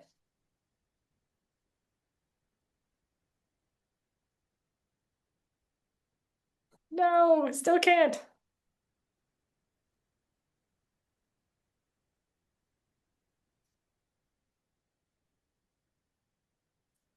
Oh no, you can't. You want to put it in the chat? Dang, sorry, Mark. Well, welcome. We're glad you're here, even though we can't hear you. All right. So our task over the next 25 minutes or so is to chat about geography, and what that means, especially as it relates to the portfolio balancing. So OHCS has basically 2 sets of decisions. They're going to evaluate projects on their own merits and try to select the best projects, but they also are responsible for choosing a mix of projects that hopefully furthers the field and kind of is expansive in terms of all the considerations that we have within the state, a major one being geography. It's actually named in the bill itself, as we mentioned, coastal communities and Eastern Oregon, which are off the I-5 corridor, and as we know, too often neglected in our state. So just really curious about sort of like initial thinking. How did you answer this question? Why did you answer the question the way that you did? What does OHCS need to know about this field as it relates to geography? And what would you like to see in terms of the mix of the final portfolio as it relates to geography? So if you could all just answer those 47 questions in the next 25 minutes, that would be great. Answer any one that you want or a different question that I didn't ask. Could we get those in the chat so we can see them and ponder as we're discussing? Yeah, totally. Taylor, do you mind dropping those in? I figured you were already on it. I knew it. I'm happy to kind of kick us off. I think I answered it as I think it was the like all four selection of like coastal, Eastern Oregon, rural, and I can't remember what the other category was. Someone's gonna have to help me out. But part of that is, we represent all 241 cities. We get very much the perspective of, seeing the advantages or disadvantages of different communities across Oregon. And to us, it's really important to make sure that we have geographic diversity in all things, because we do see that, the metro area and the Willamette Valley tend to get kind of the great deal of resources, and especially for something like manufactured housing, which can help deal with, a lack of developers in a region, or a lack of, developers who are used to building multifamily or homeownership or whatever it is.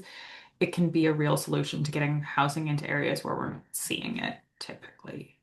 That being said, I also acknowledge that there is some deal of balancing of like, you need to be where the manufacturers are to some degree, and that, so not wanting to constrain it too much, not wanting to be so constrained on geography that you box yourself into a hole.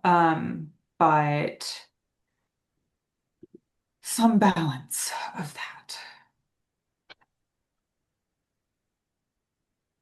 Great. Thanks, Alexandra.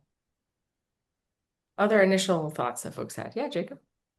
Yeah, a couple of things. One is the transportation of the factory-built housing. And I don't know if there's areas in rural Oregon or on the coast where it would not be practical from a transportation logistics point of view.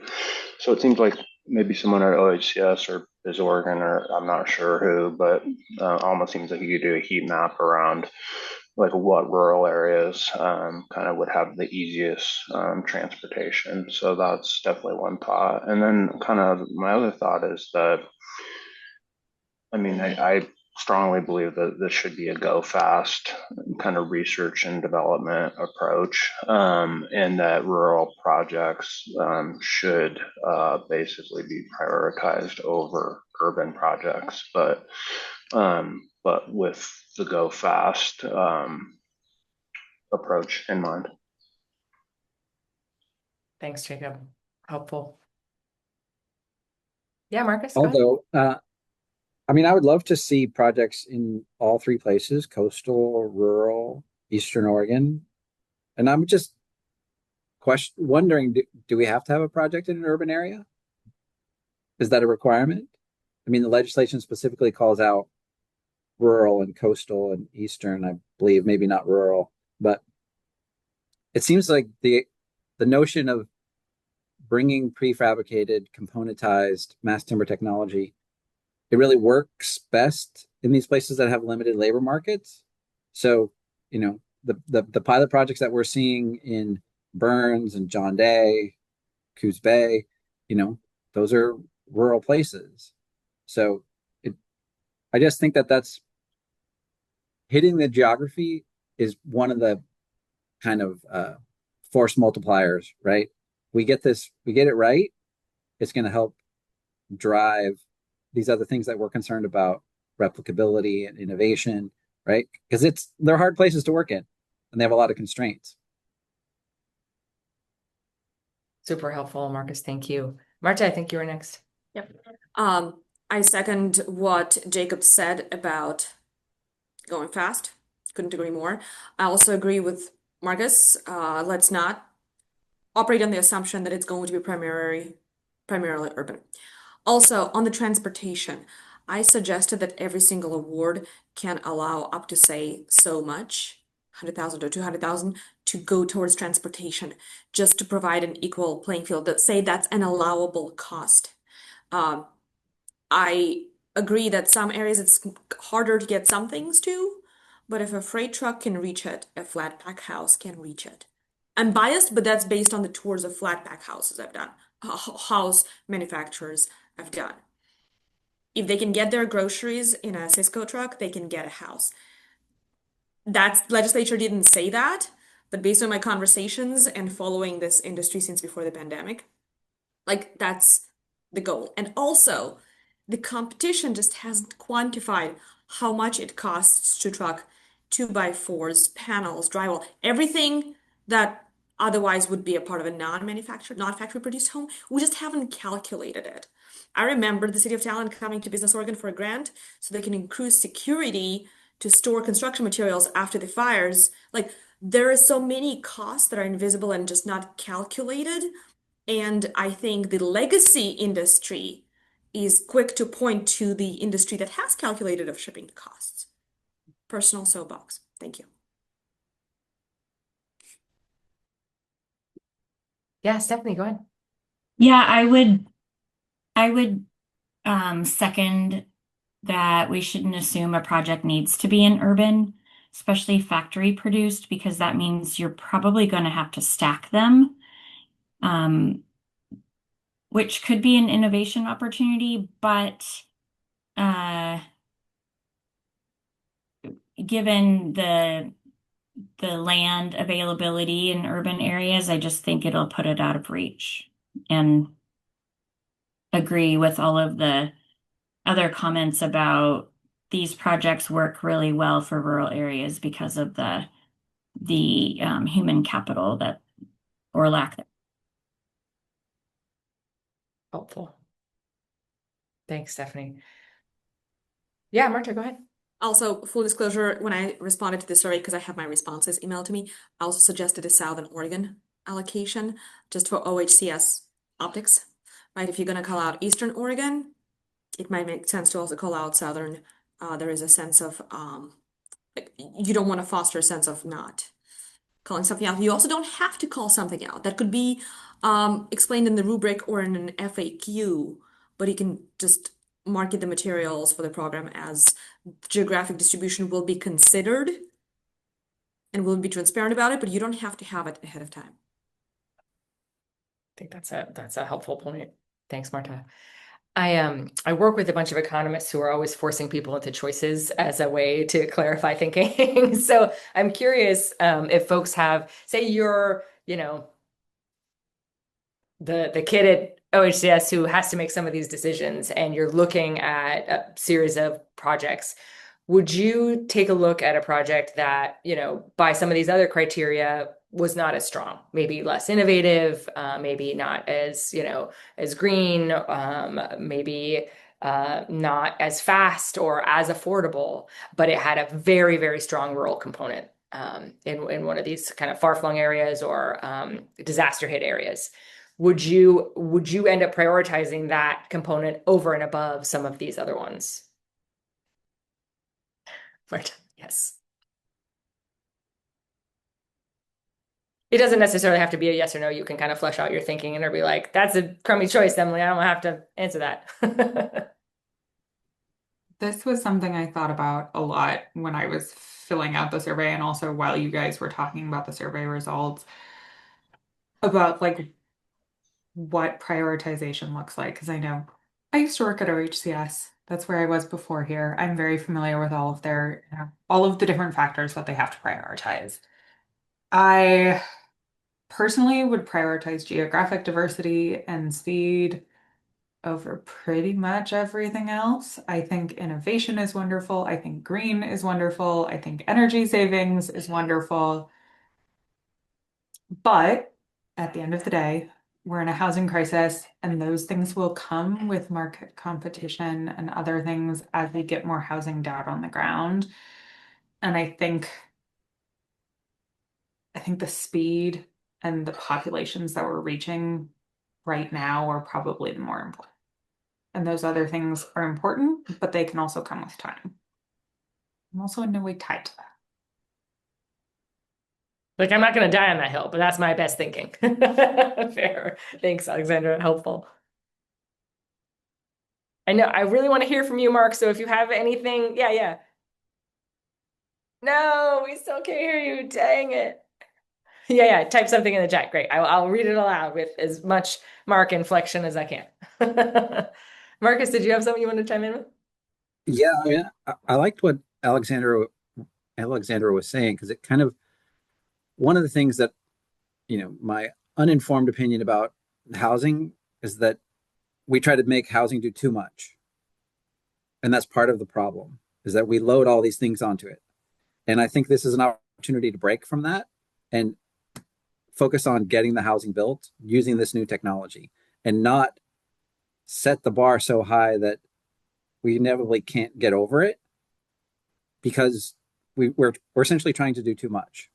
So let's try to set an achievable goal, which is promoting innovation, getting housing to rural places. Thanks, Marcus. So not letting the perfect be the enemy of the good here, and layer on a bunch of other policy priorities when the priority is factory produced housing that's fast and goes to needed places. Right. Like, Ezra Klein said, a liberal democracy that builds, right? Get the building part. Yeah. Emphasis on the building. Stephanie, I see your question there. I don't know the answer to that. If folks have a recommendation, my kind of guess is that it'll be the classification around the minimum wage classification around urban. Is it urban, suburban, and then frontier and rural? Is that right? Well, I think OHCS has their own criteria of what's urban and rural, which I actually have a problem with, because it's saying, according to OHCS's map, like where we have built in the past in Talent is not considered rural, but it's rural.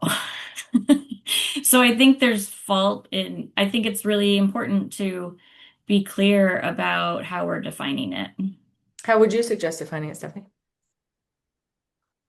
To think about that. I would, I'm not an expert, right, in the population, but if a jurisdiction is, they did it because of proximity to metro areas, I'm sure, but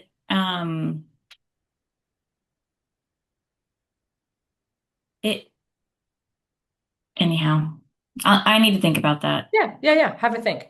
And if I'm understanding kind of the impetus for rural focus, it's not only that rural communities are widely neglected, but also that the labor market and availability for stick-built housing is really, really limited in those areas. So, which to me suggests almost maybe a different gauge, that it's the limited availability of affordable stick-built housing in an area, as much as the fact that it's rural itself. So I don't, Southern. I don't know how you would find out that information, though. I guess it'd have to be workforce information, but. Totally. Yeah. Not maybe an easy metric, but just so that we understand what rural for rural's sake is important, but there's also this other consideration where the Rogue Valley, my hometown, would not be considered rural by most metrics. There's, 200,000 people in Jackson County, but it is really limited in that labor market. And it's really hard to build an affordable stick-built house given the availability of all the developers and so on, the development teams. So I take that point really well. Okay. Marta. Hi all, I'd like to share my screen very quickly. This is the LIFT definition. I think it's from 2023 of rural versus urban. I hope that helps clarify at least my assumptions. They talk about prior years, right? I don't know if that's going to be it going forward, but this could be helpful. I can link that in chat. That's what I've been assuming. I'll stop my screen. I'll put it in chat. Thank you. Yeah, Alexandra. Thanks, Marta. Helpful. Marta kind of stole my thunder with the LIFT definition, but yeah, it is calculated generally based off proximity to metro areas and population size.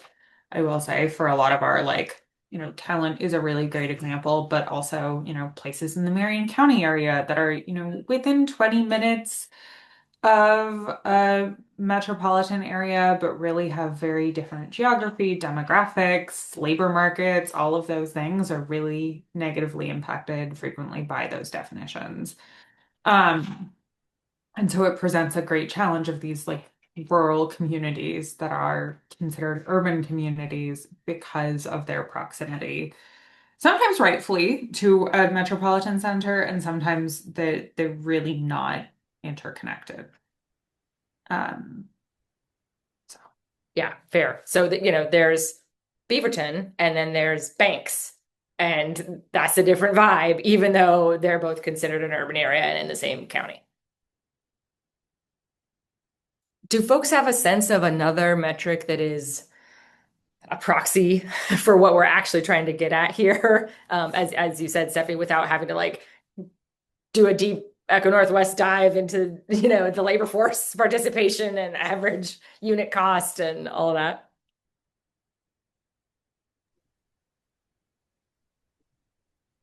Sometimes you can get a census tract designated as rural or not rural, but we haven't had a US census, so we're just operating on several years of American Community Survey. If we had a census that was done last year, I'd probably advocate for that strongly as a consideration, but consistency is also good, right? Because we may have developers who've worked with Lyft before consider this already, right? Because there could be developers who have it on their radar and they're looking at past Lyft. Like, we shouldn't just do it because it's been done, but there is a consistency and expectation.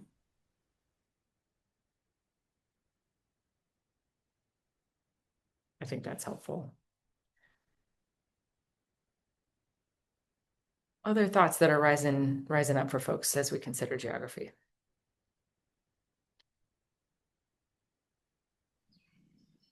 Yeah, I would add just like availability and readiness of land to develop on, and I would love to hear kind of Mark riff off it, but maybe Alexander would have some thoughts here. But it seems like local jurisdictions are an important partner, and if they're able to like convey land that's ready to develop in close proximity to infrastructure, that's going to make these projects like work.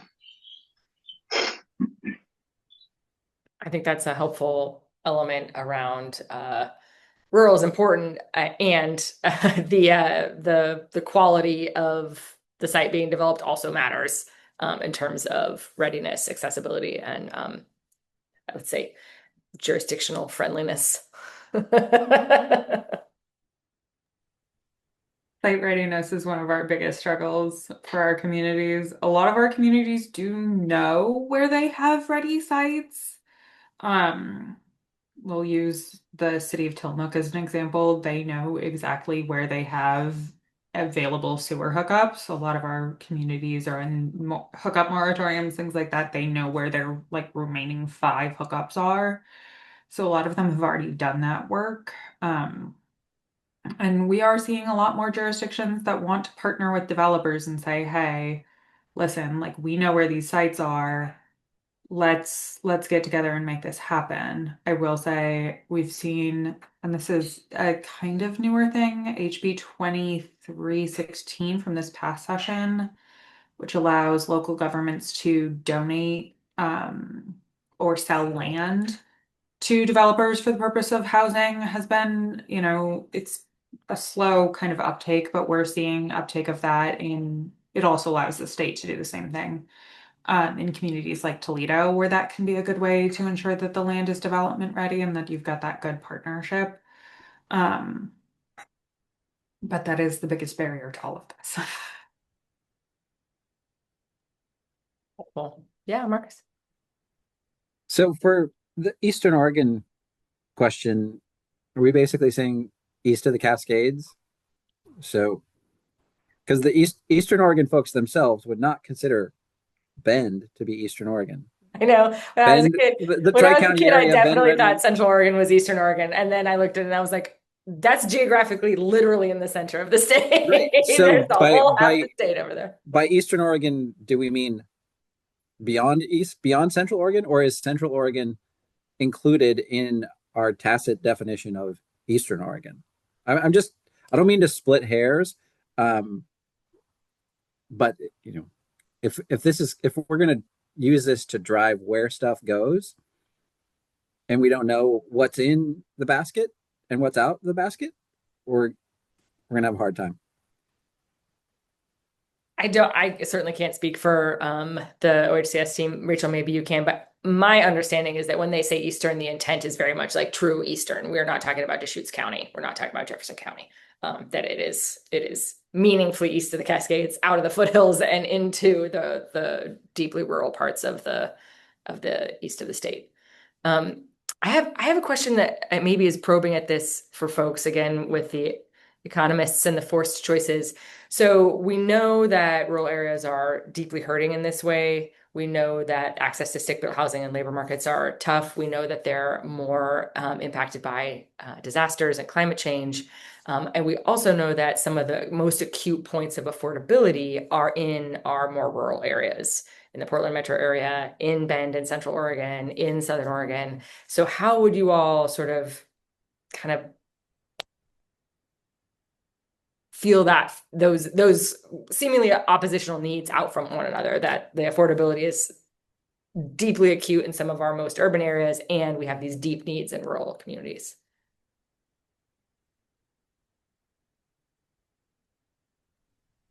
Can you say that again, please? Basically, that affordability is a struggle everywhere, and in some of our most densely populated urban areas, it is probably one of the highest struggles. So some of the highest housing, like entry-level housing or like basic rental housing in the state.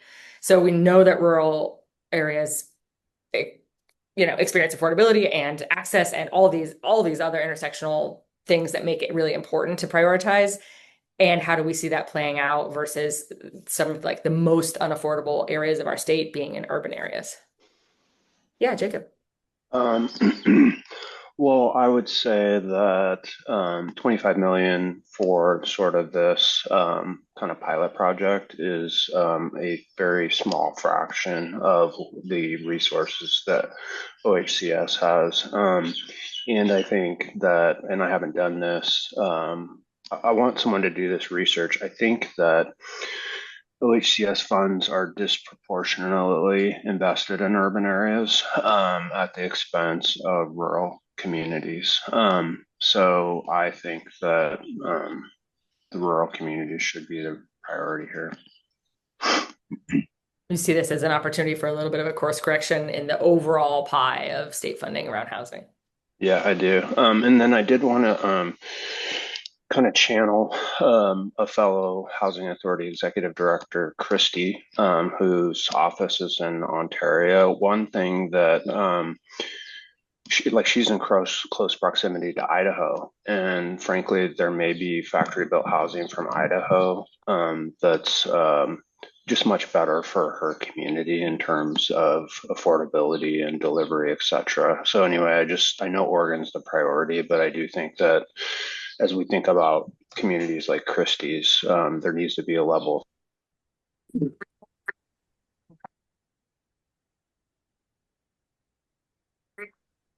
Okay, now what do I do?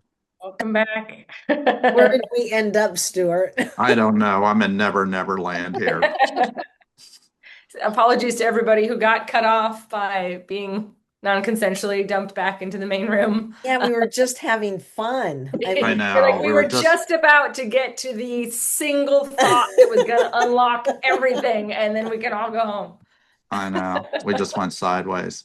Okay, so where's the button for breakout rooms? Yeah. So everybody, thank you so much. Our conversation was incredibly rich. I'm sure everybody's was. We can take a moment, maybe do a little stretch, maybe take a sip of water, help your body out from sitting and doing a lot of thinking and chatting, and consider what you would like, which group you'd like to go to for your next discussion. Everybody did such a lovely job self-sorting into roughly equal groups at that time. So if you wouldn't mind being, again, an ideal group to work with and self-sorting into roughly equal groups so that we can have even discussions, that would be lovely. Does anybody have any questions or anything that needs to be addressed with a full group before we dive into round 2? Can it be a bio break? Sure. Why don't we give everybody until let's give people 4 minutes until 2:23. 4 minutes. The rooms are open, so if you want to go sit in a breakout room by yourself, you can. But otherwise, we'll meet you back here in a few minutes.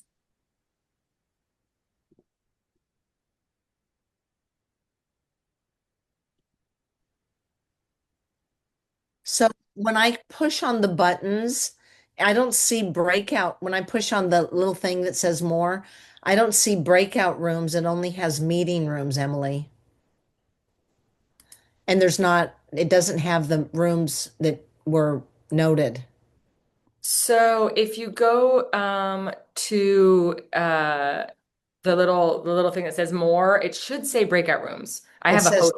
And mine says transfer to meeting room, and when I do that, it says room not detected. Okay, well, I can just put you in whatever room you want to be in, Mark. Where would you like to go? What are my choices? I was in innovation. Yes, so your choices are scalability, materials and environmental impact, and geographic distribution. Scalability. Great. That one's getting full. We need more people going to geographic distribution. So what is geographic distribution? Again, what's the point of that? It means discussing where in the state, specifically around urban and rural. Perfect. I'll go there. Yeah, that's good. Great. We'll be delighted to have you there, Marge. Just send me wherever you want to send me. I also didn't mean to say no one can go to scalability. Just that is the more popular choice at present. Okay, geographic location. So you're going to send me there, or what, do I need to do something? Yes, we'll send you there. Okay. Are you going to beam me up? Because, that's... We will. I've got it. It might take a moment. So how many people are in scalability? Is that saturated? It has 7 right now versus only 2 in geographic and 5 in materials and 8 in innovation. So Okay. I'd say innovation's maybe done. So where do you want me? You want me in geographic? Sure. Okay. Thanks. Where should I go? I was going to go to scalability, but If a lot of people want to go to scalability, should we just make that? Should we just have another one? Oh, we could. If you want me to lead that, I could. I'm game. Yeah, why don't we split that one into Okay. and then just... Where are you going, Stuart? I'm going to go to scalability junior. Okay. I created a scalability V2. Feel free to click on that. Let's also put Marge in there since that's where she wanted to go as well. And then why don't we put a couple, let's give folks one more minute, and then let's put some of the folks that are in the current scalability one down in that one as well. Okay. Let's see, we got 1, 2, 3. I think people have to accept the invitation. Yeah, okay.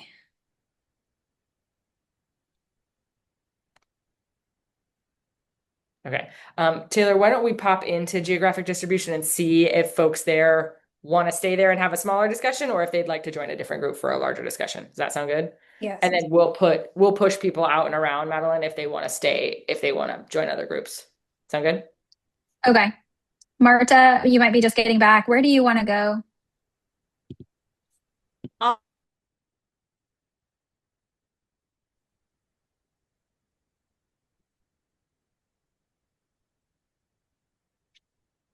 Hello, everybody. How's it going? It looks like we are going to have a smaller group. I love geography. I love that you all are here. And if you are hoping to have a bigger discussion, or you were hoping to be in either scalability or innovation or materials, but you were like, this is a small group, I'm going to do my civic duty and be in this one, you are welcome to change. But if you would love to discuss geography, we would love to discuss it with you, even though we're a little bit of a smaller group.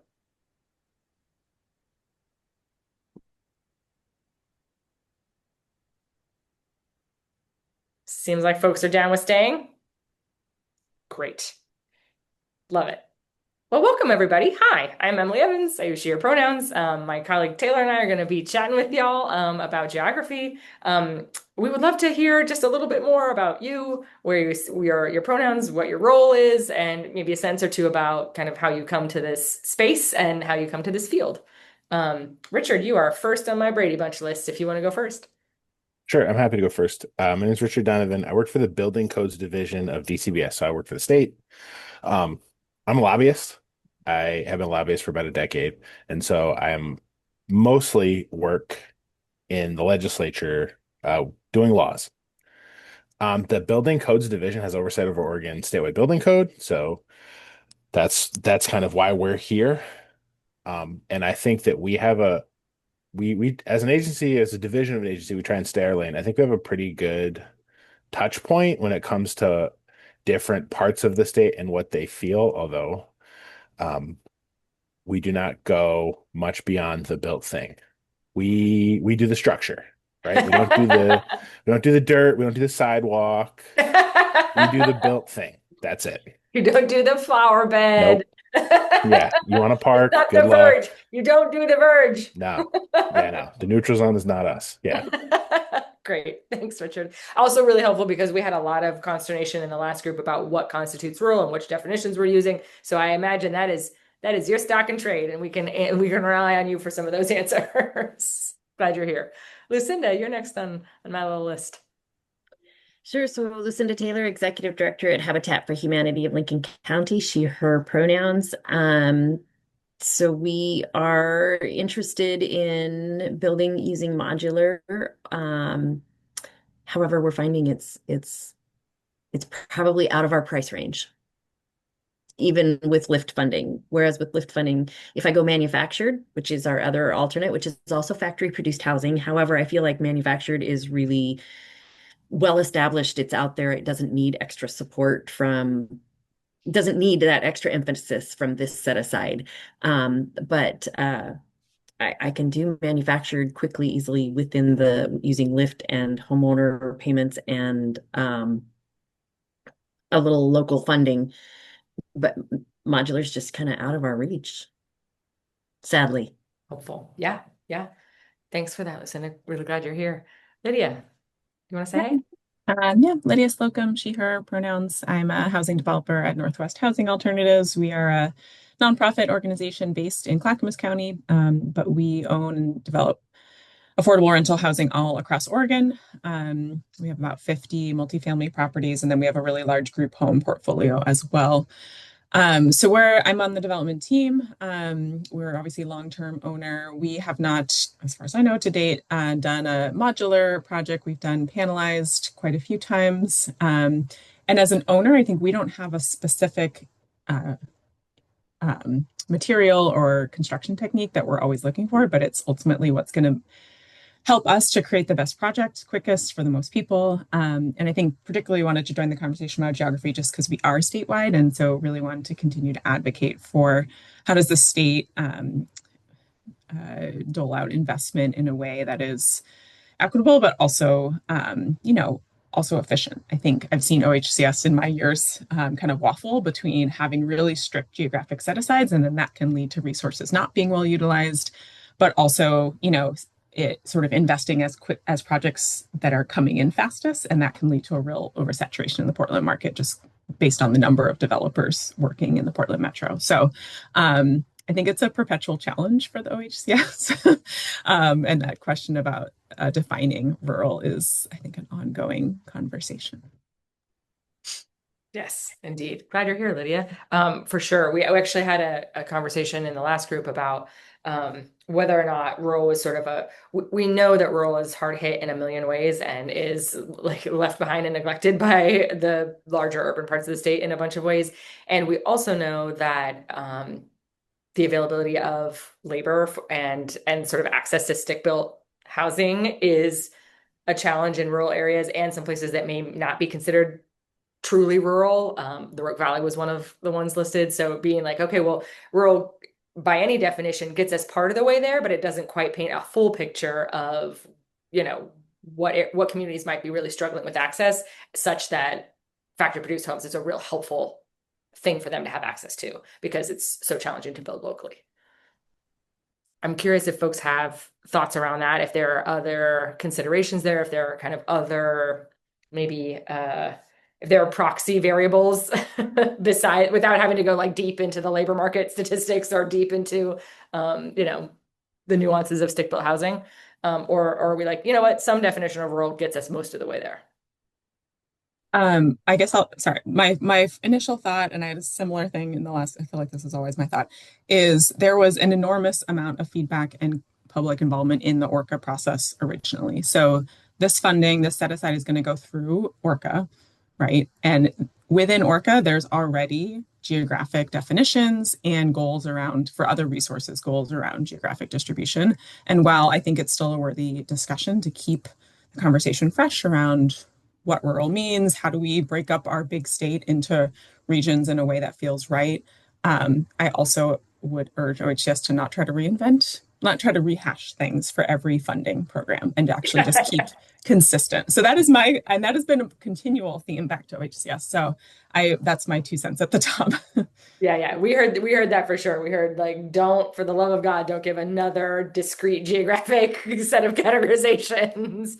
But we also heard that it might not be particularly productive to be, like, really delineative about those definitions, given that there is more nuance here than simply population and proximity to an urban area. Lucinda, what's your take on that? Yeah, I think I'm definitely for, if there's already an existing definition, especially in ORCA, that is basically a parallel. This is subset of the ORCA awards, right? Sorry. Yes, please do not create 2 different sets. Stick with the defined things. I think that helps the people who are applying as well as the decision makers. I can see where there are nuances where maybe, okay, so we're looking at a couple of different projects. This one looks like it's a little more viable, or it meets some of the other criteria that we have prioritized a little bit better. It's not technically rural, but it really is borderline. I really think it's more important for us to look at the projects that are going to move things forward, for factory-built housing in the future. What's going to help us to make this more accessible, more available, a little more affordable for future production is a larger concern than, is this technically rural or is it rural adjacent? I think that's really consistent with what we've heard today, and that makes a lot of sense, Lucinda. And I think hopefully that is something that is at OHCS, that's at their discretion for this. So hearing that feedback really will hopefully carry some water when they actually put out the application and the guidelines. Richard, do you have thoughts on this guy? I have kind of a lot of thoughts, and I'm going to try and talk through them in a way that makes sense. I work for an agency, so usually I don't, wade into this stuff too much. But I think it's crucial that these projects are successful. Kind of full stop. I think that there has to be something that is delivered and that these work. And so the codes under which these structures are built, a modular code, a stick-built house, it's all the same code. It's the residential code, or I guess theoretically the commercial code, but usually the residential code, it's just where it's built, right? A modular structure, a modular house is built in a facility, in a factory. A stick-built house is built on site, but they're both built to the same construction standard, as opposed to like your federal modular home, your federal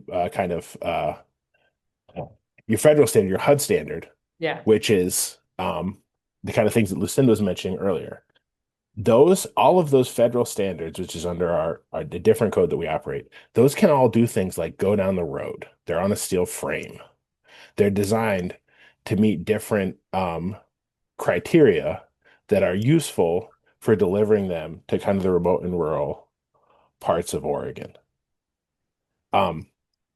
And so I think considering that when we're talking about how we deliver these things and what we deliver, like what is designed, is really important. Before I worked for the Building Codes Division, I worked in local government, so I had to travel a lot. So I've kind of been around Oregon some, and I think you could think of Oregon, and I do not want a new geographic definition. We have consensus there.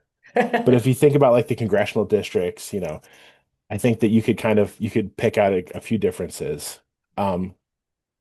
There are within the codes you can get a statewide code approval, but then there are geographic differences. And at the Building Codes Division, we have a tool called the Design Criteria Hub, and I'll put it in the chat, that you can use when you're designing structures, when drafters are drafting structures. They can do this to consider different environmental factors like snow load, wind resilience that you need to use. And so thinking about some of these factors when you're trying to design a program or to deliver X number of units, I think is useful, because you can think about, well, where will it be built? How will it get down the road? And will it meet the criteria for Hood River versus LeGrand versus Lake County versus, I don't know, Beaverton, right? Whatever. You can kind of, I think, if you're considered about how you do this, you can deliver one to like a metro area, one or two to somewhere that isn't a metro area, and kind of make it make sense in a way that hopefully could then be replicated other places easily. I hope that's useful. Yeah, I think that makes sense. Richard, can I ask a follow-up question there? I know we've heard about the different codes being a substantial barrier. And do other states or has Oregon considered like having their own, like whatever, like HUD style code, but for modular, or just any non-stick built house, so that there's a standard universal, and then they are accepted or overrides local code? I think that's a good question. I think actually we are kind of unique in that we actually already have that already. In Oregon, we have a statewide building code. It's a mini maxi code. So you can, like any code, you can't go below it, right? You have to meet the code standard, but also you can't exceed it. So like, I live in Salem. If the city of Salem said every new roof has to be a green roof, that's prohibited under the code. You cannot supersede the code requirements, which means it's consistent for builders.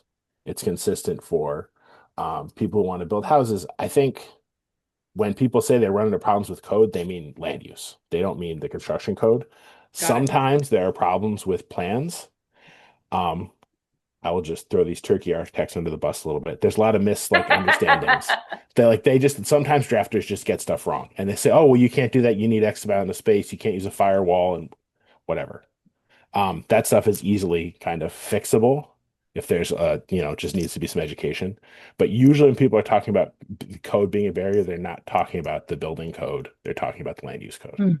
Got it. So it's like stormwater, blah-de-de-blue blue or whatever. It's not, Yeah, infill, tree law, like that kind of stuff. That's another. And politically, you do run into that's all local jurisdictions, right? There's no statewide control in the same way. Is that what that fight in Sherwood is about? I didn't read the whole article, Richard, but isn't there I'm not sure. I didn't read that one yet. Oh yeah, there's a big fight about home rule and housing code stuff in Sherwood right now. PGB expansion. Yeah. But, yeah. Remember, we do the thing, not the built thing, not the place it sits. You're like, it's not my business. Don't come to me with that. Helpful. Yeah, Lydia, I have questions that I think leads into a comment around, does this even need to be a prioritization criteria? And I say that because I think in this kind of back to the full group conversation, and I didn't join the scalability breakout groups because it seems like everyone wants to talk about scalability, but I think that does feel like the really important aspect of this program is, and to Lucinda's point, like how do we make sure that what we're doing is successful and like supports more housing, right? And so to me, it ties back to geography, because that should inform where you are choosing to develop with certain technologies. You probably don't want to choose a location that is, 500 miles away from any modular factory, because then you're going to be paying a lot of money to get your let's just say you're doing volumetric, get your boxes on site. And it makes more sense in the spirit of scaling and growing the capacity of both a builder and developer to try to have a location that, of course, works well, but also is like somewhat in the area that people can get to quickly. So I think geography in this sense is different necessarily than stick built, although the workforce piece is obviously still there. But there's an opportunity to invest more in outside of the Portland Metro, because there's, I think, more opportunity to, and that's where most of the factories are at this point, except for maybe mods. So I think that's all a long-winded way of saying I don't know that having just artificial you have to have a rural, you have to have a coastal, you have to have a Eastern Oregon project is the best way to approach it, but it should be more about how do we understand if the prioritization is around Oregon-based manufacturers, then know where people are and how do we have geography that makes sense based on our existing pool of manufacturers in Oregon. I think that makes good sense. Can I follow that up with a question, Lydia, for you and for everybody? I was saying in the last group, we work with a bunch of economists, so it's always forced choices to try to kind of bring things to light. If I hear you saying, Lydia, that you're like, okay, say you have a batch of applicants and you're at OHCS, that you would prioritize things like innovation, scalability, speed, and affordability, like unit cost, over geographic considerations because we are really trying to get to speed and affordability and accessibility, and that this might not be the most important policy consideration to your mind. Mm-hmm. Is that the case? If you're like, I would choose, if there was kind of maybe like a less good project according to those other criteria, but it was really hitting a lot of geographic areas that we care about, you're like, nah, actually I prioritize the other criteria. I think yes, because I think what a lot of this conversation is getting at is like, we kind of want to do everything with a really small program, and we can't. And I think that is what I look to our state agency to make those hard decisions around. And I think it's a small amount of money and it's already trying to do a lot. So I think there has to be an intentionality around what is the purpose and the best use of this funding. And if the decision is to spread it geographically diverse, like that's a decision, that's fine. But I'm getting a sense from this group, and I would agree that the priority should be really around capacity building and actually supporting existing, like lifting up existing both people and models, and hopefully grow that so that more people across the state in a more geographic diverse setting can start adopting certain technologies and utilize a model. So that's a little bit of a rising tide theory. Like actually, if we make the industry more efficient, more effective, more large, grow it in general, then it will eventually be able to reach the more hard to reach rural spaces kind of in its own way. I think so. And obviously easy for me to say that as like a Portland Metro based developer. And I realize that may not be the feeling that folks have in areas that have not seen as much development, but also just, again, stepping way back, but last session, there was the $10 million, however many $1 million investment directly to manufacturers. This money's following on its heels. If I understand correctly, it's sort of the next step of getting away from direct to manufacturing, but how do we invest in direct projects? And then I could see a third wave that's like, how do we then continue to invest in projects and scale it in areas that don't currently have that capacity? Yeah, Lucinda. Thanks. So I'm going to say also that I thought I knew a little bit. I was learning a little bit about modular housing. I mean, I've been talking to people for a year now about in a couple lots of different ways, right? And going to different conferences and trying to learn as much as I can. And what I'm discovering is that I know this much, right? I mean, really. And after a conversation with Habitat Portland this morning, I'm realizing, it's not just me that knows that much. It's also, and I hate to say this because I am a rural advocate. Yes, we need to have, don't forget us, right? I don't know that we have the expertise here for a lot of the other components that are necessary. And I'm going to go with modular as opposed to panelized or manufactured, right? Talking about modular, knowing that the foundations have to be just exactly so, right? They have to be precise. Right, right. Well, I'm dealing with contractors that are who are maybe not always as precise as things you might want, and that's okay. Right. You can have a little fudge factor when you're doing slab on grade or, different. So I don't know that rural communities, as much as I thought I was ready for a modular project, and the only reason I think I was is because I was really gonna hire somebody else to manage it all, including all of my subs, right? I don't know that rural's ready. And I hate to say that, right? Representing rural. I think we need to look for the viability of the projects to make sure that the full partnership chain down the line that is involved in the project has the expertise necessary. And maybe there are some areas where, as a new person dipping my toes in, if I was partnering with a developer who had lots of good contractors and other people that they can tap into, maybe my experience isn't as important. But somebody on that development team, I think it's more important to make sure that the team has the expertise than where the project is located. So to make sure I'm understanding, Lucinda, you're like, I don't think this is a place to fuck around and find out. But right, like we're the I think someone in the last group said success is the most important metric here. Like the possibility of success, because we really have to land this plane. And if we land it in an urban area, so much the better, because it means it will eventually get to us where we need it. Right. Right. And I don't mind that folks in urban areas are making the mistakes and figuring things out for us. Yeah, go ahead. Make those mistakes. I'll catch you in 3 years when you've worked all those kinks out. Right. When we at least have more stories about, okay, you want to avoid this, right? Because I think there are more resources in larger areas to get it right. And there are more resources to, when it's not quite right, to fix it. That is not to say that there aren't a lot of really skilled rural developers, and maybe there are some that are better prepared than we are. I'm just going to say, on the coast, it has been my experience that contractors aren't always operating at the level of professionalism that one might expect. Fair.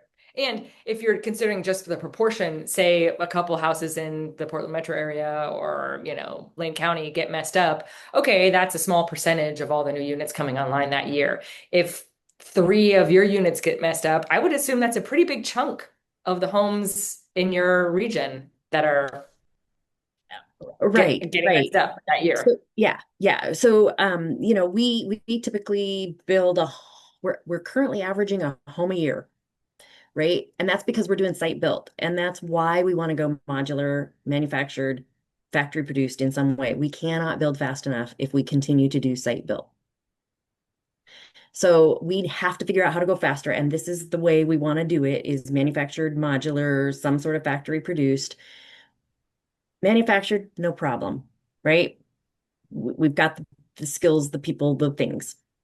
Modular has some advantages, but it also has some disadvantages. And I'm just saying, I think I'm going far afield here at this point, but no, I think this is helpful. Lieutenant, can I, back of napkin, what's a stick-built house cost you? What's a manufactured home cost you? And to the best of your knowledge, what does a modular volumetric cost you? So, well, and it's tricky because we use a lot of volunteer labor, right? And so I'm going to say right now our site built is running 300,000. A manufactured for between the home and the land part, something similar between it's all site specific, right? It just so depends on how much slope and all the other things. I'm going to put it this way. So I've been working with a couple of different modular folks to look at what would it cost for us to get a unit. And if we're looking at just the modular unit, the most recent cost that I was looking at was like $450 per unit. And that's not counting into my infrastructure. It's not counting any of the rest of everything. I was just talking to Habitat Oregon this morning. They said their hard costs per unit were $307, right? A manufactured house, I can get $165,000. Right? So between lift funding and my home sale and a little bit of local funding, I can afford that manufactured, no problem. I would love to do 17 modular units on this property that I've got. I can't afford it. I'm going to do 9 manufactured single family instead. We would love to do 17. That's what modular would allow us to do. But because the price point is still too high. Now, I think that'll come down over time with investments from the state to help us figure out, okay, yes. I mean, I think it's got a good future. It's just not at the price point yet where we need it to be able to do it. So you see, it's sort of at this point, the affordability, speed, and scalability kind of at cross purposes in some ways to rural deployment. Yeah, not that it can't be done. I mean, sure. Yeah, we're not trying to like kick anybody in the face here, but these are important things from where you sit. Yeah. Yeah. On the other hand, as a learning curve and how do we make this work across the state, having a rural project where you figure out, oh, these are some of the speed bumps, that's not a bad thing either. Helpful. Yeah, Richard. I think that a lot of what Lucinda's saying has a lot of wisdom, and it's in part because of the way just the situation of the market. Manufactured homes have, I don't know how many decades experience, there's multiple manufacturers in Oregon. And so like when you think about what it takes to produce a manufactured home, which for example is all done in a facility, but the way that they're created is regulated by site inspections and kind of an on-site system that is different than a modular home, because like modular home, you'd have to follow the residential code. So you'd have to have a licensed electrician do all your electrical work, a licensed plumber do all your plumbing work, where it doesn't work the same way because of manufactured homes work based upon schematics. And this is rough simplification, but those facilities exist in a way that they don't exist currently in Oregon, as I understand it, or if they do, it's those modular builders that are in some other breakout room that know about this stuff. It is right. It's a different way of doing business, and it can be done. And there's value in what Lucinda's saying, but it's kind of a bummer because like your cheapest housing is your housing that's already built, right? New housing is always going to be more expensive than some, like the most expensive thing is the new thing to build. Yeah. And so it's kind of never going to win out on price alone, which is why I think it's so important that like we have one winner, that like one of these things works like this. If we're going to have any sort of success with these projects, I just want one that works, in defiance of all whatever politics and everything. Right. I'm sure we're going to get unceremoniously booted. I knew it. I knew it was going to happen. Anybody have anything important to say in the last 56 seconds? I think I would totally agree. And I think, Lucinda, what you're speaking to reminds me, our team always refers to this in OHCS context. We really have the jewel box effect in development, where every project is special and every project has to be a certain thing. And we put all our hopes and dreams in it. And what we need is just funding into a system so it can expand, and every project can be a little less special, but it can get done cheaper and quicker and deliver housing more affordably, right? And I think OHCS has unfortunately continued, and I think it's trending in a little better direction, but I think choosing some of these priorities wisely will help avoid that again. Helpful. Thank you all so much. See you back in the main room. It was great to spend a little time together.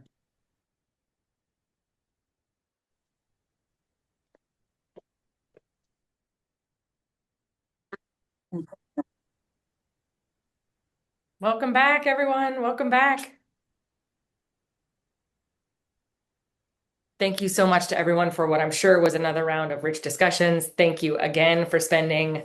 It seems like we have times where it's right before the holidays or it's Friday afternoon. We're not picking, the grade A times, and you all are really continuing to show up with your whole selves and all of your wisdom, and we appreciate it just so much. As we mentioned, this was sort of the last of the very deep content and kind of new content that we haven't covered yet as a group. We got a ton of insight, and we will be synthesizing that as much as we possibly can over the next couple of days to get out to you all kind of a top notes set of like, here's what we heard. And here's places where we have, more consensus. Here's places where there's maybe a little bit more disparate opinion, but here are the top notes that we really want to be considered when considering how to carve out this funding. We will, in that meeting, we will be providing that synthesis to you prior to that meeting. and asking that folks take a look so that in the meeting itself, we can kind of kick the tires on it. People can give feedback. We can ground truth it, pressure test it a little bit, whatever metaphor you want. And then we'll also have a little bit of structure to talk about the actual proposal process, the actual application process, and how some of those pieces are going to look. And we will also talk about kind of where we go from here. We had this heavy blitz in December and January where we got through a lot of these content meetings to race to get these criteria and considerations to OHCS.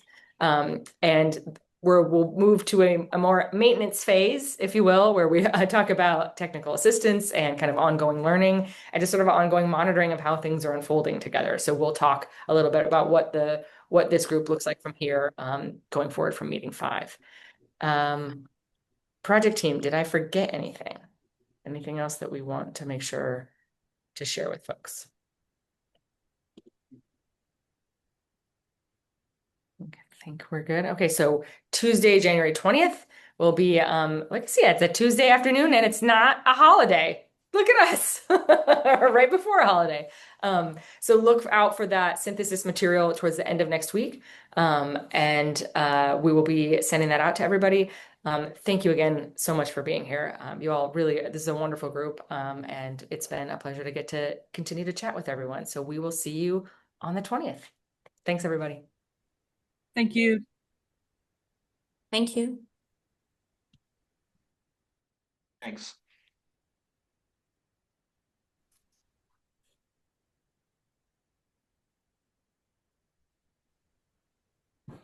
Emily, if you have a chance, I put into the chat, if you guys would like to just take a look at our website. We're from Build Swift Modular, and we've said in a couple of the breakout rooms, a lot of the issues a lot of the challenges that you guys are facing, we've actually already kind of solved quite a few of them with our actual modular building. So if everybody would get a chance just to go to the website and cruise around, and if you guys have any questions, we're just thankful to be a part of the conversation, and hopefully we can help. So thank you so much for letting us be a part of it. Awesome. Thanks so much, Caleb. Yep. Appreciate it. Have a good weekend. You too.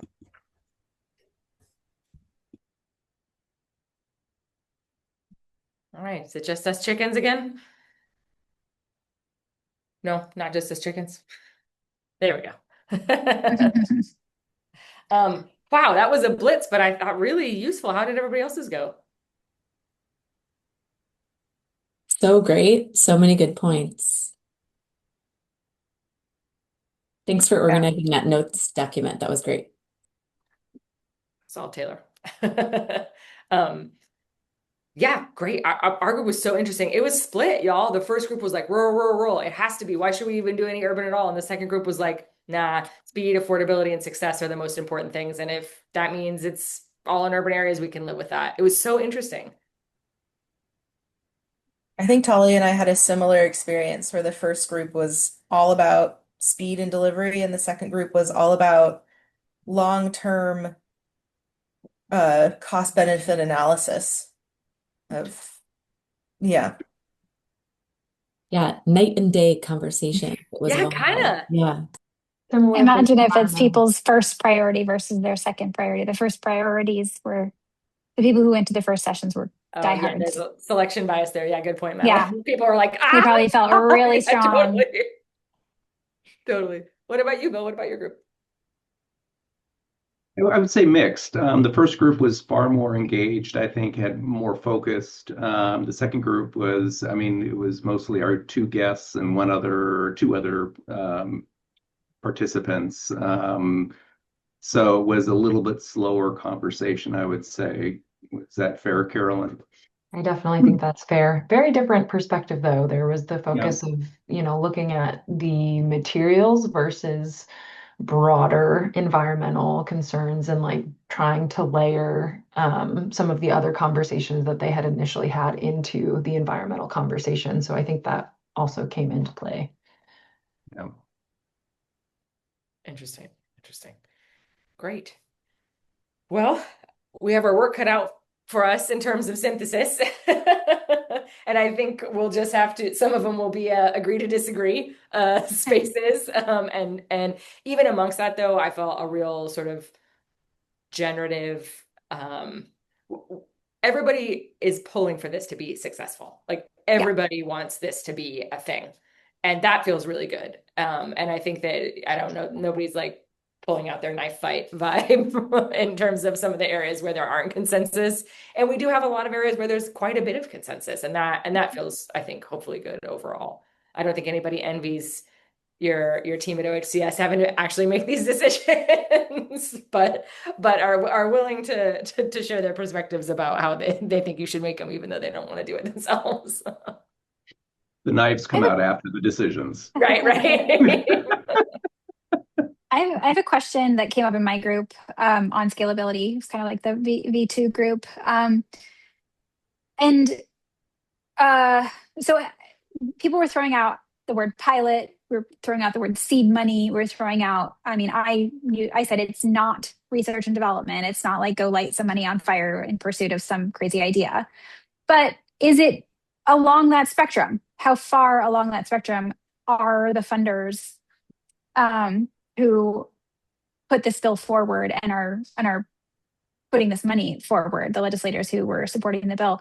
How far are they towards calling it pilot money, calling it seed money, calling it money in the pursuit of growing the industry, developing the industry, and with that, accepting a little less efficiency or a little less every box is checked, or a little bit less effectiveness? Any response generally on that?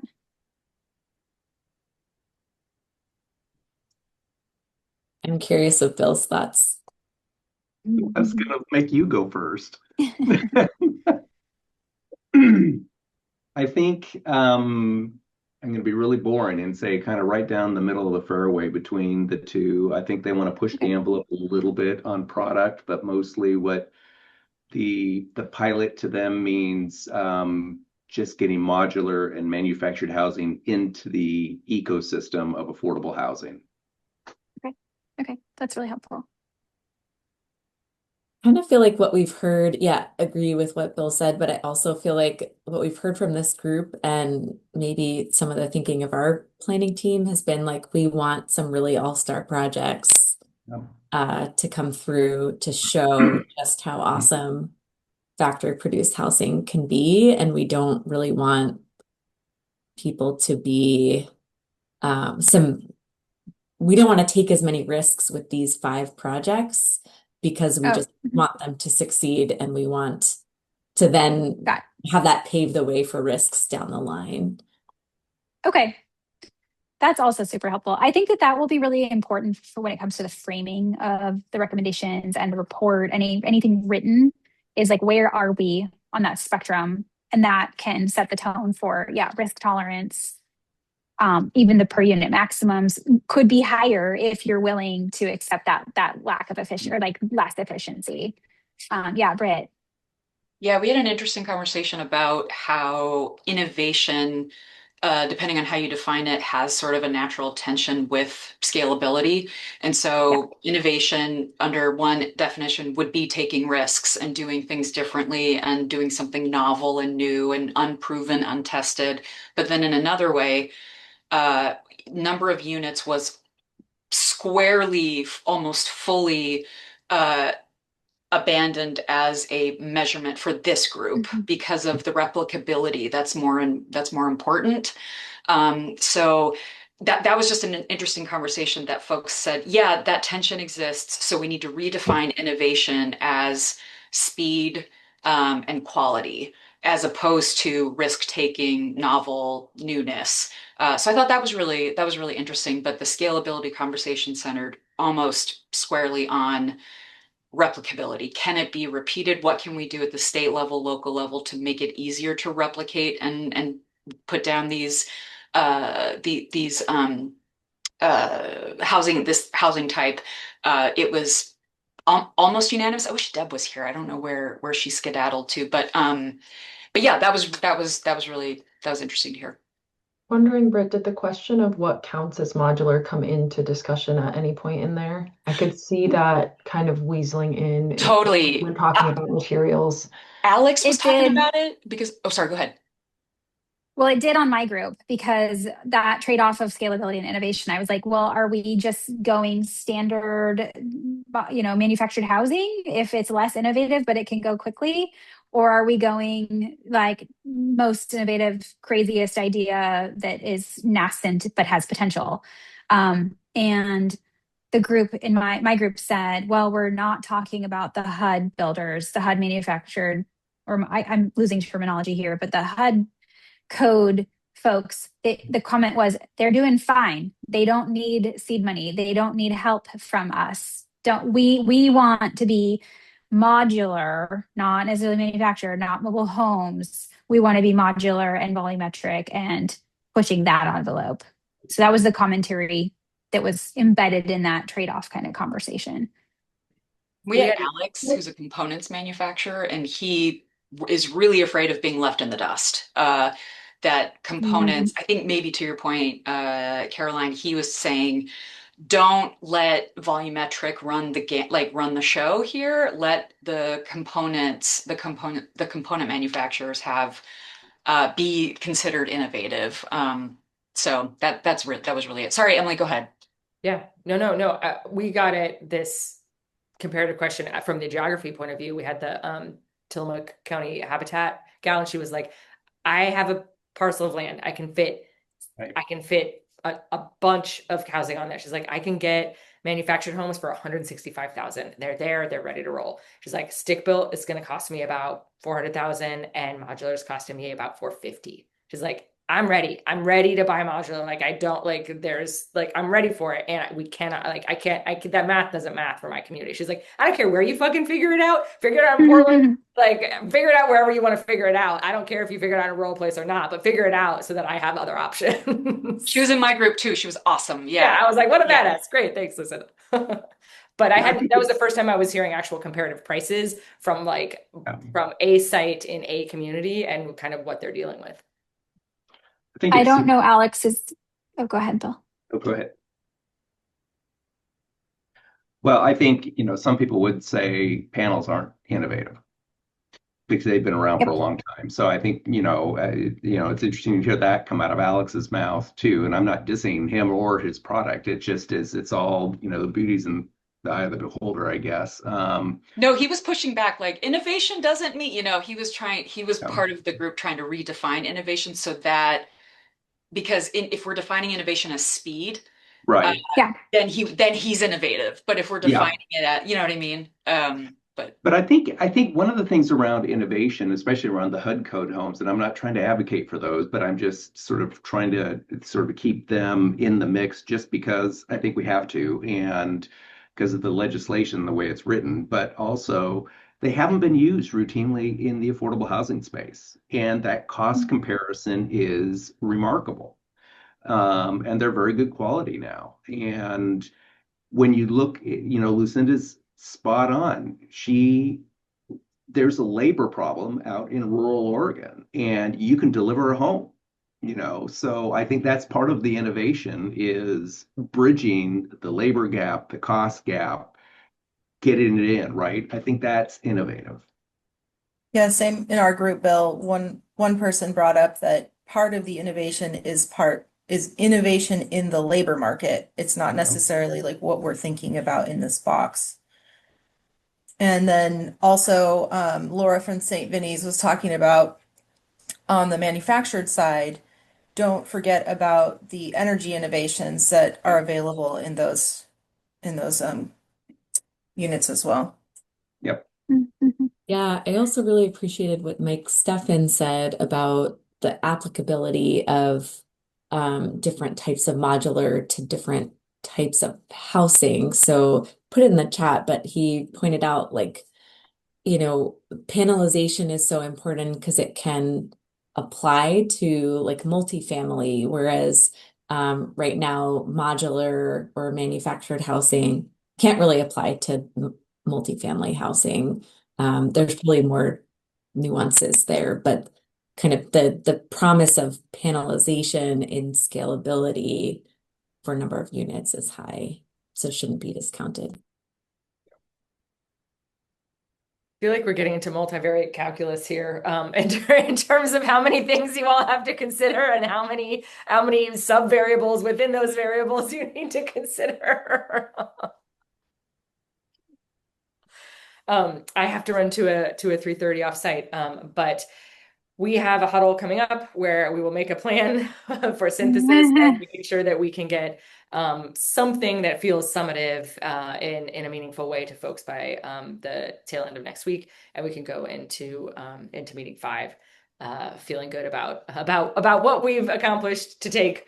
I don't even know how many hours all strung together. If you count the small groups, probably 20 hours of discussion down into a couple of pages.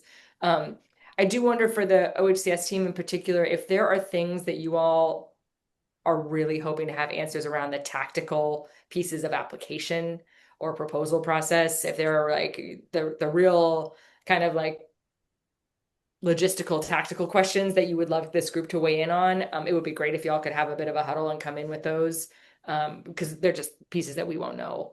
If it's like, is it a fill out your NOAA first or whatever, you know, or those pieces that you really want to hear from this group on. Let's make sure we have those in the hopper. And I think that is probably it. Is there anything else that we need to know in terms of debrief for this meeting and prep for the next one? The only question I have is OHCS team.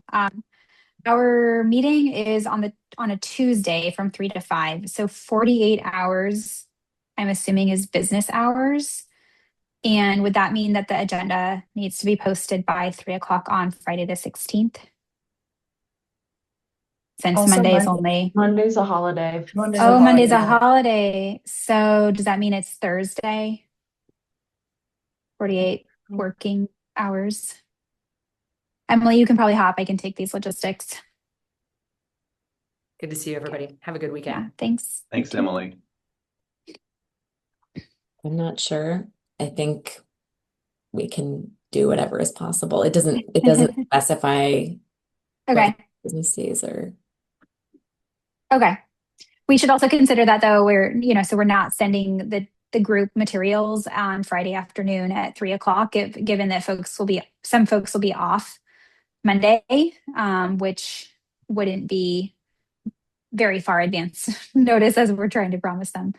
But if we're meeting on Tuesday morning, that only leaves a few days per usual. So I think, our team internally will try to connect asynchronously or live on Monday so that we can come to the meeting Tuesday morning with some ideas, some plans, and or like AI-driven synthesis already in hand. We should be able to accomplish something like that so that we can move forward pretty quickly next week. And we'll have annotated agenda and draft slides. Doesn't seem like it's probably not going to be a slide heavy presentation, but we'll see. We should also think about post meeting on the 20th, what that means for getting to the OHCS deadline. And I think NOAA requirement, or NOAA getting recommendations through the consulting team to OHCS, I think by the 31st. Am I right? Yeah. Okay. So another short turn. Gotta run to another meeting, but yeah, let me know how I can support in between our meeting. Thanks. Okay. Yeah. We'll follow up via email. Thank you all. Thank you. Bye-bye. Bye. Okay, now what do I do? Welcome back. Where did we end up, Stuart? I don't know. I'm in never land here. Apologies to everybody who got cut off by being non-consensually dumped back into the main room. Yeah, we were just having fun. I know. We were just about to get to the single thought that was going to unlock everything, and then we could all go home. I know. We just went sideways. Okay, so where's the button for breakout rooms? Yeah. So everybody, thank you so much. Our conversation was incredibly rich. I'm sure everybody's was. We can take a moment, maybe do a little stretch, maybe take a sip of water, help your body out from sitting and doing a lot of thinking and chatting, and consider what you would like, which group you'd like to go to for your next discussion. Everybody did such a lovely job self-sorting into roughly equal groups at that time. So if you wouldn't mind being, again, an ideal group to work with and self-sorting into roughly equal groups so that we can have even discussions, that would be lovely. Does anybody have any questions or anything that needs to be addressed with the full group before we dive into round 2? Can it be a bio break? Sure. Why don't we give everybody until let's give people 4 minutes until 2:23. 4 minutes. The rooms are open, so if you want to go sit in a breakout room by yourself, you can. But otherwise, we'll meet you back here in a few minutes.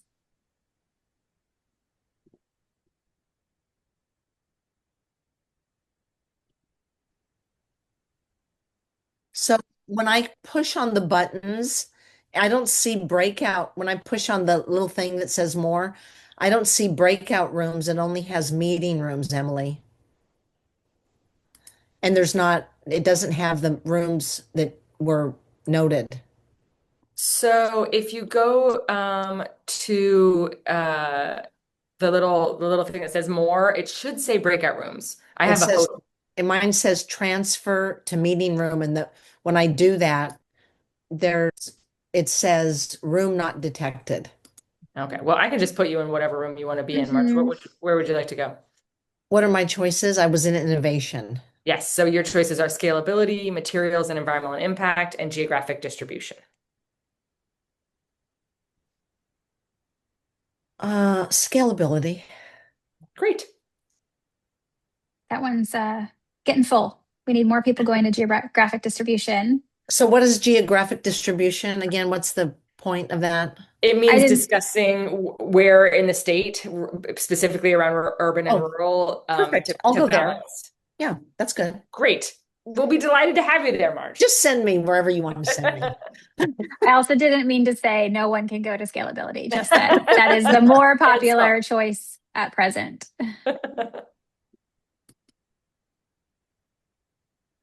Okay, geographic location. So you're going to send me there, or do I need to do something? Yes, we'll send you there. Okay.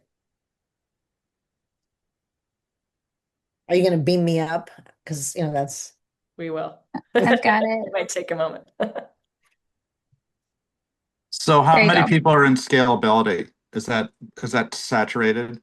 It has 7 right now versus only 2 in geographic and 5 in materials and 8 in innovation. So I'd say innovation's maybe done. So where do you want me? You want me in geographic? Sure. Okay. Thanks. Where should I go? I was going to go to scalability, but if a lot of people want to go to scalability, should we just make that? Should we just have another one? Oh, we could. If you want me to lead that, I could. I'm game. Yeah, why don't we split that one in 2? Okay. And then just... Where are you going, Stuart? I'm going to go to scalability junior. Okay, I created a scalability V2. Feel free to click on that. Let's also put Marge in there since that's where she wanted to go as well. And then I'll why don't we put a couple let's give folks 1 more minute, and then let's put some of the folks that are in the current scalability one down in that one as well. Okay. Let's see, we have 1, 2, 3. I think people have to accept the invitation. Yeah, okay.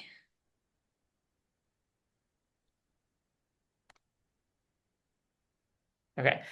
Taylor, why don't we pop into geographic distribution and see if folks there want to stay there and have a smaller discussion, or if they'd like to join a different group for a larger discussion. Does that sound good?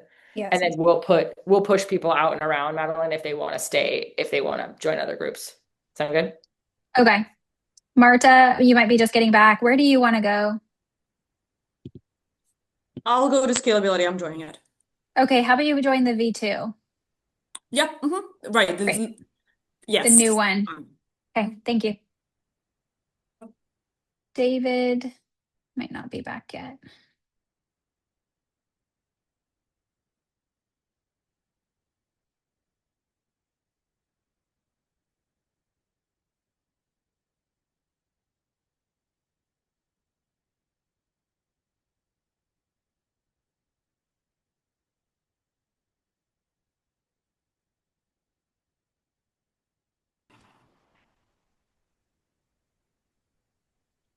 And Stephanie, I just added you on LinkedIn so you see more of my background.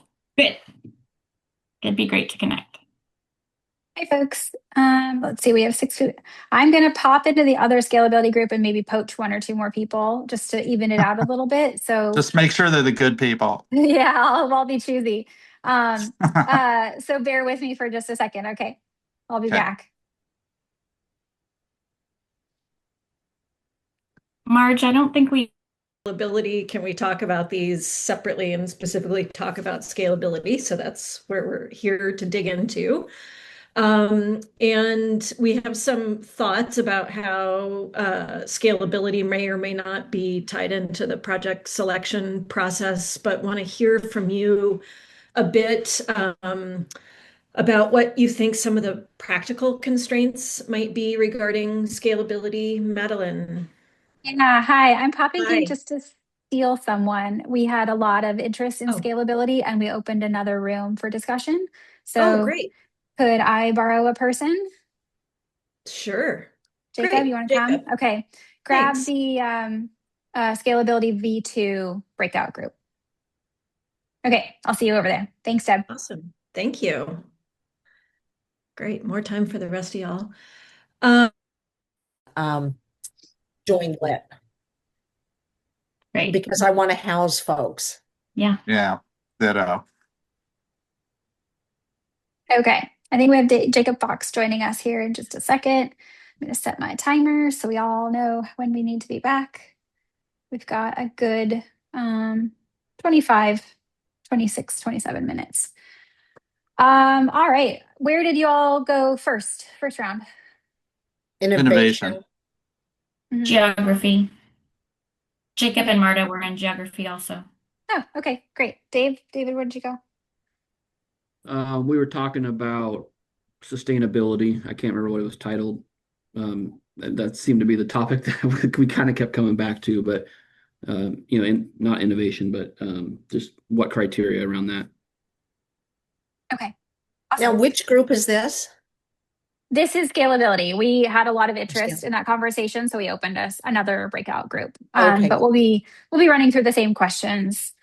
Yeah, and we can go ahead and get started. I'll take a couple of notes while we're chatting.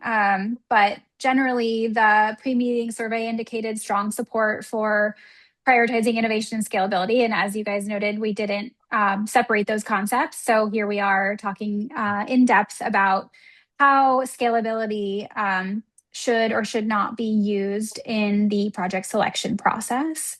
I've got a couple of discussion questions, but we've got roughly a half an hour, so happy to just have a natural conversation as you guys see fit.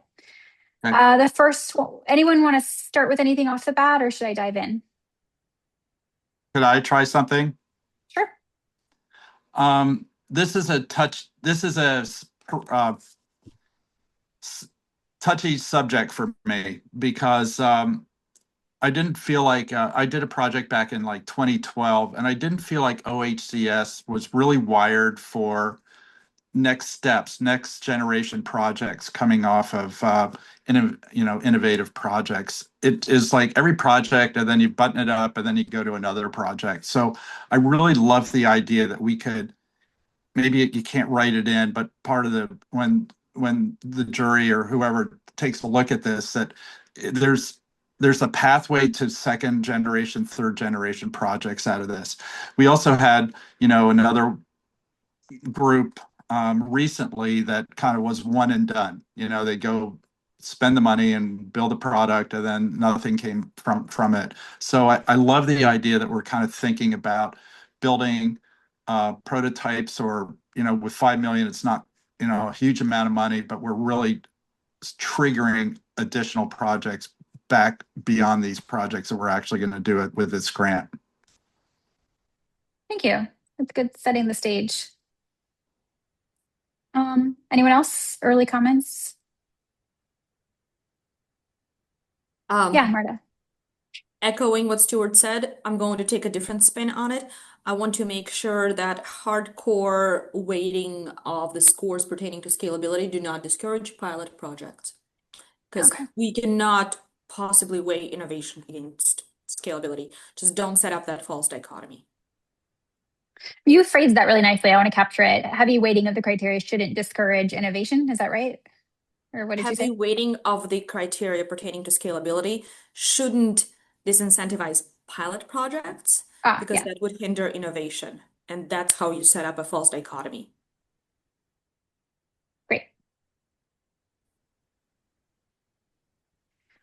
Great. How would that happen? I'm just curious. How would we disincentivize pilot projects? Because I believe in pilot projects, so I'm just curious how we would disincentivize them. As a funder, as a fellow funder in the state of Oregon, I've seen grant applications that say, tell us about the next phase, or tell us where you would take this next. And not all pilot projects have that. So we could be punishing true pilot projects for not having phase 2, phase 2.0, phase 3.0 identified yet. That's what I want to prevent. I hope that helps. Got it. Yep. Well, are we talking about scalability or replication? I mean, I think that those could be a little bit different. And replication, I think, is a good criteria for this industry, regardless of, and scalability may not be the right term because scale could often also means quantity, and modular projects whether one of their sweet spots is you can do small projects. And anyhow, just probably semantics, but okay. Well, I also think stacking when I think of scale, and that's a whole nother. When I think of a project like this, you know, that House Bill 3145 is targeting, I think of the need personally to be able to use these funds. These funds are almost like it's a pilot, right? How do we build these projects and then go replicate that all over the state? Right? Yeah. Whether it's with private funding or whether it's with public funding. Because and then using legislation that the state puts in place sort of behind it, like with the ability to get things entitled by right because they're using public funding, or the bill that was passed that I think Sveta in the governor's office was leading the charge on, for the master planning that they got approved so that you could submit master plans to the state. And if those got approved, municipalities, cities and counties they couldn't not approve those plans. They had to use those plans. So, and I don't know what that's called. I don't know what that bill is called, but we're going to find that out. But being able to use all of these things to help replicate, and it seems like this bill and this 25 million is almost like we got to prove the concept, right? That this can be done fast, efficiently. We can be good, stewards of the money, and we can get people housed. And that's the goal. And then if that works, instead of 25 million, maybe it's 125 million that the governor, allocates. And then we've got tax credits and private funding, whatever it is. But that's how I'm kind of viewing this, right? Is that it's kind of the test case to be able to say, yes, we can do this over and over and over and over again. Yeah, doggone it, Marge. Marge, I just wrote this down right here, proof of concept, and then you said it right after I wrote it.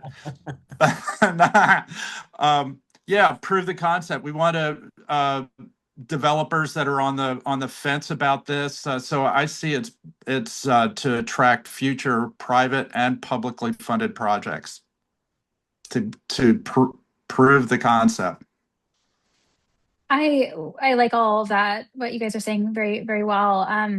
In my mind, I don't think we got full on authorization to just go ahead and stamp this statement, but to me, it's like this isn't quite R&D, research and development money. It's not like just go blow it and on any far-flung idea, right? Right. No one's suggesting that, but it is like seed money or pilot money as a way Yeah. to grow the industry and prove the concept, to serve as comps, to serve as qualifications, to build industry experience, knowledge, partnerships, lessons learned, and then eventually to scale.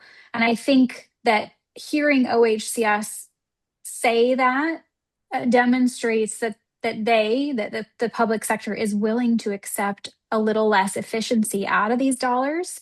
Again, it's not R&D, it's not go light it on fire and based on a good idea, but we're not maximizing every last drop because we know there's other tangible benefits like pilots or like seed money. Does that make sense to a lot of you? Yeah, it does. And I will just add, because, as a developer in my past history, and current history, the being good stewards of the dollars are very important. I think we can do both. I think it's an and. Yeah. I think we can be good stewards of the money and figure this out. And I think it can be, I don't think it's an or, I think it's an and. Yeah, great. I mean, that's the whole beauty of government investment here, is that they're putting money forward that maybe the private sector is not ready to do yet. They're a little, hesitant. There's too much risk and so on. So this little drop of this $25 million of investment can really go a long way to reducing risk and doubt about this methodology. David, we haven't heard from you. Do you want to chime in on anything? No, I mean, I'm definitely not an expert in this area. I've just kind of been listening to everybody's points of view, but I'll jump in if I feel compelled. Great. Okay. Stephanie. Just in that line of thinking with good stewards of the money, should we be looking at not a total project cost then, but a per unit cost in terms of maximum dollars for the projects? Those sort of go hand in hand for me, Yeah. when I'm doing a project. I mean, when the overall project cost is allocated on a unit basis, right? So if I'm building 50 units, if I have a project, the more units I can get on a project, my project costs go down. Right. So I'm going to be really conscious of putting density in the right places and, not overbuilding a site in terms of site work so that I can get the most out of that project. Right. It will have to adhere to lift project maximums too. So there's always that cap is already there. I didn't catch the first part of that, Madeline. Sorry. It will have to adhere to lift project maximum dollars per okay. unit. Okay. So Madeline, I'm educating myself on lift. I've got the book, and that's that's like going to school. The lift maximums, do you have an idea what those are that you can share here, or? I can find them. Yeah. Okay. Probably. Yeah, and I have the slide deck from the last meeting, or meeting number 2, I guess, meeting number 3, when OHCS gave the presentation. So let me pull that up quickly. I can pull that up. Okay, yeah. No, I've got that. It's good to refresh our memory on that. It's like 200 or 230. Right. $1,000. Yeah. Okay, that's what I had heard in the very beginning when this bill was being written. Right. It was about 200,000. They just raised it in the last couple of years. It's actually not in this deck, so apologies about that. But yeah, it shouldn't be too hard to find, and that sounds correct. And that's with their size minimums as well. So studios at 350 square feet, we can't go under that, I guess, unfortunately. And so and all the other adherence to the core development manual. And Stuart, is that gross? Not to be square footage or confused with the net square lift footage? Sorry, just a sec, March. What'd you say, Stephanie? Oh, I was making a joke about the different manuals, the core development manual versus the lift manual versus the thank you. GHAT manual. Joke accepted. Ditto. Okay, so March, sorry, repeat. The 350 square feet, is that gross square footage or net square footage? Yeah, I'll double check that. The core development manual really gets into where you draw the line, and I think it's the outside of framing, but I'll double check that. I can get back to you on that. I've got it right here, but I believe it's to the outside of the framing. Got it. So if it's 200,000 a door and you're getting, 200,000 a door,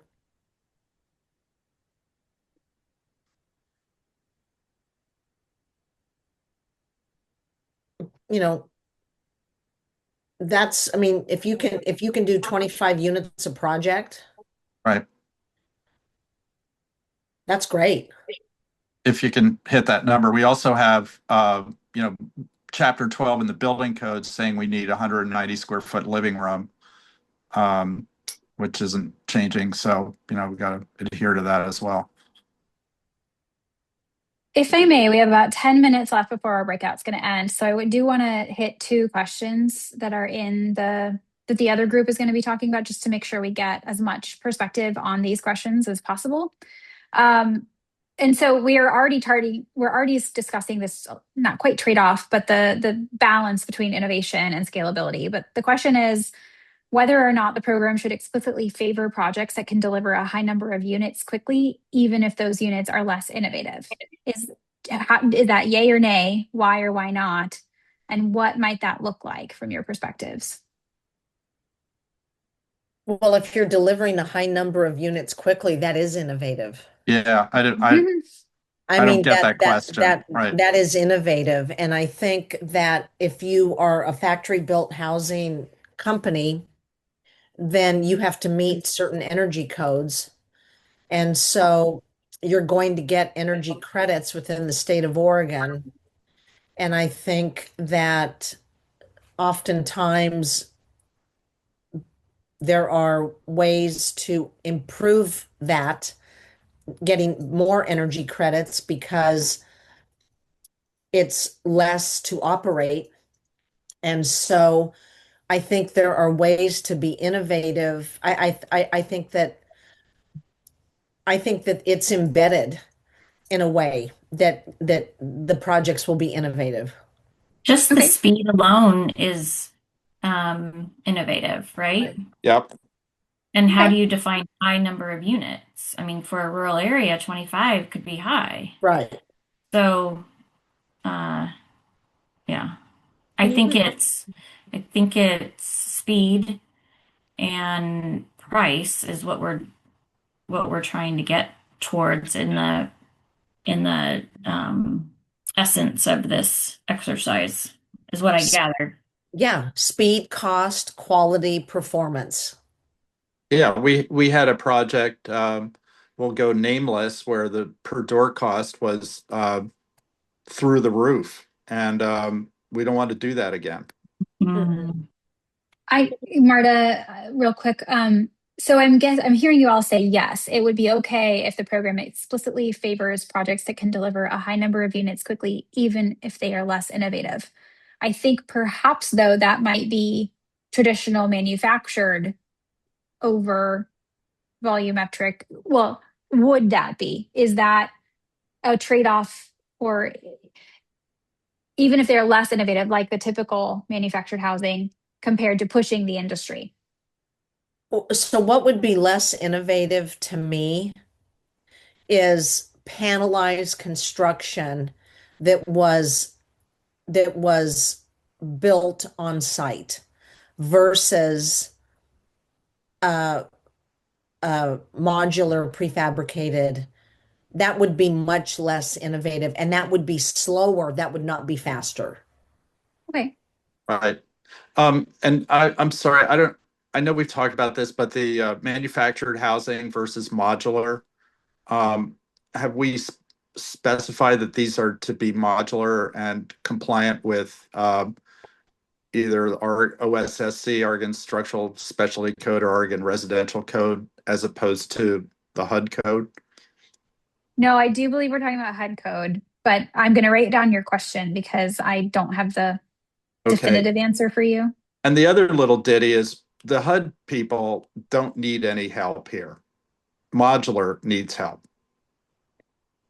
I mean, those guys they're profitable and they're just doing their thing and everything's great. The modular volumetric housing industry is the industry that needs the help to trigger.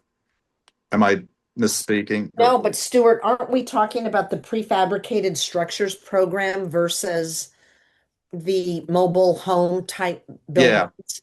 Yeah. So that's what I'm saying. Prefabricated structures program. I mean, this is about prefabricated. I mean, it's in the bill, the words prefabricated. Okay. And the mobile home, that's a completely different program. Okay, Marta. Thank you. Madeline, can you please rephrase the question? I'm struggling. Like layperson's terms. Yeah. Should the program explicitly favor projects that can deliver a high number of units quickly, even if they are less innovative? And that's in quotes. Why or why not? Gotcha. Okay.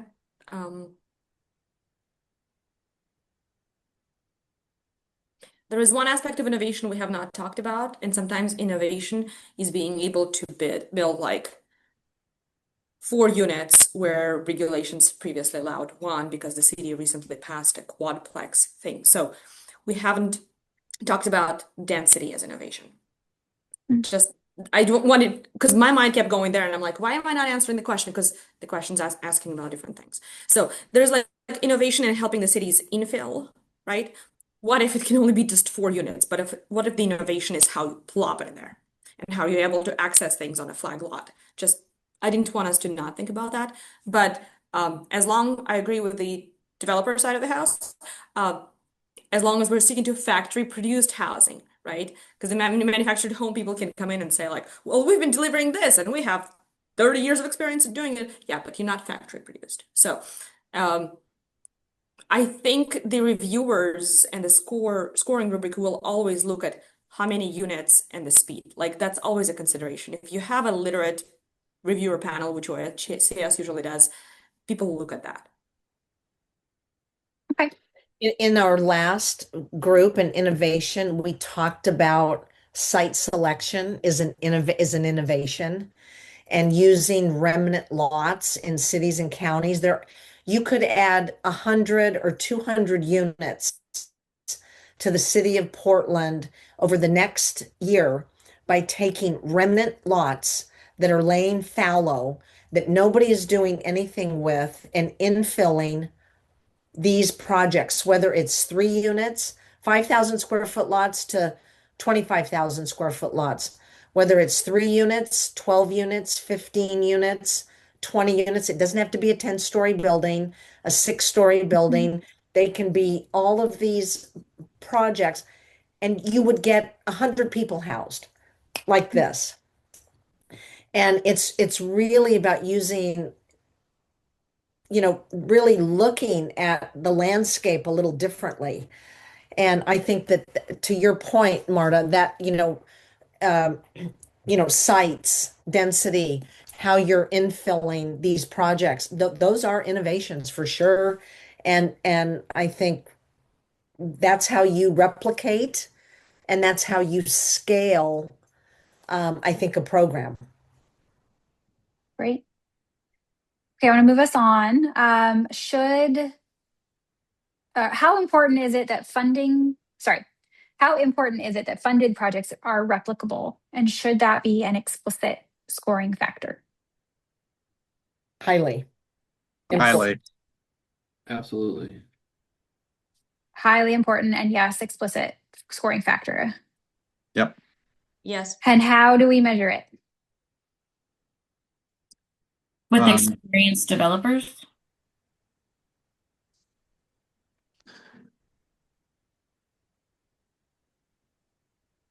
Yeah, of course, the unit cost is going to have something to do with it. If they're $650,000 per door, they're not going to be terribly replicable. Yeah, but they don't have to be. I mean, that's Right. the whole, I mean, especially in Oregon, you know, they don't have to be. And I think it is the way you evaluate. I think it's going to come down to cost per door, somebody able to look at, you know, unit cost, site cost. Here's the other thing that I think is highly important to consider based on my experience in California. Developers can't come in and feed these projects to death. They cannot charge $500,000 development fees, $1 million development fees. These projects need to have a cap on development fees. And this is a developer speaking. Well, there already is a cap on development fees when you're using Lyft. Okay, good. Right. Good point, Stephanie. 10 or 12%. I think it just changed.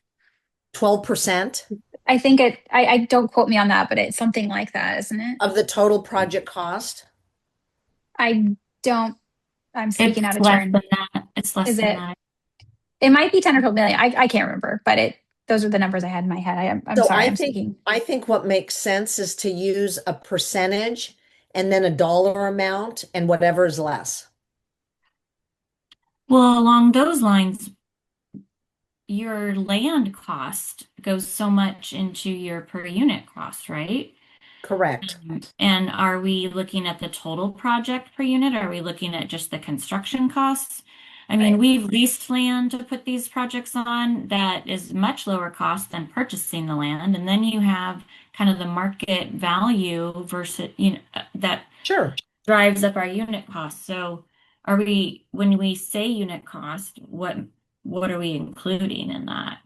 Is it the factory produced portion, or are we going to keep looking at it as a whole? As a whole. Typically it's the whole, and I think that folks should try to get cities and counties to contribute land, nonprofits to contribute land trusts to contribute land, developers to contribute, property owners to contribute land, that they could potentially lease to cities, and these projects get built and then they get a rebate on their property taxes.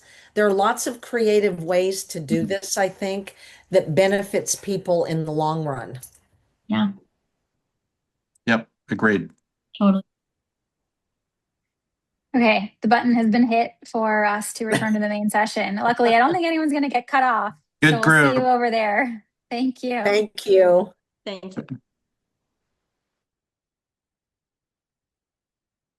Okay.